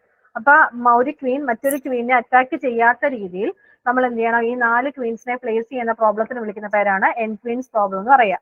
അപ്പൊ ഫസ്റ്റ് ക്വീൻ ഇരിക്കുന്ന ഒരു ക്വീനെ നമ്മൾ വെച്ച് കഴിഞ്ഞ് കഴിഞ്ഞാൽ ആ ക്വീനിന്റെ സെയിം റോയിലോ സെയിം കോളത്തിലോ ഡയഗണലിലോ മറ്റൊരു ക്വീൻ ഇരിക്കാൻ പാടില്ല എന്ന് പറയുന്നതാണ് എൻക്വീൻസ് പ്രോബ്ലം എന്ന് പറയുക. ഇത് നോക്കുമ്പോൾ നിങ്ങളുടെ കയ്യിൽ ഒരു 4x4 ചെസ് ബോർഡ് വന്നിട്ടുണ്ട്. 4 ക്വീൻസ് ഉണ്ട്. ആദ്യം എന്ത് ചെയ്തു? എന്റെ ഫസ്റ്റ് സ്റ്റെപ്പ് ഇങ്ങോട്ട് വന്നു. ഫസ്റ്റ് സ്റ്റെപ്പിനകത്ത് ഞാൻ ഫസ്റ്റ് ക്വീൻ 1 ഇവിടെ വെച്ചു. അവിടെ പ്രശ്നമൊന്നുമില്ല. എന്ത് ചെയ്തു? അതിനുശേഷം ഞാൻ എന്ത് ചെയ്തു? സെക്കൻഡ് ക്വീനെ വെക്കാൻ പോവുകയാണ്. സെക്കൻഡ് ക്വീനെ വെച്ചപ്പോൾ എനിക്ക് ഈ ഫസ്റ്റ് റോയിൽ എനിക്ക് വെക്കാൻ പറ്റില്ല. സെക്കൻഡ് ക്വീനെ എനിക്ക് ഫസ്റ്റ് റോയിൽ വെക്കാൻ പറ്റില്ല. എന്ത് ചെയ്യും? ഈ Q1 വെക്കും. സെക്കൻഡ് റോയിലേക്ക് വെക്കാൻ പറ്റും. ഇവിടെയും വെക്കാൻ പറ്റില്ല. ഇവിടെയും വെച്ച് കഴിഞ്ഞാൽ എന്ത് ചെയ്യും? ഈ പോർഷനിലേക്ക് വെക്കുവാണെന്നുണ്ടെങ്കിൽ ഇപ്പൊ ഫസ്റ്റ് റോ ഇവിടെ വെച്ച് കഴിഞ്ഞാൽ Q1 ഇങ്ങനെ വെട്ടാം. ഇവിടെ വെച്ച് കഴിഞ്ഞാൽ ഇവിടുന്ന് വെട്ടാം. ഓക്കെ, അപ്പൊ നമ്മൾ നോക്കിയപ്പോൾ സെക്കൻഡ് റോയിൽ വെച്ച് കഴിഞ്ഞാൽ ഇവിടെ വെച്ചാൽ വലിയ പ്രശ്നമൊന്നുമില്ല. പക്ഷെ നമ്മൾ അതിനെക്കാട്ടി ഏറ്റവും ബെസ്റ്റ് ഓപ്ഷൻ ഇവിടേക്ക് ഞാൻ വെച്ച് നോക്കി. അടുത്ത പോർഷൻ വെച്ചാണ് ഇവിടേക്ക് വെച്ചു. Q2 ഇവിടേക്ക് വെച്ചു. ഇവിടെ പ്രശ്നമൊന്നുമില്ല, വെച്ചതില്ല. ഓക്കെ, എന്ത് ചെയ്തു? അടുത്തത് ഇവിടേക്ക് വന്നു കഴിഞ്ഞപ്പോൾ തന്നെ എന്ത് ചെയ്തു? ഇനി അങ്ങോട്ട് എനിക്ക് എങ്ങും വെക്കാൻ പറ്റില്ല. ഇവിടേക്ക് വന്നു കഴിഞ്ഞപ്പോൾ നോക്കിയാട്ടെ, ഫസ്റ്റ് സെക്കൻഡ് സ്റ്റെപ്പ് കഴിഞ്ഞപ്പോൾ ഈ റോയിൽ എനിക്ക് ഇനി ഇവിടെയും വെക്കാൻ പറ്റില്ല, ഇവിടെയും വെക്കാൻ പറ്റില്ല. അത് കഴിഞ്ഞിട്ട് തന്നെ ഇവിടെ നോക്കി. ഇവിടെ വന്നപ്പോൾ ഡയഗണൽ ഇവിടെ വെട്ടും. Q2 എന്ന് പറയുന്ന ഈ ഒരു ക്വീൻ ഇവിടെ വെട്ടും. ഇവിടെ വെക്കാൻ പറ്റില്ല, ഈ റോയിൽ വെട്ടും. ഇവിടെ വേണമെങ്കിൽ വെക്കാം, പക്ഷെ അത് കഴിഞ്ഞാൽ നമുക്ക് എന്ത് ചെയ്യും? 4ാമത്തെ ഒരു ക്വീനെ നമുക്ക് അവിടെ പ്ലേസ് ചെയ്യാനായിട്ട് പറ്റില്ല. അപ്പൊ ഞാൻ എന്ത് ചെയ്തു? അടുത്തൊരു മെത്തേഡ് നോക്കി. ഈ Q2നെ ഞാനൊന്ന് മാറ്റി വെച്ചു. ഇതിനെ ഇനി താഴേക്ക് പോകാൻ പറ്റാത്തത് കൊണ്ട് Q2നെ ഞാൻ ഇങ്ങോട്ടേക്ക് ഒന്ന് മാറ്റി വെച്ചു കഴിഞ്ഞപ്പോൾ എന്ത് ചെയ്തു? അത് കഴിഞ്ഞിട്ട് അടുത്തൊരു മെത്തേഡ് വന്നപ്പോൾ Q3 എനിക്ക് ഇവിടേക്ക് വെക്കാൻ പറ്റി. ഇനി Q4 നമ്മൾ വെക്കാനാണ് നോക്കുന്നത്. Q4 വെക്കുമ്പോൾ ആകെ വെക്കാൻ പറ്റുന്ന റോ എന്ന് പറഞ്ഞാൽ ഈ ഒരു റോയിൽ മാത്രമേ വെക്കാൻ പറ്റുള്ളൂ. ഇവിടെ വെക്കാൻ പറ്റില്ല, Q1 വെട്ടും. Q3 വെക്കാൻ പറ്റും, ഇവിടെ വെക്കാൻ പറ്റില്ല, ഈ Q3 വെട്ടും. ഇവിടെ വെക്കാൻ പറ്റില്ല, ഈ Q3 വെട്ടും. ഇവിടെ വെക്കാൻ പറ്റില്ല, Q2 വെട്ടും. അപ്പൊ നമുക്ക് ഇവിടെ ഒരു രീതിയിൽ നമുക്ക് അതിനെ എങ്ങും പ്ലേസ് ചെയ്യാനായിട്ട് പറ്റില്ല. അപ്പൊ അതുകൊണ്ട് എന്ത് ചെയ്തു? ഇതിനെ വീണ്ടും തിരിച്ചു പോയി. ഇവിടുന്ന് തിരിച്ചിവിടെ വന്നു. ഇവിടെ മറ്റതിൽ ഇവിടെയും തിരിച്ചു വന്നു. എന്നിട്ട് ഇവിടുന്ന് നമ്മൾ വീണ്ടും സ്റ്റാർട്ട് ചെയ്യാണ് ഫിഫ്ത്ത്, ഇവിടുന്ന് ഇങ്ങോട്ട് തിരിച്ചു വന്നു. ഇങ്ങനെ ഓരോന്നിനെ പ്ലേസ് എന്തെങ്കിലും നമ്മുടെ കറക്റ്റ് പൊസിഷന് നമുക്ക് ഔട്ട്പുട്ട് കിട്ടാതെ വരികയാണെങ്കിൽ തിരികെ പോയി നമ്മൾ വീണ്ടും സ്റ്റാർട്ട് ചെയ്യുന്ന ആ ഒരു പ്രോസസ്സിന് പറയുന്ന പേരാണ് ബാക്ക് ട്രാക്കിംഗ് എന്ന് പറയുക. തിരിച്ചു പോയി, ഇവിടുന്ന് തിരിഞ്ഞു പോയി, ഇവിടുന്ന് തിരിച്ചു വന്നു, ഇവിടുന്ന് തിരിച്ചു വന്ന് ഇവിടെ എത്തി, വീണ്ടും ഞാൻ ഒന്നുകൂടെ സ്റ്റാർട്ട് ചെയ്യാണ്. Q1 അടുത്ത ഒരു കോളത്തിലേക്ക് വെച്ചു, അതിനെക്കാട്ടി ബെസ്റ്റ് പൊസിഷൻ അടുത്തൊരു പൊസിഷൻ കിട്ടിയതാണ് Q2 അവിടെ പ്ലേസ് ചെയ്തു, അത് കഴിഞ്ഞ് ഞാൻ Q3 ഇവിടെ പ്ലേസ് ചെയ്തു, അത് കഴിഞ്ഞിട്ട് Q4 ഇവിടെ പ്ലേസ് ചെയ്തു. ഇത് വെച്ചപ്പോൾ ഒരു ക്വീനും അങ്ങോട്ടും ഇങ്ങോട്ടും അറ്റാക്ക് ചെയ്യാത്ത രീതിയിൽ നമുക്ക് പ്ലേസ് ചെയ്യാനായിട്ട് പറ്റി. ഇങ്ങനെ വർക്ക് ചെയ്യുന്ന പ്രോബ്ലത്തിനെയാണ് എന്തെന്ന് വിളിക്കുക, എൻ ക്വീൻസ് പ്രോബ്ലം എന്ന് വിളിക്കുക. ഇത് സിമ്പിൾ ആണ്, 4x4 ചെസ് ആണ് വന്നിരിക്കുക. ചില കേസിലൊക്കെ 8x8 തരാറുണ്ട്. അപ്പൊ അങ്ങനെ വരുവാണെങ്കിൽ അത് ബേസിക് ആയിട്ട് ഇത്രേ ഉള്ളൂ. നമ്മളൊരു ക്വീനെ വെച്ച് കഴിഞ്ഞാൽ ആ സെയിം റോയിലോ ആ സെയിം കോളത്തിലോ അല്ലെങ്കിൽ ഡയഗണലിലോ നമ്മൾ മറ്റൊരു ക്വീൻ ഇരിക്കാത്ത രീതിയിൽ വേണം നമ്മൾ അതിനെ പ്ലേസ് ചെയ്ത് പോകാനായിട്ട്. അങ്ങനെ വരുന്ന പ്രോബ്ലം ആണ് 8 ക്വീൻസ് പ്രോബ്ലം എന്ന് പറയുക. അപ്പൊ നമ്മൾ ഏതെങ്കിലും ഒരു പോർഷനെ വെച്ചിട്ട് നമുക്ക് ഇനി ഔട്ട്പുട്ട് കിട്ടില്ല, അല്ലെങ്കിൽ അടുത്തൊരു ക്വീനെ വെക്കാൻ പറ്റില്ല എന്ന് തോന്നിക്കഴിഞ്ഞ് കഴിഞ്ഞാൽ അതിന്റെ പ്രീവിയസ് വേർഷനിൽ അല്ലെങ്കിൽ പ്രീവിയസ് ചെക്ക് പോയിന്റിലേക്ക് പോയിട്ട് അത് വീണ്ടും റിപ്പീറ്റ് ചെയ്യുക എന്നുള്ളത് മാത്രമേ ഉള്ളൂ. ഇനി അടുത്തൊരു ടോപ്പിക് ആണ് ബ്രാഞ്ച് ആൻഡ് ബൗണ്ട് എന്ന് പറയാം. ബ്രാഞ്ച് ആൻഡ് ബൗണ്ട് എന്ന് പറഞ്ഞു കഴിഞ്ഞാൽ നമ്മുടെ ഒരു പ്രോബ്ലം തന്നു, ആ പ്രോബ്ലത്തിന് പല പല സൊല്യൂഷൻസ് ഉണ്ടായിരിക്കും. ഇപ്പൊ ഞാൻ ചെയ്തപ്പോൾ ഏതെങ്കിലും ഒരു സൊല്യൂഷൻ ഉണ്ടായിരിക്കും, മറ്റൊരാൾ നോക്കുമ്പോൾ വേറെ രീതിയിൽ അത് ചെയ്യാൻ പറ്റുമായിരിക്കും, അടുത്ത മൂന്നാമതൊരാൾ നോക്കുമ്പോൾ അയാൾക്ക് വേറെ രീതിയിൽ ചെയ്യാൻ പറ്റുമായിരിക്കും. അപ്പൊ നമുക്ക് ഒരു പ്രോബ്ലത്തിന് ഒന്നിലധികം സൊല്യൂഷൻ അല്ലെങ്കിൽ ഒന്നിലധികം സ്റ്റെപ്സ് വന്നു കഴിഞ്ഞ് കഴിഞ്ഞാൽ ആ 3 സ്റ്റെപ്സിനകത്തേക്ക് ഏറ്റവും ബെസ്റ്റ് ഏതാണോ അത് മാത്രം മുമ്പോട്ട് പോയി അല്ലെങ്കിൽ അതിനെ മാത്രം വീണ്ടും എക്സ്പാൻഡ് ചെയ്ത് പോകുന്ന ഒരു മെത്തേഡിനെയാണ് നമ്മൾ എന്തെന്ന് വിളിക്കുക, ബ്രാഞ്ച് ആൻഡ് ബൗണ്ട് എന്ന് പറയുക. അപ്പൊ നമ്മളൊരു സോഫ്റ്റ്വെയർ ഫീൽഡിലൊക്കെ ജോലി ചെയ്യുന്നവരാണെങ്കിൽ അവർക്ക് നമ്മളൊരു പ്രോബ്ലം കൊടുത്തു കഴിഞ്ഞാൽ 3 പേർക്ക് 3 സൊല്യൂഷൻ ആയിരിക്കും വരിക. ഇത് ഇങ്ങനെ ചെയ്താൽ നല്ലതായിരിക്കും, അടുത്ത വേറൊരു മെത്തേഡ് ഇങ്ങനെ ചെയ്താലായിരിക്കും കുറച്ചുകൂടെ ആപ്റ്റ് ആവുക എന്ന് നമ്മളിങ്ങനെ എക്സ്പ്ലെയിൻ ചെയ്യുന്ന സമയത്തിന് ടീം ലീഡിന് ഏതാണോ ഏറ്റവും ബെസ്റ്റ് ആയിട്ട് തോന്നുക ആ ഓപ്ഷൻ ആയിരിക്കും അവർ സെലക്ട് ചെയ്യുക. അപ്പൊ ആ പറഞ്ഞ പോലെ തന്നെയുള്ളൂ, നമ്മളൊരു പ്രോബ്ലം നമ്മുടെ കയ്യിൽ തരുമ്പോൾ ആ പ്രോബ്ലത്തിന് ഏറ്റവും ബെസ്റ്റ് എന്ന് തോന്നുന്ന ഒരു സബ് ക്ലാസ് ഏതാണോ അല്ലെങ്കിൽ സബ് ഡിവിഷൻ ഏതാണോ ആ ഡിവിഷൻ ആയിരിക്കും വീണ്ടും അത് എക്സ്പാൻഡ് ചെയ്തിട്ട് ഔട്ട്പുട്ട് കിട്ടുക. അങ്ങനെ വർക്ക് ചെയ്യുന്നതാണ് ബ്രാഞ്ച് ആൻഡ് ബൗണ്ട് എന്ന് പറയുന്ന ഈ പ്രോബ്ലം. അതിനകത്ത് നമ്മൾ യൂസ് ചെയ്യുന്ന 3 ടേംസ് ആണ്. ലൈവ് നോഡ് ഉണ്ടായിരിക്കും, അതായത് it is a node that has been generated but whose children have not yet generated. അതിന്റെ ചിൽഡ്രൻ അല്ലെങ്കിൽ അതിന്റെ ചൈൽഡ് നോഡ് ജനറേറ്റ് ആവാത്ത നോഡിനെയാണ് എന്തെന്ന് വിളിക്കുക, ലൈവ് നോഡ് എന്ന് വിളിക്കുക. ഇനി ഇ നോഡ് ഉണ്ട്, it is a live node whose children are currently being explored. In other words an e node is a node currently being expanded. ഇനി എക്സ്പാൻഡ് ചെയ്തുകൊണ്ടിരിക്കുന്ന നോഡിനെയാണ് ഈ നോഡ് എന്ന് വിളിക്കുക. ഇനി ഡെഡ് നോഡ് എന്ന് പറഞ്ഞു കഴിഞ്ഞാൽ it is generated node that is not to be expanded or explored any further. ഇനി അങ്ങോട്ട് എക്സ്പാൻഡ് ചെയ്യാത്ത നോഡിനെയാണ് എന്തെന്ന് വിളിക്കുക, ഡെഡ് നോഡ് എന്ന് പറയുക. ഇനി ഇതിനകത്ത് ബ്രാഞ്ച് ആൻഡ് ബൗണ്ടിനകത്ത് മെയിൻ ആയിട്ട് 3 രീതിയിലായിരിക്കും നമുക്ക് ചെയ്യാൻ പറ്റുക. അൽഗോരിതംസ് 3 രീതിയിൽ വർക്ക് ചെയ്യും. ഫസ്റ്റ് വൺ എന്ന് പറയുന്നത് ലീസ്റ്റ് കോസ്റ്റ് സെർച്ച് ആണ്. സെക്കൻഡ് വൺ FIFO ആണ്, അതായത് നമ്മുടെ ഫസ്റ്റ് ഇൻ ഫസ്റ്റ് ഔട്ട് എന്ന് പറയുന്നത് ക്യൂ മെത്തേഡ് ആണ്. അതായത് നമ്മുടെ BFS ഞാൻ ഓൾറെഡി BFS പറഞ്ഞിരുന്നു. ആദ്യം വന്നിരിക്കുന്ന എലമെന്റിനെ ആദ്യം എക്സ്പാൻഡ് ചെയ്ത് കളയുക. തേർഡ് വൺ എന്ന് പറഞ്ഞാൽ LIFO ആണ്. LIFO means last in first out ആണ്. അവസാനം വന്ന എലമെന്റ് ആരാണോ അയാളെ നമ്മൾ എന്ത് ചെയ്യുക, അയാളെ എക്സ്പാൻഡ് ചെയ്ത് പോവുക. അങ്ങനെ വർക്ക് ചെയ്യുന്നതാണ്. ലീസ്റ്റ് കോസ്റ്റ് എന്ന് പറഞ്ഞാൽ തന്നിരിക്കുന്നതിനകത്ത് ഏറ്റവും ലീസ്റ്റ് കോസ്റ്റ് ഏതാണോ ഉള്ളത് അതിനെ മാത്രം എക്സ്പാൻഡ് ചെയ്ത് പോകുന്നതാണ് ലീസ്റ്റ് കോസ്റ്റ് എന്ന് പറയുന്നത്.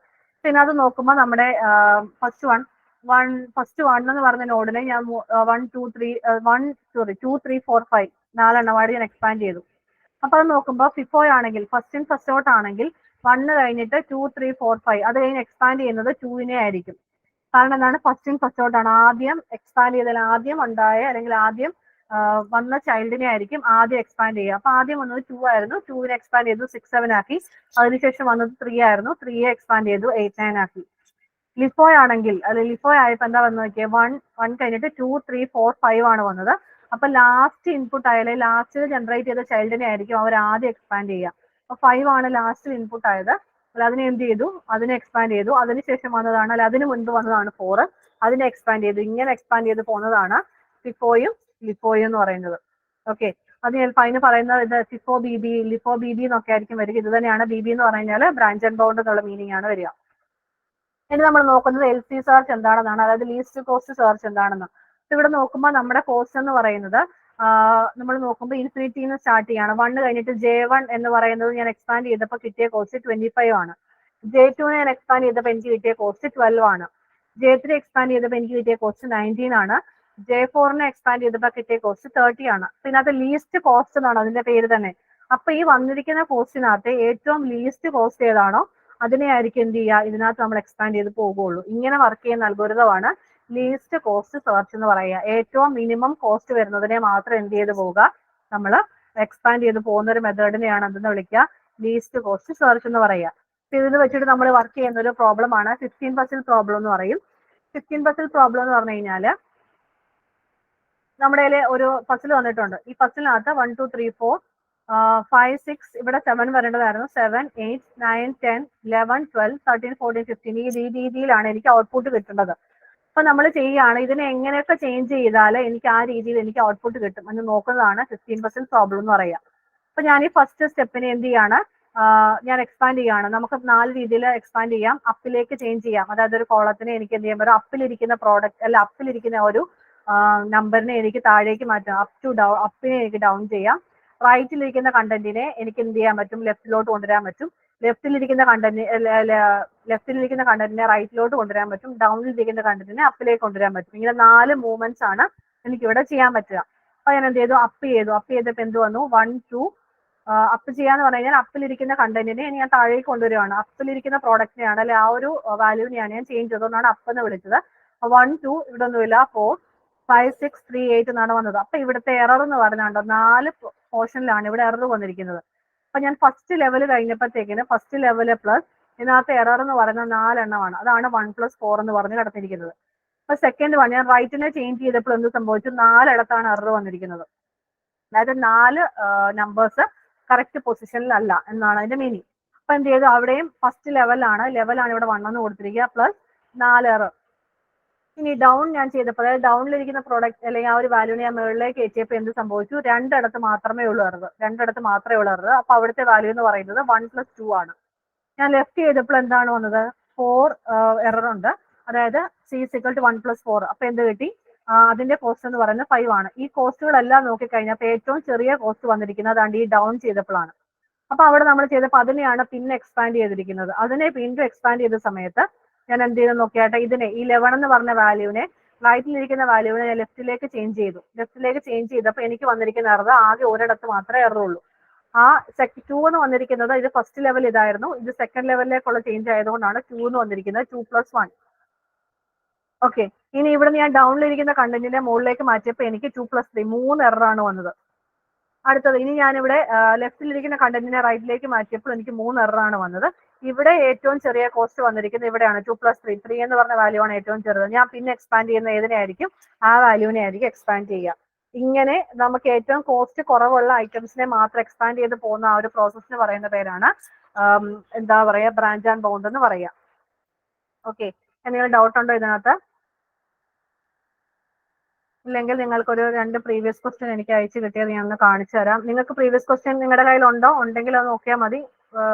ഇല്ല, നിങ്ങൾക്ക് പ്രീവിയസ് ക്വസ്റ്റ്യൻ നിങ്ങളുടെ കയ്യിൽ ഇല്ലെങ്കിൽ മാത്രം ഞാനിപ്പോൾ അത് കാണിച്ചു തരാം.